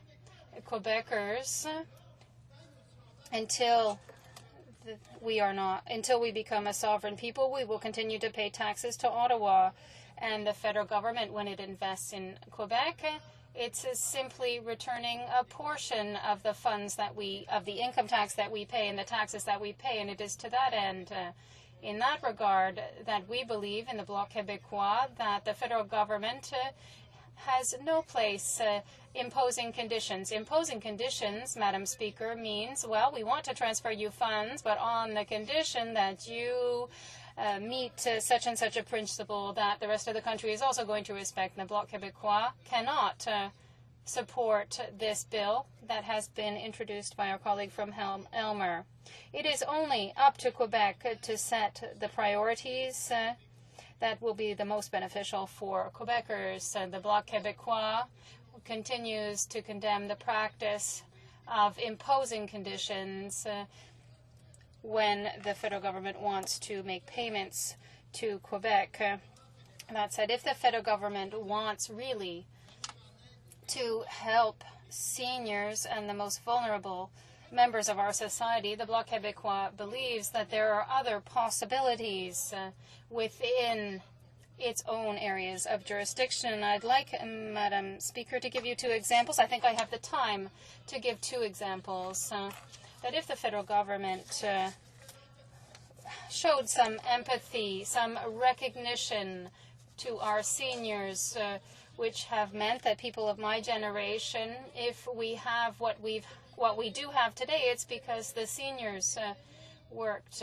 The seniors who lived in poverty, who raised families with many children, with little incomes, men who worked hard outside the home because that was the way it was. That was the approach that existed in the 1950s, 1940s, 1950s, 1960s. The men worked out of the home and the women worked in the home. And this was a job that a couple did together. And you remember Yvonne Deschamps said, my mother cannot work. She has too much work to do. Because we know that women worked very hard. And if the federal government, you're telling me I have 1 minute left here, and I will tell you then the two measures that the Bloc Québécois is suggesting tax credit with regard to public transit use. This is a measure that the Bloc Québécois has been asking for since 2001. We got it in 2006, and the government will go forward. If the federal government wants to help seniors, wants to help particularly the most vulnerable seniors, those who are getting the guaranteed income supplement, then it should be increased. The Bloc Québécois is asking for a $110 a month increase in the GIS, the Guaranteed Income Supplement. The seniors who are getting the Guaranteed Income Supplement are seniors who are the poorest, who are wondering, should I buy my drugs or should I buy bread and butter for breakfast? That is the kind of dilemma that our seniors are facing. And yes, we have seniors who do have money. We do have seniors who have accumulated wealth, but the vast majority of our seniors in Quebec are living under the poverty line. And I want to say in conclusion, Madam Speaker, that our position, I want to make sure that our position is not one that is against seniors. On the contrary. The Honourable Member for Trinity Spadina. Thank you, Madam Speaker. After working over 40 years, Canadians that are older requires a break. Some seniors, as they age, can no longer drive, so they are totally dependent on public transit. But since the federal government have not substantially increased the old age security or guaranteed income supplement, tens of thousands of Canadian seniors are living in poverty. Some of them even have to rely on food bank. That means that they have to make a decision every day. Can they actually go to the library or to the community center or visit their grandchildren? Or are they going to have trouble paying rent because they are taking the steps to leave their homes and take public transit? Isolation is a very, very difficult situation. And seniors should not be subjected to having to make that kind of choice, to remain in isolation and stay home because they can't afford public transit, or to skip some meal or find some ways to turn down the heat because they can't afford the heating bill. That is just not fair for the seniors that have served this country for such a long time and serve us well. That's why New Democrats would support Bill C-449, which allowed the ministers to set up a trust fund for other levels of government so that seniors can take public transit free of charge during off-peak hours. We believe that New Democrats believe that the federal government should fund the operation of public transit so that all Canadians will have access to better service at lower cost. However, Canada is the only G8 country that does not have the operating costs of public transit being shared by the federal government. That's why we have negative consequences on the environment and on our pocketbooks. Canada needs a national public strategy. We know that public transit is the backbone of our urban economies, and the lack of proper funding for transit is costing our cities billions of dollars in lost productivity. A recent OECD study found that traffic congestion cost Toronto region $3.3 billion per year in lost productivity. And a recent issue paper by the Canadian Urban Transit Association on the economic benefits of public transit show that the economic benefit of Canada's existing transit system is at least $10 billion annually. The transit industry directly employs 45,000 Canadians and indirectly creates 24,000 jobs. Transit reduced vehicle operating costs for Canadian households by $5 billion a year. We know also that transit reduced economic costs of traffic collisions by almost $2.5 billion a year. Transit reduced annual greenhouse gas emission by 2.4 million tons, valued at $110 million. Transit also saves about $115 million in annual healthcare costs related to respiratory illness. So, Madam Speaker, you can tell that investing in public transit, whether it is to have lower cost senior passes, which some municipalities already have, or to allow seniors or unemployed people to take the public transit for much lower cost during off-peak period. Though all of those measures are good for our pocketbook, it's also good for the environment and it's good for the economy. So for the Conservative to say that investing in public transit it will bankrupt somehow Canada is absurd. It's totally absurd. And we also know that public transit, not only is it good for our pocketbooks, it helps improve quality of life by contributing to giving the travelers a choice. keeping downtown healthy, contain urban sprawl, improve air quality and our health, reduce greenhouse gas emissions, bring opportunity to disadvantaged person, improve business access to the labor force. So in short, public transit is good for our economy, good for our environment, good for our cities, and that's why we need a national transit strategy, and we need a serious investment in public transit across this country. CUTA further say that $53.5 billion is required over 4 years in order to maintain a state of good repair for our public transit system. Canada also need capital expansion so that the seniors can actually get into the public transit. You know how much we need? We need $40.5 billion of public transit capital expansion. We also need $17 billion of that needs to come from external funding. That's why the federal government needs to commit dedicated funding for our cities to operate and expand public transit, whether it's for seniors, low-income people, or ordinary Canadians. We need to transfer an extra 1 cent of the existing gas tax to municipalities to fund public transit. This would generate $500 million in new transit funding. Maybe a portion of that can help out seniors so that they could travel in public transit with a lower cost. A portion of the existing gas tax should be transferred to cities and municipalities based on transit ridership and not per capita. We also need to introduce a cap-and-trade plan that will limit greenhouse gas emission and make polluters pay. A portion of this revenue, after the polluters pay their share, would be able to have these funds would then be used for public transit, and therefore that funds would directly come from the polluters to public transit, and that would result in much cleaner air in whether it's big urban centers or small municipalities. It would also assist, especially in smaller towns, it would assist the smaller transit authority to be able to buy extra buses, to offer the services at a lower cost, whether it's off-peak period.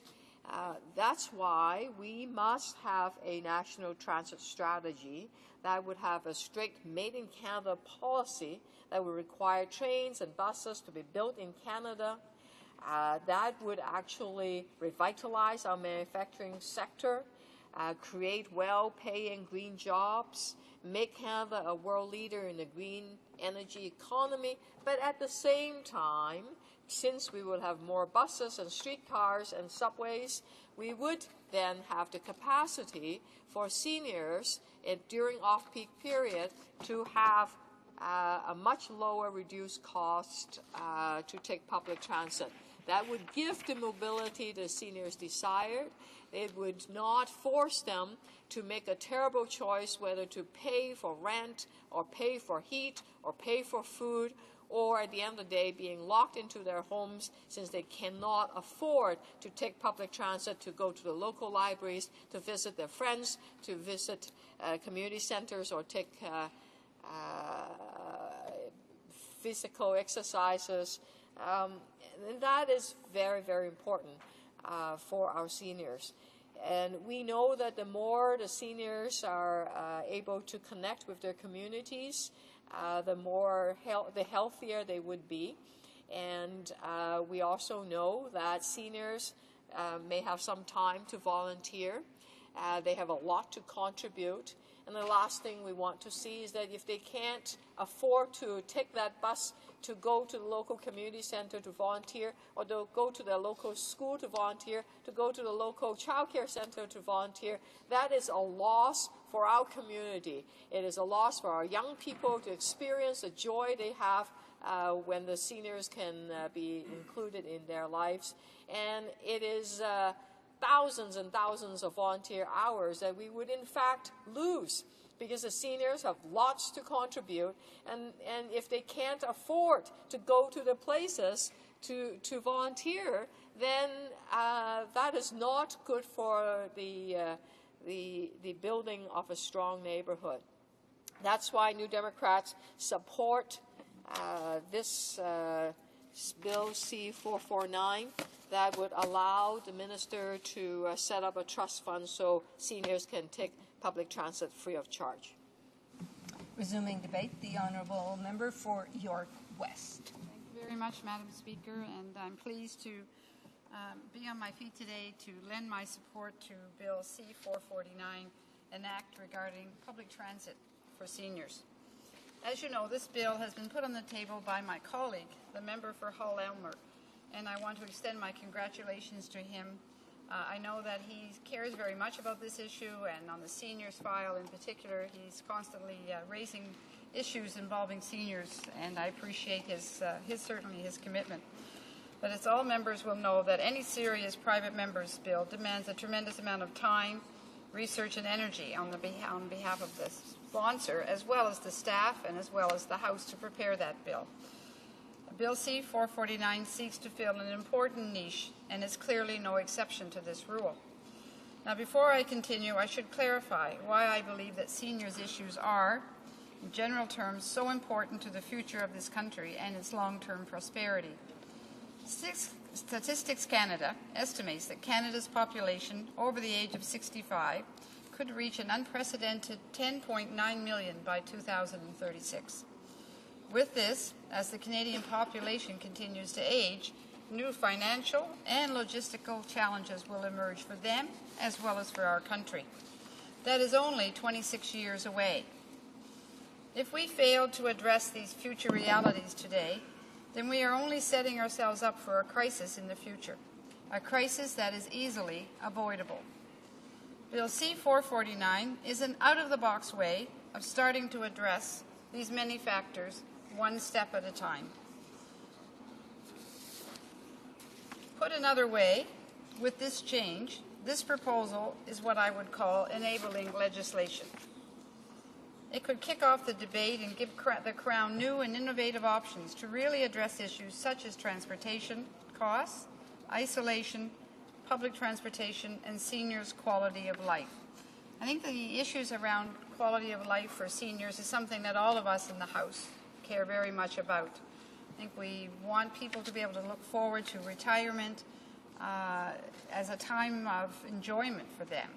And things like free transit would offer opportunities for seniors to get out in those hours between, let's say, 11 o'clock and 2 o'clock, whatever the slowest period of time was. Buses are going down those streets empty. Why not allow a senior to be able to go on the bus at that particular time, or whatever mode of transit was in their communities, that provides them the opportunity to be out mixing with other people and socializing. Canadians are also known globally as a compassionate and caring people. Despite this, though, the reality is there still remains poverty in a country as rich as our own, particularly in the population over the age of 65. We already know that poverty is a major problem for many seniors. We know that there's over 200,000 seniors that still live well below any respectable poverty line, something that most Canadians find to be utterly unacceptable, something that I think all of us again in the House continue to work towards, reducing that so that no senior living in Canada should be below the poverty line. And it's a goal I expect that many of us, certainly as Liberals, want to see that issue eliminated so that we have a level of income that all people would receive. By addressing transportation costs and public availability, we will have taken a small step down a very important road towards improving the lives and overall health of seniors. It seems so simple, and in many respects, it can be simple. It is also worth mentioning that Statistics Canada data shows that seniors with access to regular and reliable transportation tend to get involved with charitable and community causes at a far greater rate than do their counterparts without that access. Again, we are talking about access to many avenues, access to wellness programs, access to community centers where seniors can go and spend an afternoon with their friends playing cards or whatever, bingo. It's getting out, it's staying with people, it helps them to avoid depression and improves their health immensely. But this means that in addition to fighting seniors' isolation, increasing access to reliable transportation will have a very positive impact on a community. Service groups need volunteers, and volunteers are the lifeblood of most of our communities. But if we can do it, why would we not help seniors who help us? In the same line of thinking, we also know that reduced mobility in seniors is generally linked to a lower household income. Again, I have great concerns with the notion that poverty continues to be a major factor in seniors' health. My colleague earlier that was talking raised the issue of poverty amongst seniors and so on umpteen times in her comments. And I have to tell you that to think, if I was to buy into everything that my colleague said earlier, would be that we have an enormous amount of poverty in our country. We don't have an enormous amount of poverty, but we have more poverty than is acceptable. Those are the kinds of things that we need to be changing. Those are the kinds of things, initiatives like this, that would help people who are living below an achievable amount. Again, I have great concerns with the notion that poverty is a major factor, as I said earlier. We need to start looking at the issues holistically if we're ever going to resolve them. Bill C-449 may seem minor, but it is only the tip of the iceberg. Also, given that passage of Bill C-449 will prompt the Minister to start addressing the serious problem of transportation deficiencies, we may also start making inroads on other related matters. For example, because of health or mobility limitations, many seniors are forced into a life of isolation. Studies show that loneliness, deterioration of mental and physical health, and general worsening of one's quality of life are all byproducts of isolation provoked by factors such as transportation deficiency for seniors. As I've already said, Bill C-449 does not outright devise a solution, but it clearly thrusts the issue onto the national table for debate.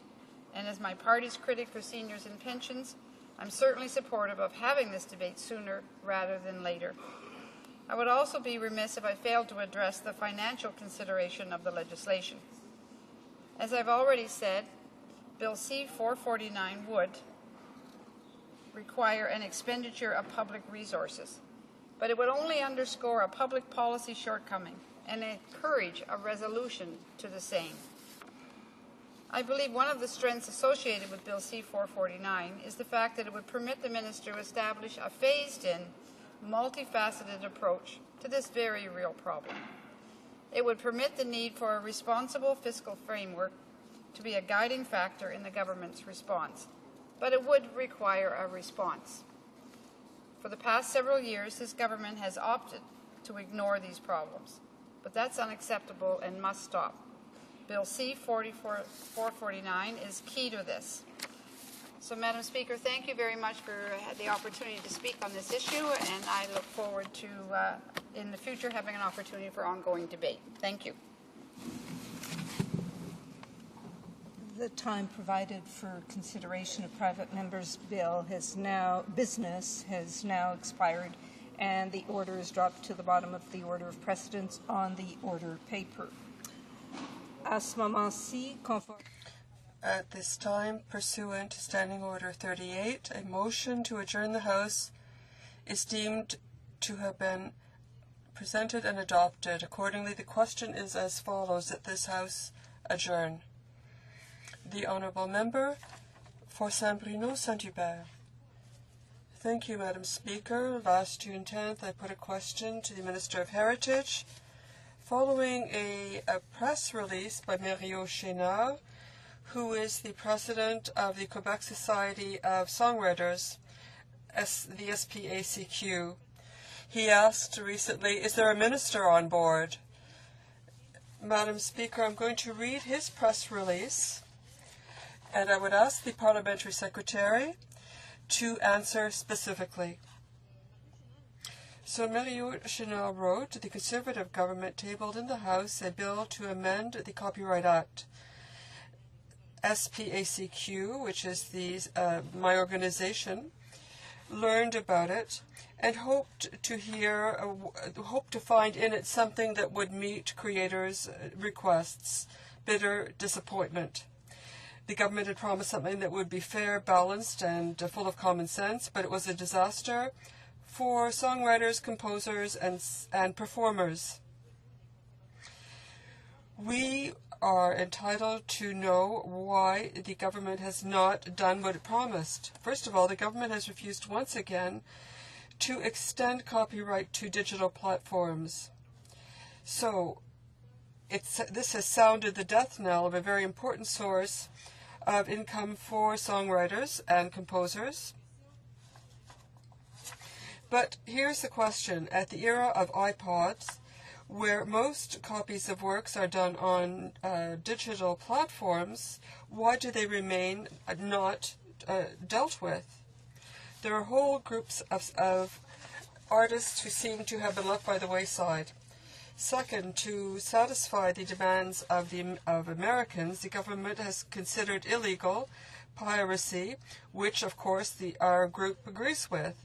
The problem is that the means granted by the law are insufficient and obsolete. 85% of the content acquired on the web are acquired illegally. Legislators continue to put the burden of taking these people to court. During this same time, internet providers are continuing to profit by the use of their service. When we know that most financial transactions on the web profit the suppliers, we must ask why their responsibility, both technological and financial, has not taken into account artists. So what kind of balance are we talking about here? Is there a Minister of Heritage on board? Is there a Minister of Heritage in the House in order to take care of what we call our heritage? The government undertook a Canada-wide consultation, and it would be difficult to trust in any process that did not invite various creators to the discussion. It takes very little to say that Bill C-32 is an exact copy of C-61, which died on the order paper when elections were called. And all this has been the work of a Minister of Heritage, working with a Minister of Industry who can't say how it is that his iPod gets its music and how the copyright is respected. I think we have to remind our elected representatives of their responsibility for heritage and the heritage of creators. The Honourable Parliamentary Secretary to the Minister of Canadian Heritage. Very much, Madam Speaker. I'm going to do my best to provide an answer for that statement as factually as I can. To begin with, the Minister of Heritage is not in the House. That's the first answer I'd provide. But the Minister of Heritage is most certainly on board with updating the Copyright Act. In fact, Bill C-32 is an outstanding bill. While it may need some technical amendments that we've actually looked at and consulted with some groups upon, let's face it, the basic tenets of this bill, we've got it right. In fact, what we're going to do, Madam Speaker, and this is what's so important to this constituent that has just been cited by the Honourable Member, we're actually going to put in place a system again whereby a creator that creates a piece of music or video or intellectual property can sell it rather than have it stolen or compromised over the internet. In fact, it was mentioned to me the other day, BitTorrent sites in Canada were actually the #1 location in the world for BitTorrent sites. Now, why is this happening? Well, because we need to update the Copyright Act. And unless members like this get on board, frankly, Madam Speaker, we're going to have a difficult time doing that. But see, she would prefer to favor a system whereby we would put an iPod tax, a digital tax on devices. She would prefer to put something like that in place than actually tackle the problem. And the problem is that the Copyright Act is out of date. Now, furthermore, in the statement they indicated that C32 is just C61. Well, actually, I worked on C32. And I can tell you there are a lot of differences between C32 and C61. I thought C61 was a good bill. C32 is a much better bill and corrects some of the shortfalls in C61. And I can also say to the honourable member that we've been told by groups from across the country that this bill does strike the appropriate balance. And in fact, I would argue that if she actually spoke to her constituents and indicated to them that what she is lobbying for, in fact, she's been here many times and asked the same question. If she went to her constituents and said what they're actually looking for she refers to it as a levy, but my constituents won't see it as a levy. It'll be somewhere as much as $28 per device is what ACTRA has indicated to me when they met with me the other day, that would be added on to digital devices. That's what they would go to the Copyright Collective and request. And then on top of that $28, which would be arbitrarily added to the price of every single digital device, you would then also pay, of course, sales taxes in the various jurisdictions. So it becomes even more. So people at home are saying, why are you taxing technology? Why do you want to put a tax on technology? Just make the system work.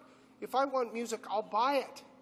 And what we want to do is shut down the sites that are allowing people to obtain these works, music, movies, what have you, illegally. We want to shut down illegal file sharing. Now, at the same time, we're going to allow for format shifting. So if somebody buys a CD and wants to format shift that onto their digital device, their BlackBerry, their iPod, their laptop, their home computer, whatever the case may be, we're going to allow that. The C32 is entirely technologically neutral. It allows for a review every 5 years, and it's in the interests of all Canadians. An iPod tax is not in the interests of all Canadians, Madam Speaker. The Honourable Member for Saint-Bruno-Saint-Hubert. Madam Speaker, C32, with respect to copyright, gives artists nothing new. So once again, the Parliamentary Secretary has said that this would be a tax on iPods. It's not a tax, it's a levy. A tax goes to the government, a levy would go, or a royalty rather, would go to the artists. I'd like to remind him that pollsters for the pollster of the Conservative government, Dimitri Soudas, came out with a poll in 2008 where he said 71% of Canadians thought that 29 cents per copy would be appropriate for consumers. And he said that Canadians would be ready to pay a royalty for iPod copying of $20 to $30 when they buy an iPod. Since an iPod can copy from 500 to 1,000 tunes. So it would be the Honourable Parliamentary Secretary.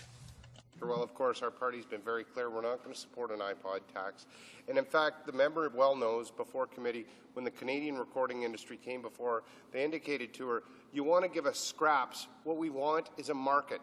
That's what C32 provides. Provides the opportunity to reestablish a marketplace where people buy music, and it will absolutely shut down illegal file sharing in this country. That's what we need to do. We need that member on board, Madam Speaker. Resuming debate, the Honourable Member for Laurentides-Labelle. Thank you, Madam Speaker. On September 23rd, I posed a question to the Minister of Public Safety and asked him to respect the will of the House with respect to a motion introduced by the Bloc Québécois in June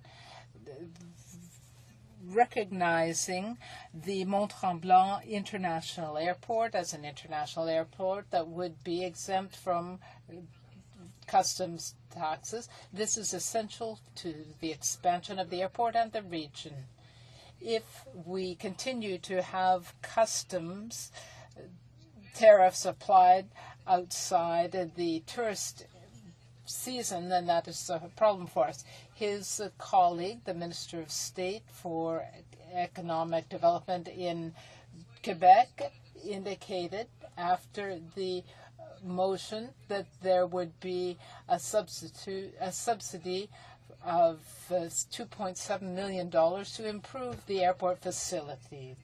When that announcement came, the minister indicated that the Mont-Tremblant International Airport is an important point of access for the Laurentian region, and therefore we need to improve the facilities in order to diversify the economy and promote tourism. Since then, considerable work has been done and is underway to increase the access to 5,000 flights a year and to enable people to be able to fly in 4 seasons a year, that is year-round. But the government has to make sure not to take with one hand what it gives with the other. We have to make sure that the customs charges are dropped for the other 9 months, because otherwise we will be putting off tourists in the summer and winter. We need to make sure that this airport is competitive year-round, because in the Laurentian region we have tourism year-round, not just in the winter. In conclusion, following the unanimous adoption of our motion, the government said that it recognized the international nature of this airport. In June 2008, the minister's department indicated that there would be customs facilities, and the minister said that the customs clearance at this airport would enable the region to be more competitive, because it would be able to host international flights, and that the government recognized the value of tourism in the Laurentian region. So, Madam Speaker, given this statement by the minister, I would like to know why the Minister of Public Safety will not allow for customs clearance year-round at this airport. Does he not realize that by not doing so, he is acting against the tourism industry and economic development in the region? The Honourable Parliamentary Secretary. Put to the House by the Honourable Member regarding the Mont-Tremblant International Airport. Canadians expect their government to provide exemplary border services in a manner that protects security, facilitates trade, while respecting the sound management of their tax dollars.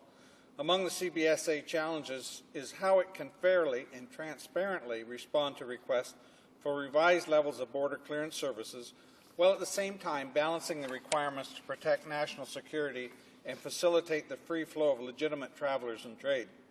CBSA is providing such services at ports of entry across Canada, including the Mont-Tremblant International Airport. In June 2008, the Government of Canada entered into an agreement with the Rivière Rouge Mont-Tremblant International Airport. The agreement included course service for passengers during the airport's peak period of December to March.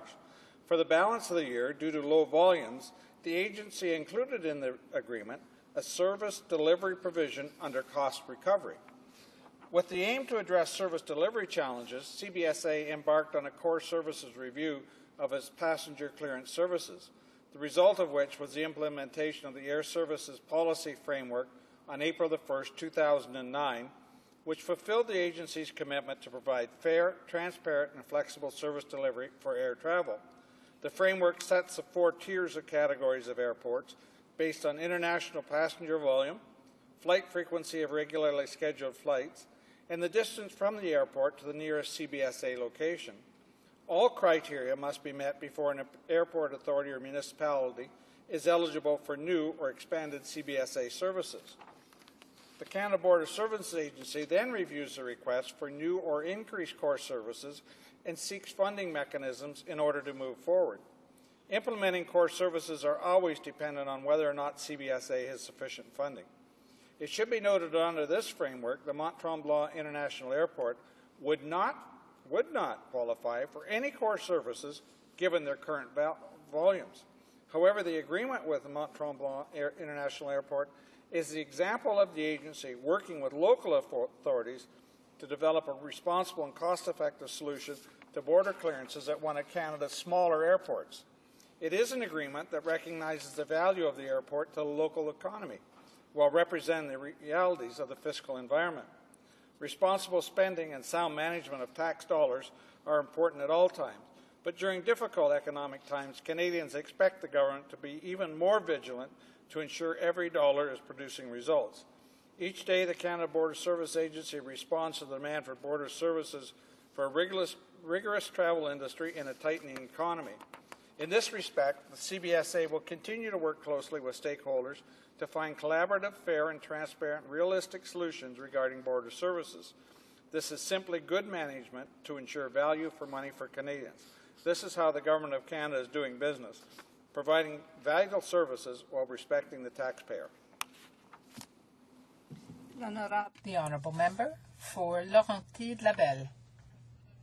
Thank you, Madam Speaker. I just have 1 minute, and I would just like to bring a clarification to what my colleague said about sound management of public funds. I want to remind him that his government spent $2.7 million in funding to enable the airport to be competitive. So if we want to be consistent, we need to make sure that the flights that come in from international destinations have the same services winter and summer, and the other seasons as well. Right now we have an obstacle that prevents us from reaching an agreement with other carriers because they find that the airport is not competitive in the other 3 centres. We have the $2.7 million to improve the infrastructure, so I think as a good manager, the government needs to give the airport every advantage. The Honourable Parliamentary Secretary. The Canada Border Service Agency provides service at approximately 1,200 locations across Canada. They engage stakeholders on an ongoing basis to ensure it is best positioned to support national security priorities and facilitate the free flow of people and goods. Amidst a challenging border risk environment and an economic recovery that depends on timely cross-border commerce, CBSA's success depends on the excellence with which it delivers border services and achieves priority results within resource allocations. CBSA is committed to excellence in the delivery of border services, as well as provide services in a way that respects the taxpayer.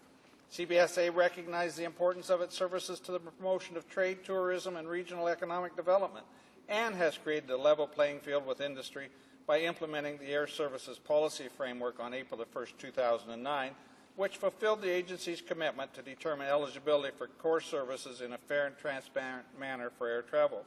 The agreement with Mont-Tremblant International Airport delivers on this commitment by ensuring effective and fair service delivery that responds to local needs while protecting security and facilitating trade.